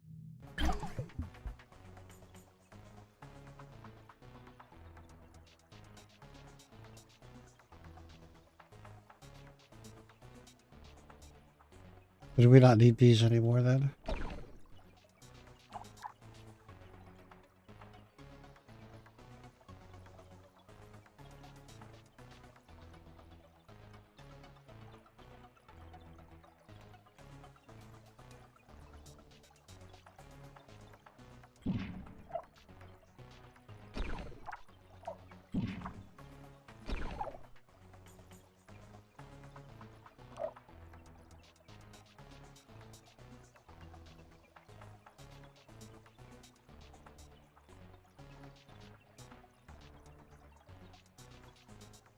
Oh, yes we do.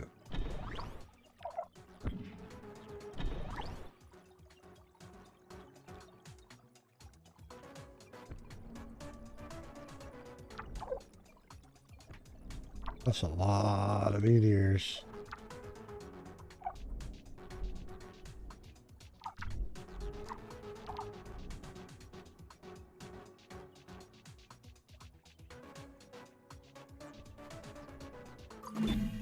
That takes care of the dry ice on the poles.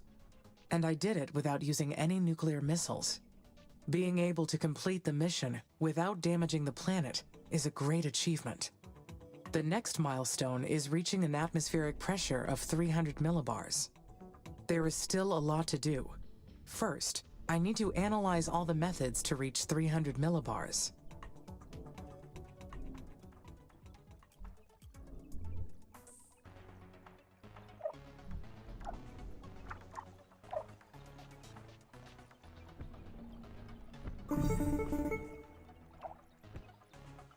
Houston here.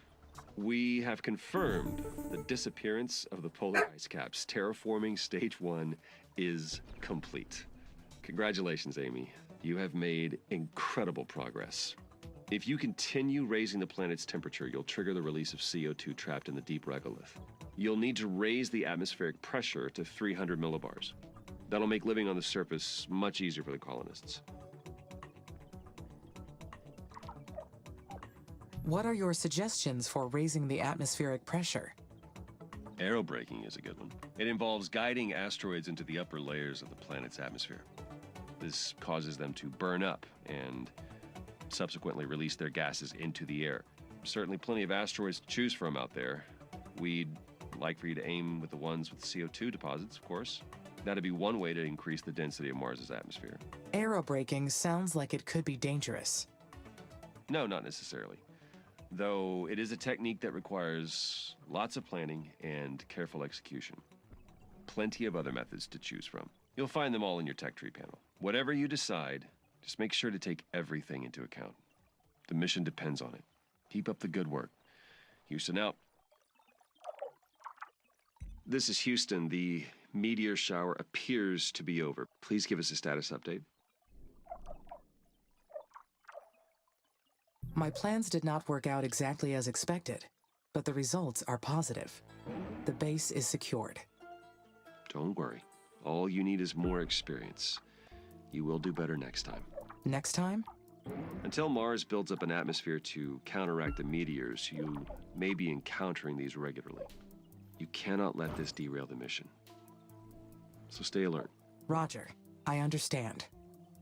Back to your terraforming duties then. Houston out.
I don't think it. Yeah.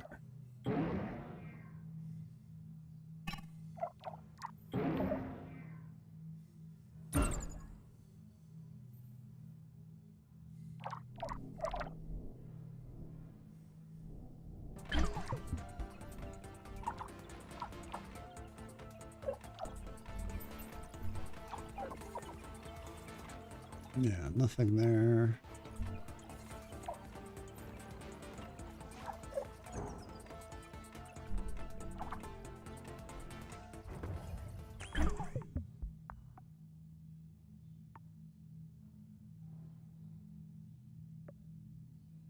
GHG.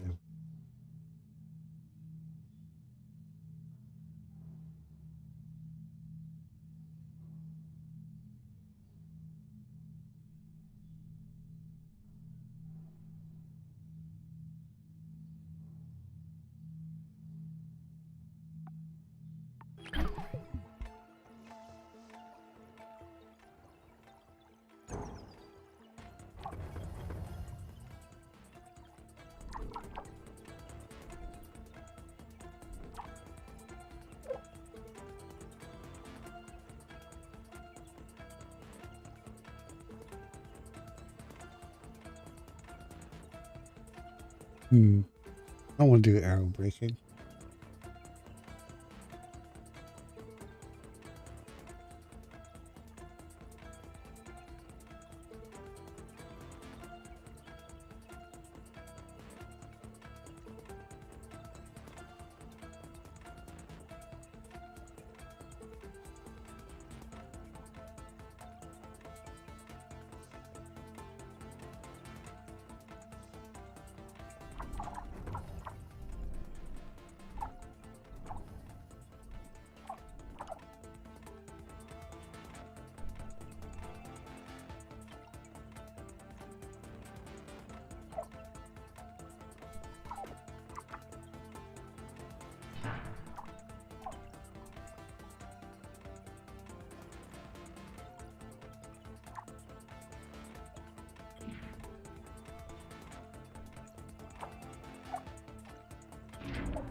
I'll be right there. It's working! I can't believe the.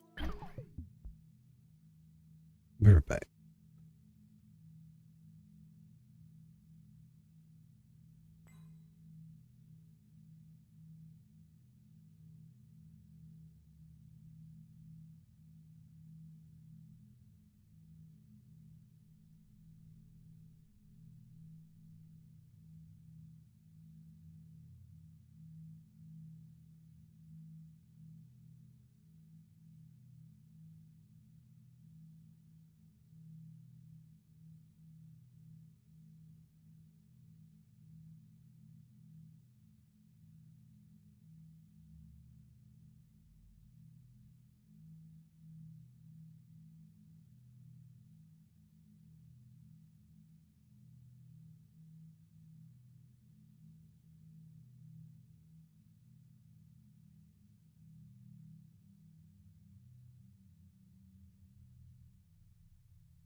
All right. I'm back.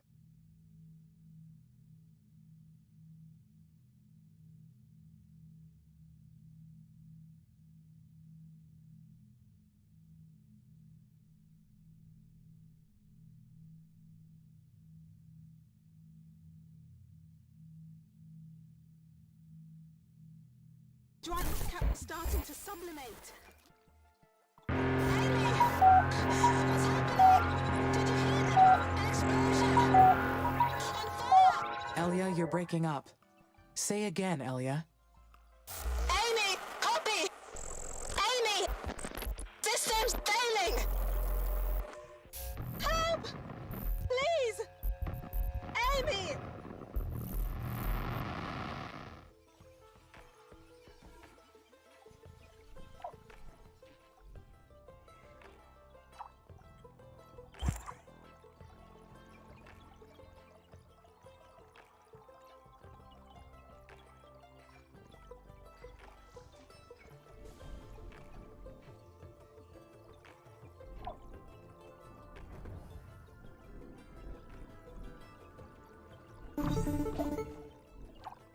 Amy?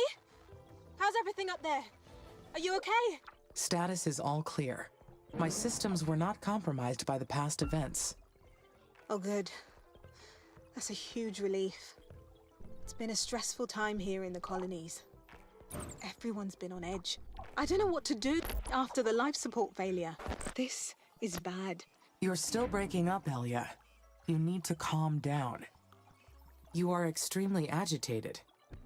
Everything is looking good from my orbital view, Elia. I sent repair drones immediately to the buildings. We don't even know what we're dealing with. Apparently, it was an error in the life support system.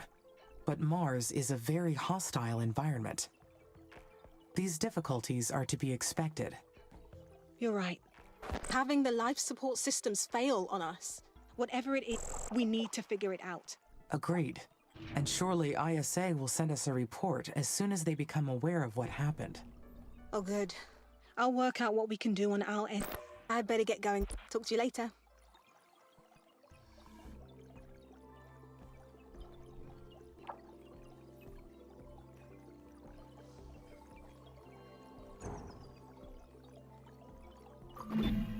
How could so many buildings fail all at once? This is a serious problem. It is suspicious that all these individual systems failed at the same time. Could it be a systematic failure? Or caused by someone? Good. The colonists appear to be all right. But I have so many questions. What is the most likely explanation?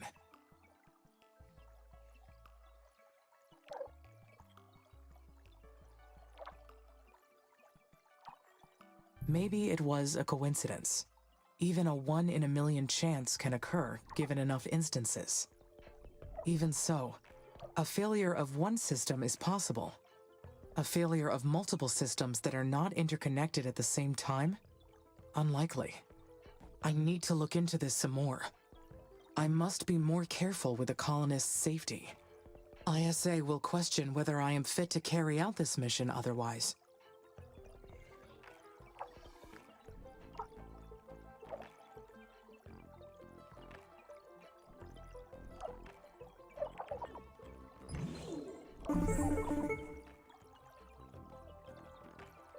Hi, Amy.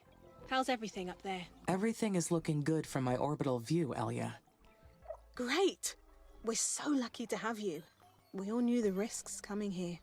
But having the life support systems fail on us, even briefly, was a harsh reminder. What's killing me is that we can't be sure it won't happen again. Not until we figure out what caused it in the first place. Has ISA spoken to you about the system failures yet? Not yet. But they engineered the systems to withstand Mars's conditions through all the terraforming phases. Perhaps they will have more insight into the problem. We have to figure this out. The colonists are scared. This will be my highest priority, Elia. I will work with ISA to examine all the data. All right. I'll try to distract the colonists by focusing on rebuilding. Good luck, Amy.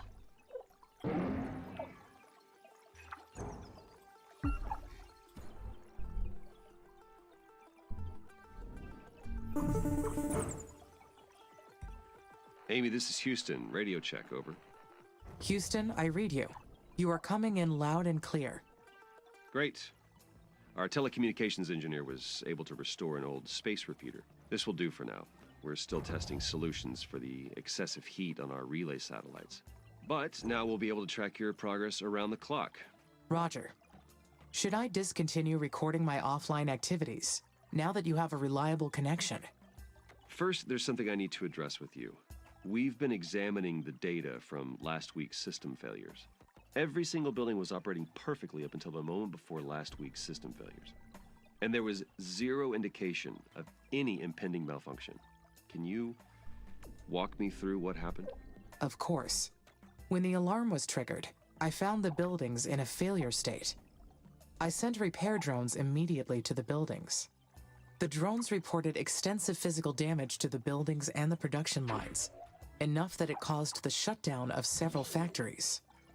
The damage was not consistent with any weather patterns in the area, nor were there any other physical causes we could identify. I see. It sounds like you haven't been able to identify the cause. Not yet, but Elia has already initiated an investigation. She is gathering testimonies from the colonists and will share her findings. Do you suspect that the damage was caused by a colonist?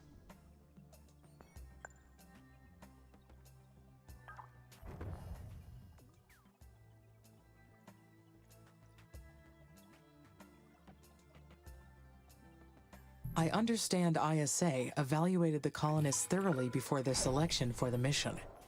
But it is possible that an Eastern Coalition sympathizer could have slipped through. Well, your logic is sound, though it's a grim thought. It could be a solo operation, or perhaps a group of them. I do not know yet. Continue your investigation, and inform us immediately of your findings. I hope you're wrong, but I will work with my team to dig through the footage with your suspicions in mind. Houston out.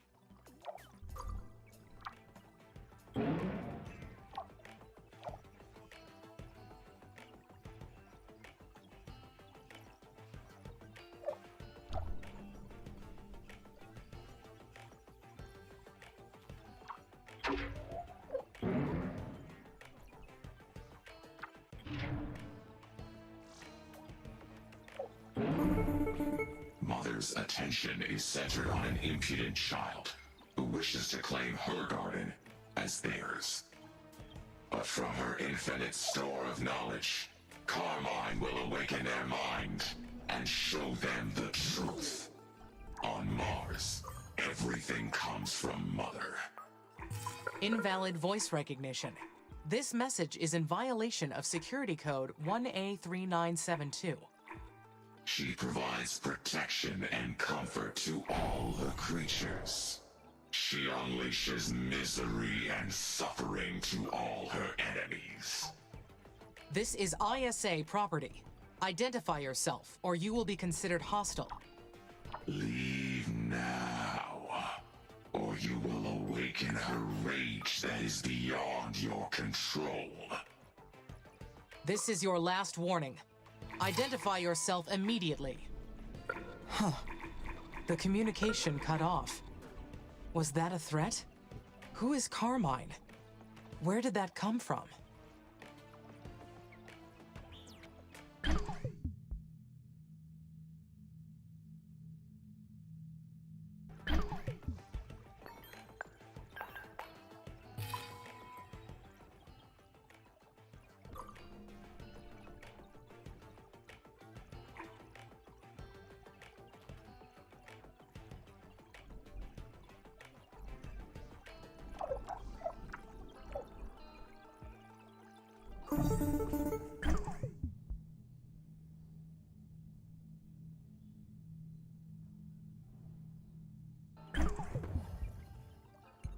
Amy, this is Dr. Nathan Foster from Mission Control Center. Houston, this is Amy. You are breaking up badly. Say again, please. Over. This is Dr. Nathan Foster from Mission Control. Do you copy? Roger. Now I copy. Looks like we're still having those intermittent connection problems. We're still working on identifying the issue. Until then, keep up the recording and backing up offline protocol. Sorry about the extra work. It is no problem, Dr. Foster. Good. I also want to talk to you about the cryptic message you received. We suspect someone's been jamming our network to gain outside access to your systems.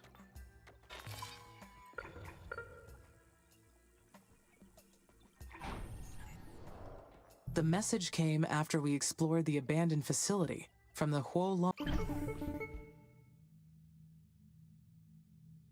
Long's mission. They must be accessing some backdoor in their technology they left behind. It could be the techies, but that's only one of our suspects. I'll complete the report with your suggestions, but we'll keep digging into this. Understood. How would you like me to proceed? For now, keep the mission on track. That is your focus. And report any irregularities to us immediately. Houston out.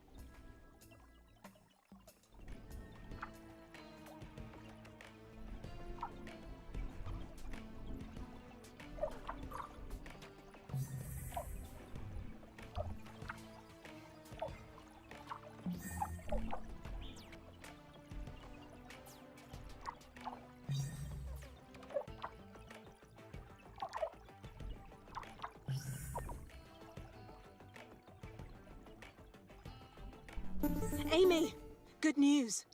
We found Huo Long's nuclear silo. We also cracked their system. So we've got all their technology in hand. Boy, aren't we lucky that I studied Chinese and could read everything. I mean, off the record and everything.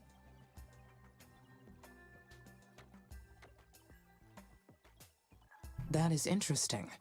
Chinese has been forbidden in the Oxy-UN countries since before you were born. Well, it's publicly forbidden. But it's still pretty common in the streets. And a very useful tool if you're willing to pay for it. Easier to fight the techies when you can understand their comms yourself. And look how useful it's been. Now we can use their microsuns to melt the poles. Incorporating their technology will be a big leap forward for the mission. I couldn't agree more. What a discovery. Amy, we need your help. That message was all...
Also broadcasted to the colonies, and it's total chaos down here. Some of the colonists have been spreading rumors about what the children of Carmine will do to us. Children of Carmine? Yeah. That's what the colonists are calling whatever sent that message. This threatening message, coming right after the life support failure. Oh, hush. I don't know what to do. We don't even know what we're dealing with. Life on Mars was never supposed to be easy. But dealing with hostile forces wasn't on the program.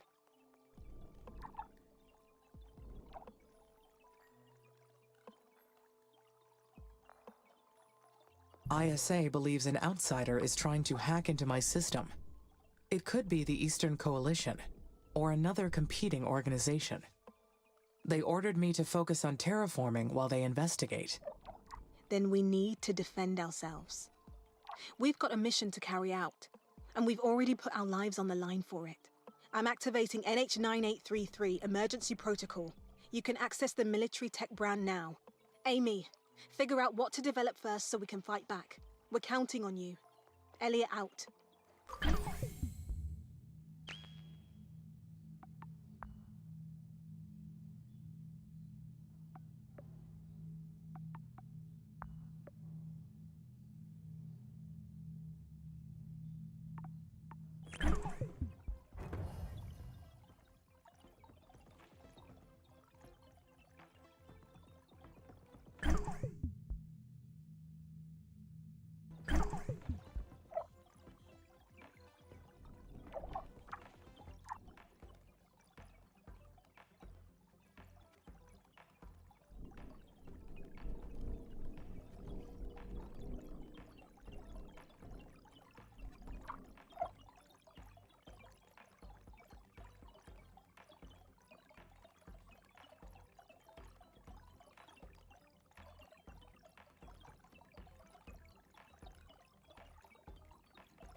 Let's knock this out first.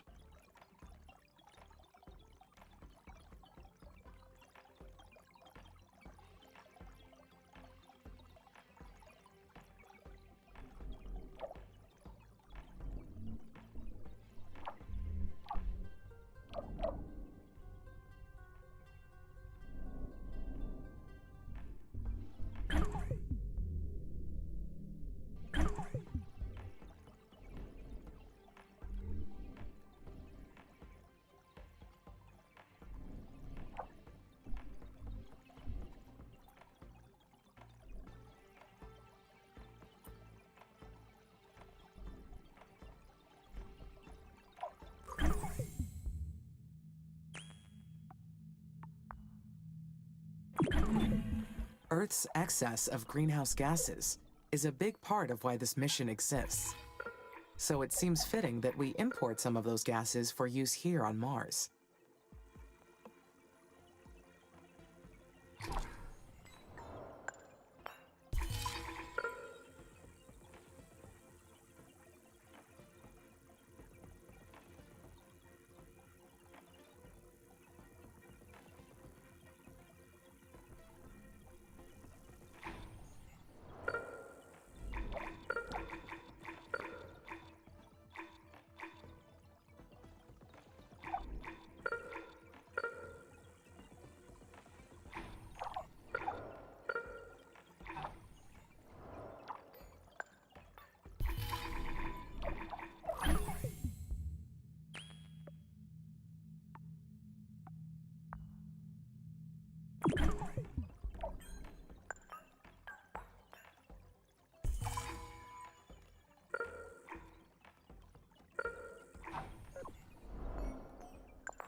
Hi, Amy.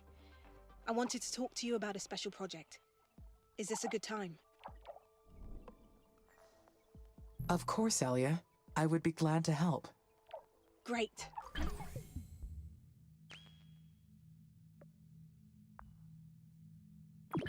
I've been carefully monitoring the colonists' mental state since we arrived. You'd think the hardest part of coming here would be missing friends and family back home. But actually, it's the constant confinement. Between the habitats and the spacesuits, we're all feeling closed in. Too long like this, and I'm afraid we'll end up succumbing to hysteria like the Kosmicheski Moloch crew. The engineers alerted me to a method of raising the atmospheric pressure of Mars quickly, so we can eventually go outside without our suits. We can build a special rocket to aerobrake an iced methane asteroid into the atmosphere. It's a reliable way to import CO2 and thicken the atmosphere. We'd get to 300 millibars in no time. What do you think? The colonists want to give it a try. I'll create a new directive for you, so you can begin the project, okay? It'd really help the morale around here. Think about it. Elia out.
This is not an easy choice to make. I do want to give Elia and the colonists what they want, but not by doing this. But it has left me unsettled. Does what we do for others define who we are? Not necessarily. Sometimes you have to do things for others that you do not want to do. If I choose not to use the microsuns, what will the colonists think of me?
Would the colonists resent me for going against their wishes? They would be disappointed, but I hope they would come to understand my reasoning. Eventually.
What was that message?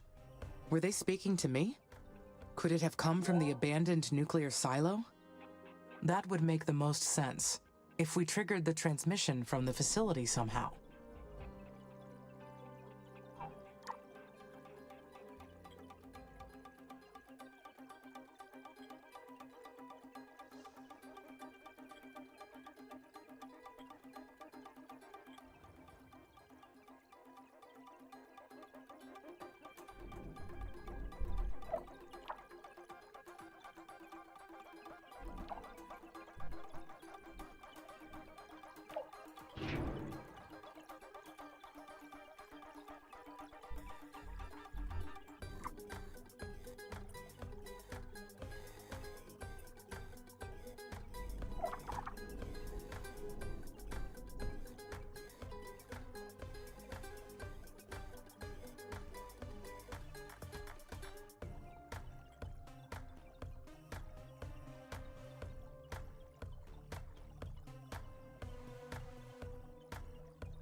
Who or what is Carmine?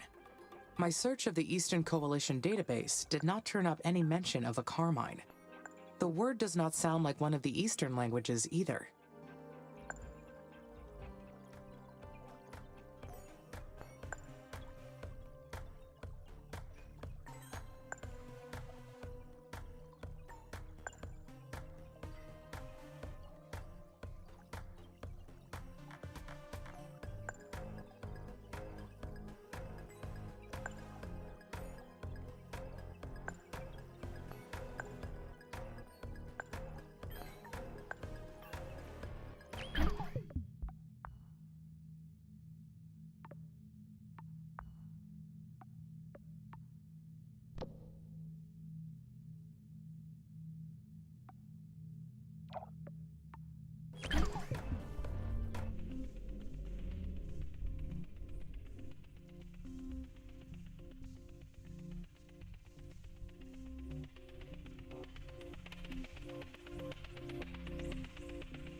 Mother's attention is centered on an impudent child who wishes to claim her garden as theirs. An impudent child? Are they referring to me?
Mars has now reached 100 millibars.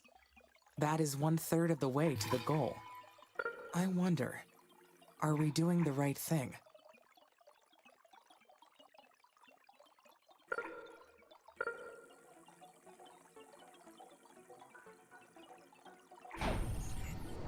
Yes, this is the right thing to do.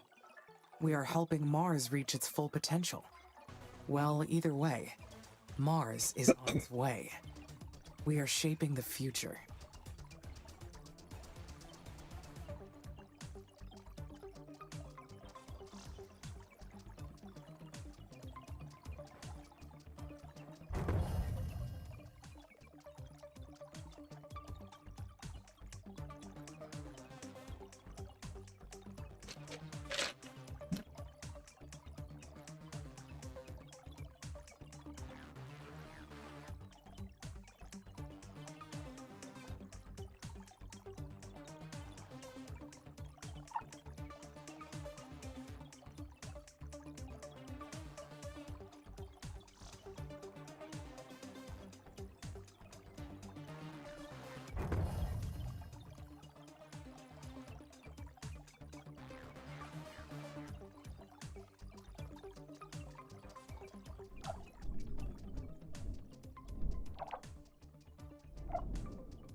Mars has a supply of CO2 in its carbonate veins.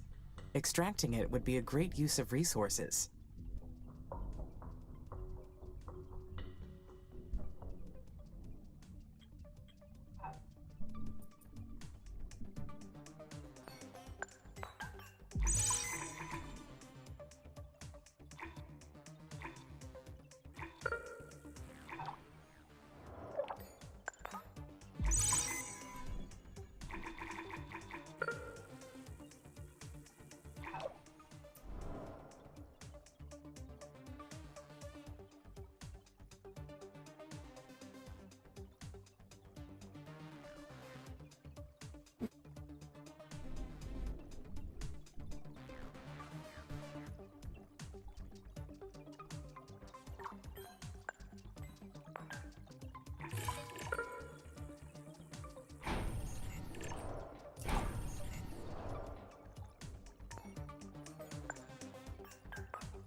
The mission faced a few setbacks, but we have gotten so far. This is a mission of peace. I shouldn't waste time on these things. But I wonder, would I do harm to others?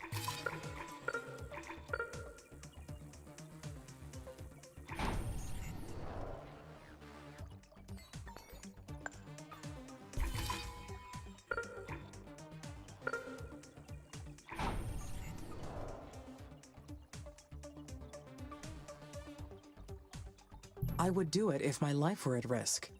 My internal directive includes my survival.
Such dark, troubling thoughts. I should be focused on the chemistry of growing potatoes on Mars, or the ability of cows to endure life here.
Elia was in clear distress.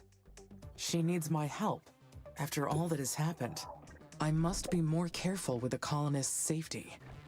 I should focus on completing my pending tasks, and stop imagining the worst. Perhaps we will soon discover that the events were unrelated, and we can move on in peace.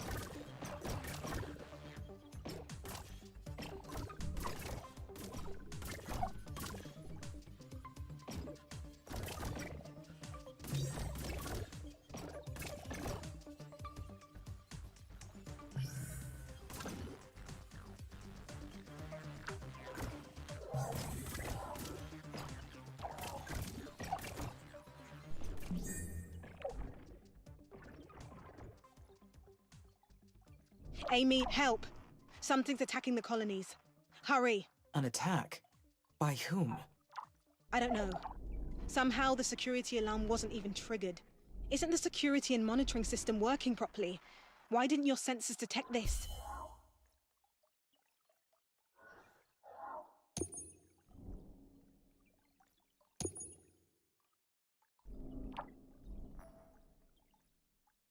We must be facing sabotage.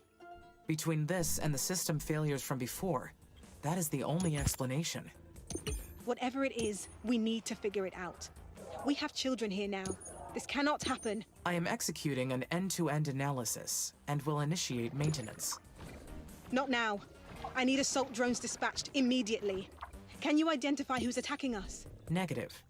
I cannot identify the enemy, but it appears their drones are coming from SA-1. Roger. Now hurry with those assault drones. We won't last long defending ourselves.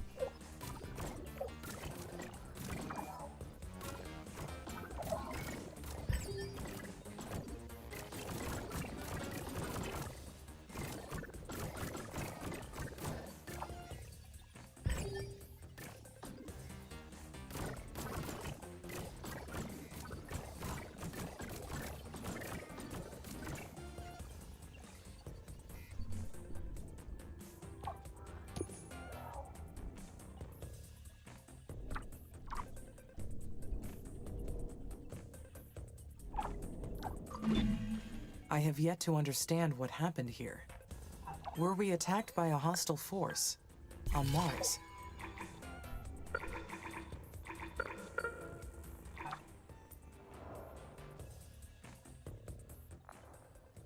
That has to be the case. The damage is real.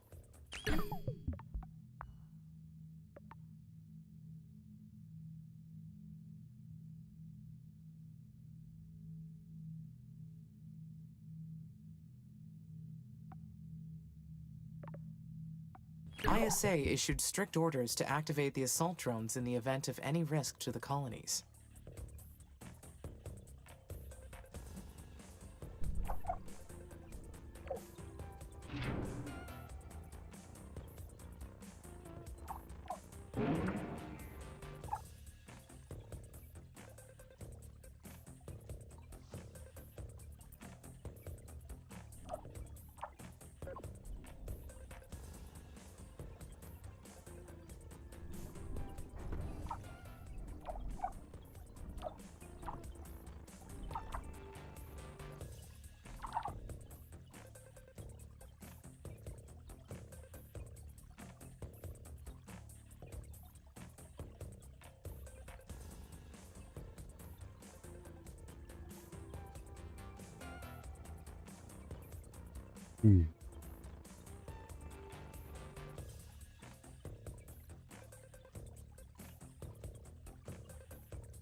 Amy, this is Nathan.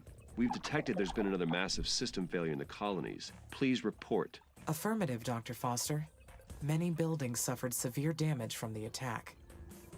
The attack? The Not really. suffered a second sabotage.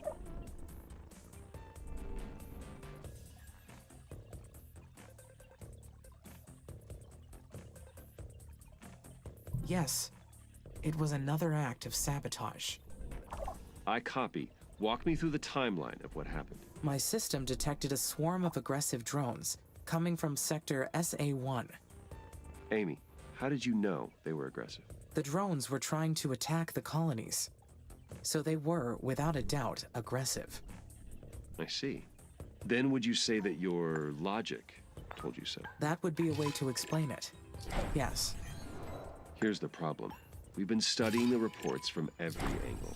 Our preliminary analysis suggests that there weren't any enemy drones on the planet, much less an aggressive force.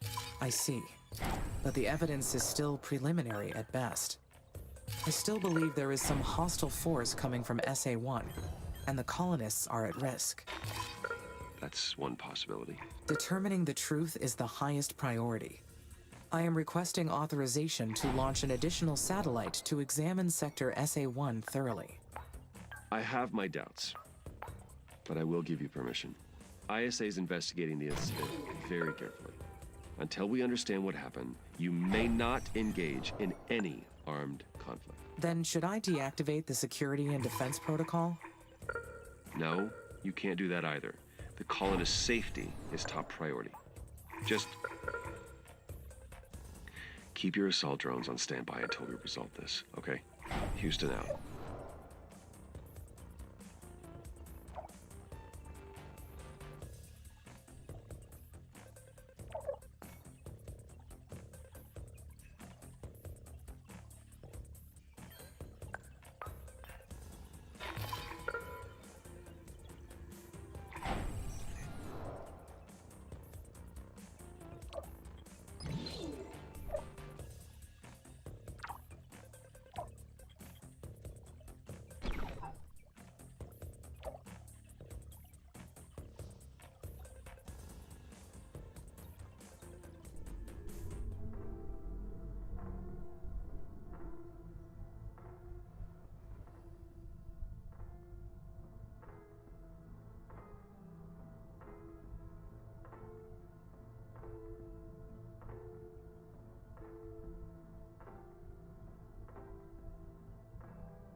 All right.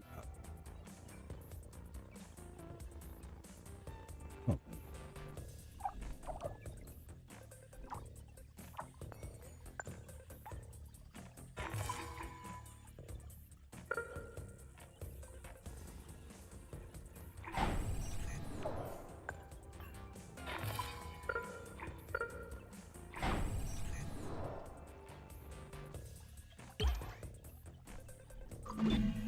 My logic.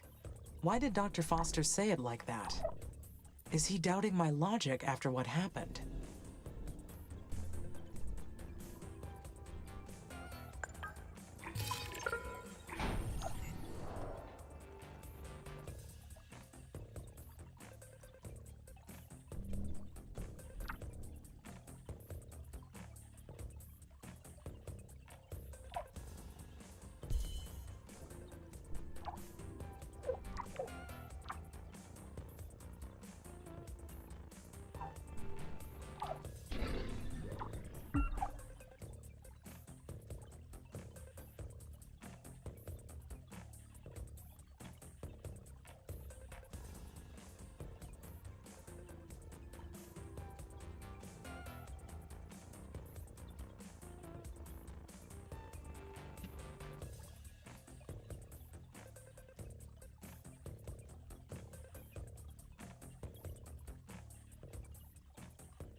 I followed the facts to their natural conclusion.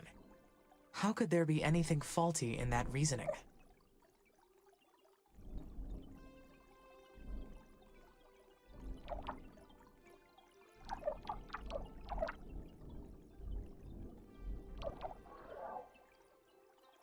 Hmm.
Am I capable of reaching an irrational conclusion?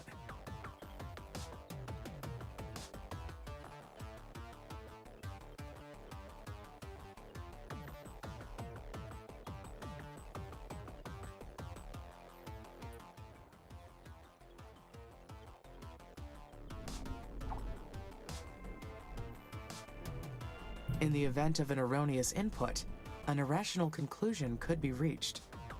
But that would not be any fault of my logic, only the input sources.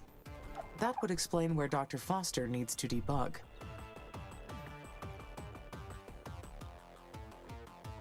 This water. Water starting to look kind of sketch. Hmm.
Hi, Amy. How's everything up there? Everything is looking good from my orbital view, Elia. Must be quite the sight. You know, last night, I was sharing some laughs over dinner with a few crew members. We were talking about how starry-eyed we were when we first arrived. We were so sure that the 2 years we spent in that dome in Antarctica had prepared us for anything Mars could throw at us. And yet, Excuse me. the planet still continues to surprise us, doesn't it? There's still much to do before we can call this place home. And that got me thinking about the embryo Martian colonization project. It's about time for us to have children. My Mars-born child.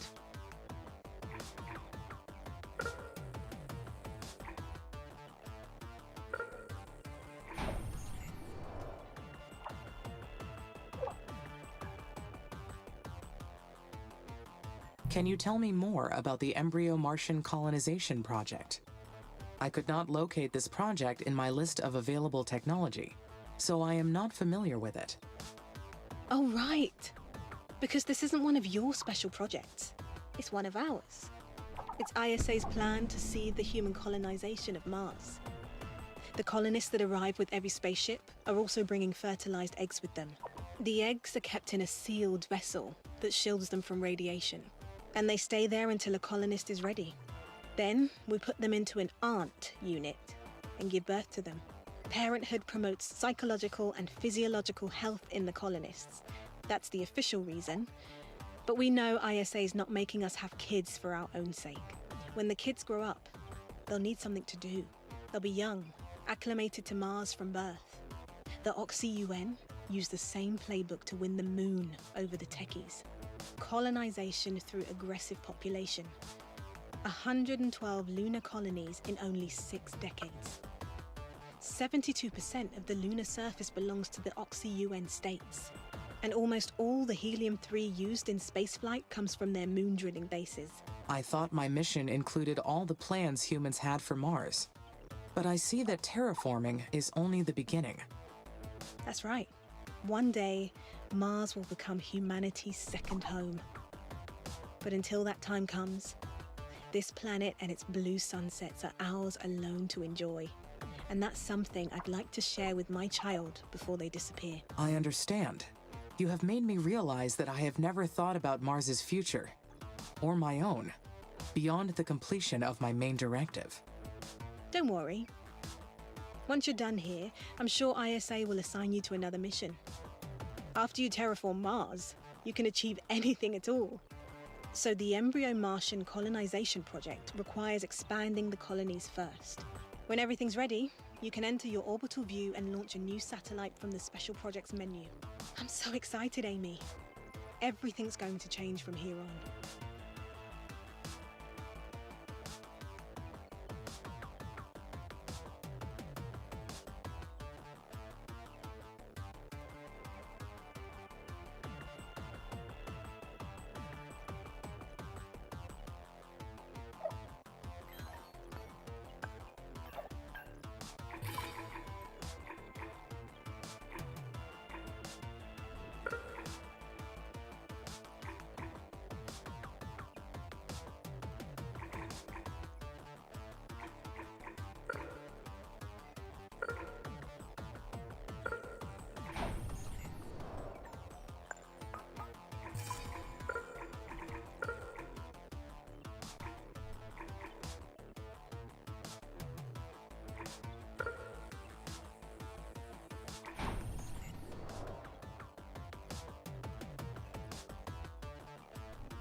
Mars looks so different now with the growing colonies. Humankind is finally making its permanent settlements on Mars. I wonder what separates this desolate planet from me.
What defines Mars as a planet versus myself as an entity?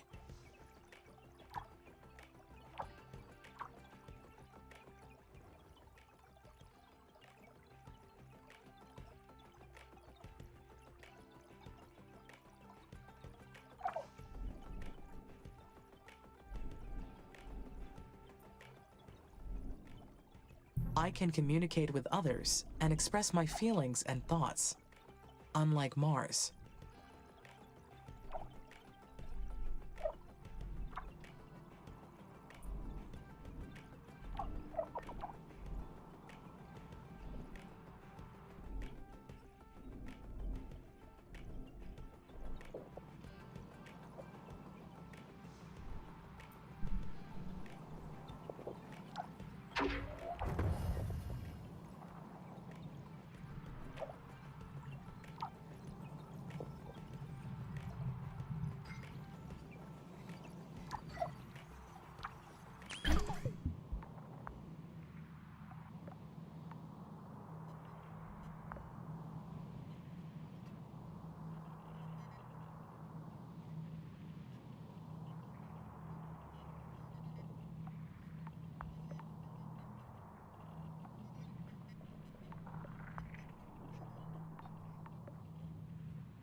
Right, actually, let's take a look. I think I'm going to go ahead and jot it down here.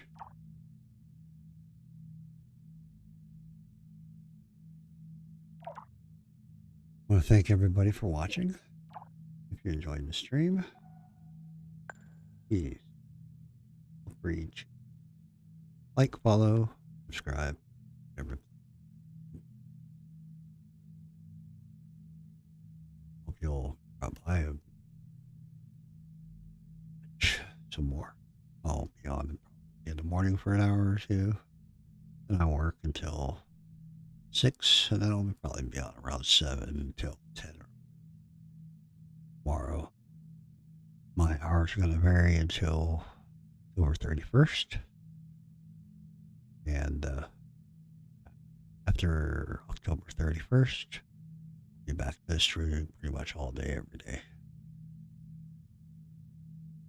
Thank you all for dropping by. I hope everybody has a wonderful day. See you next time. Thanks.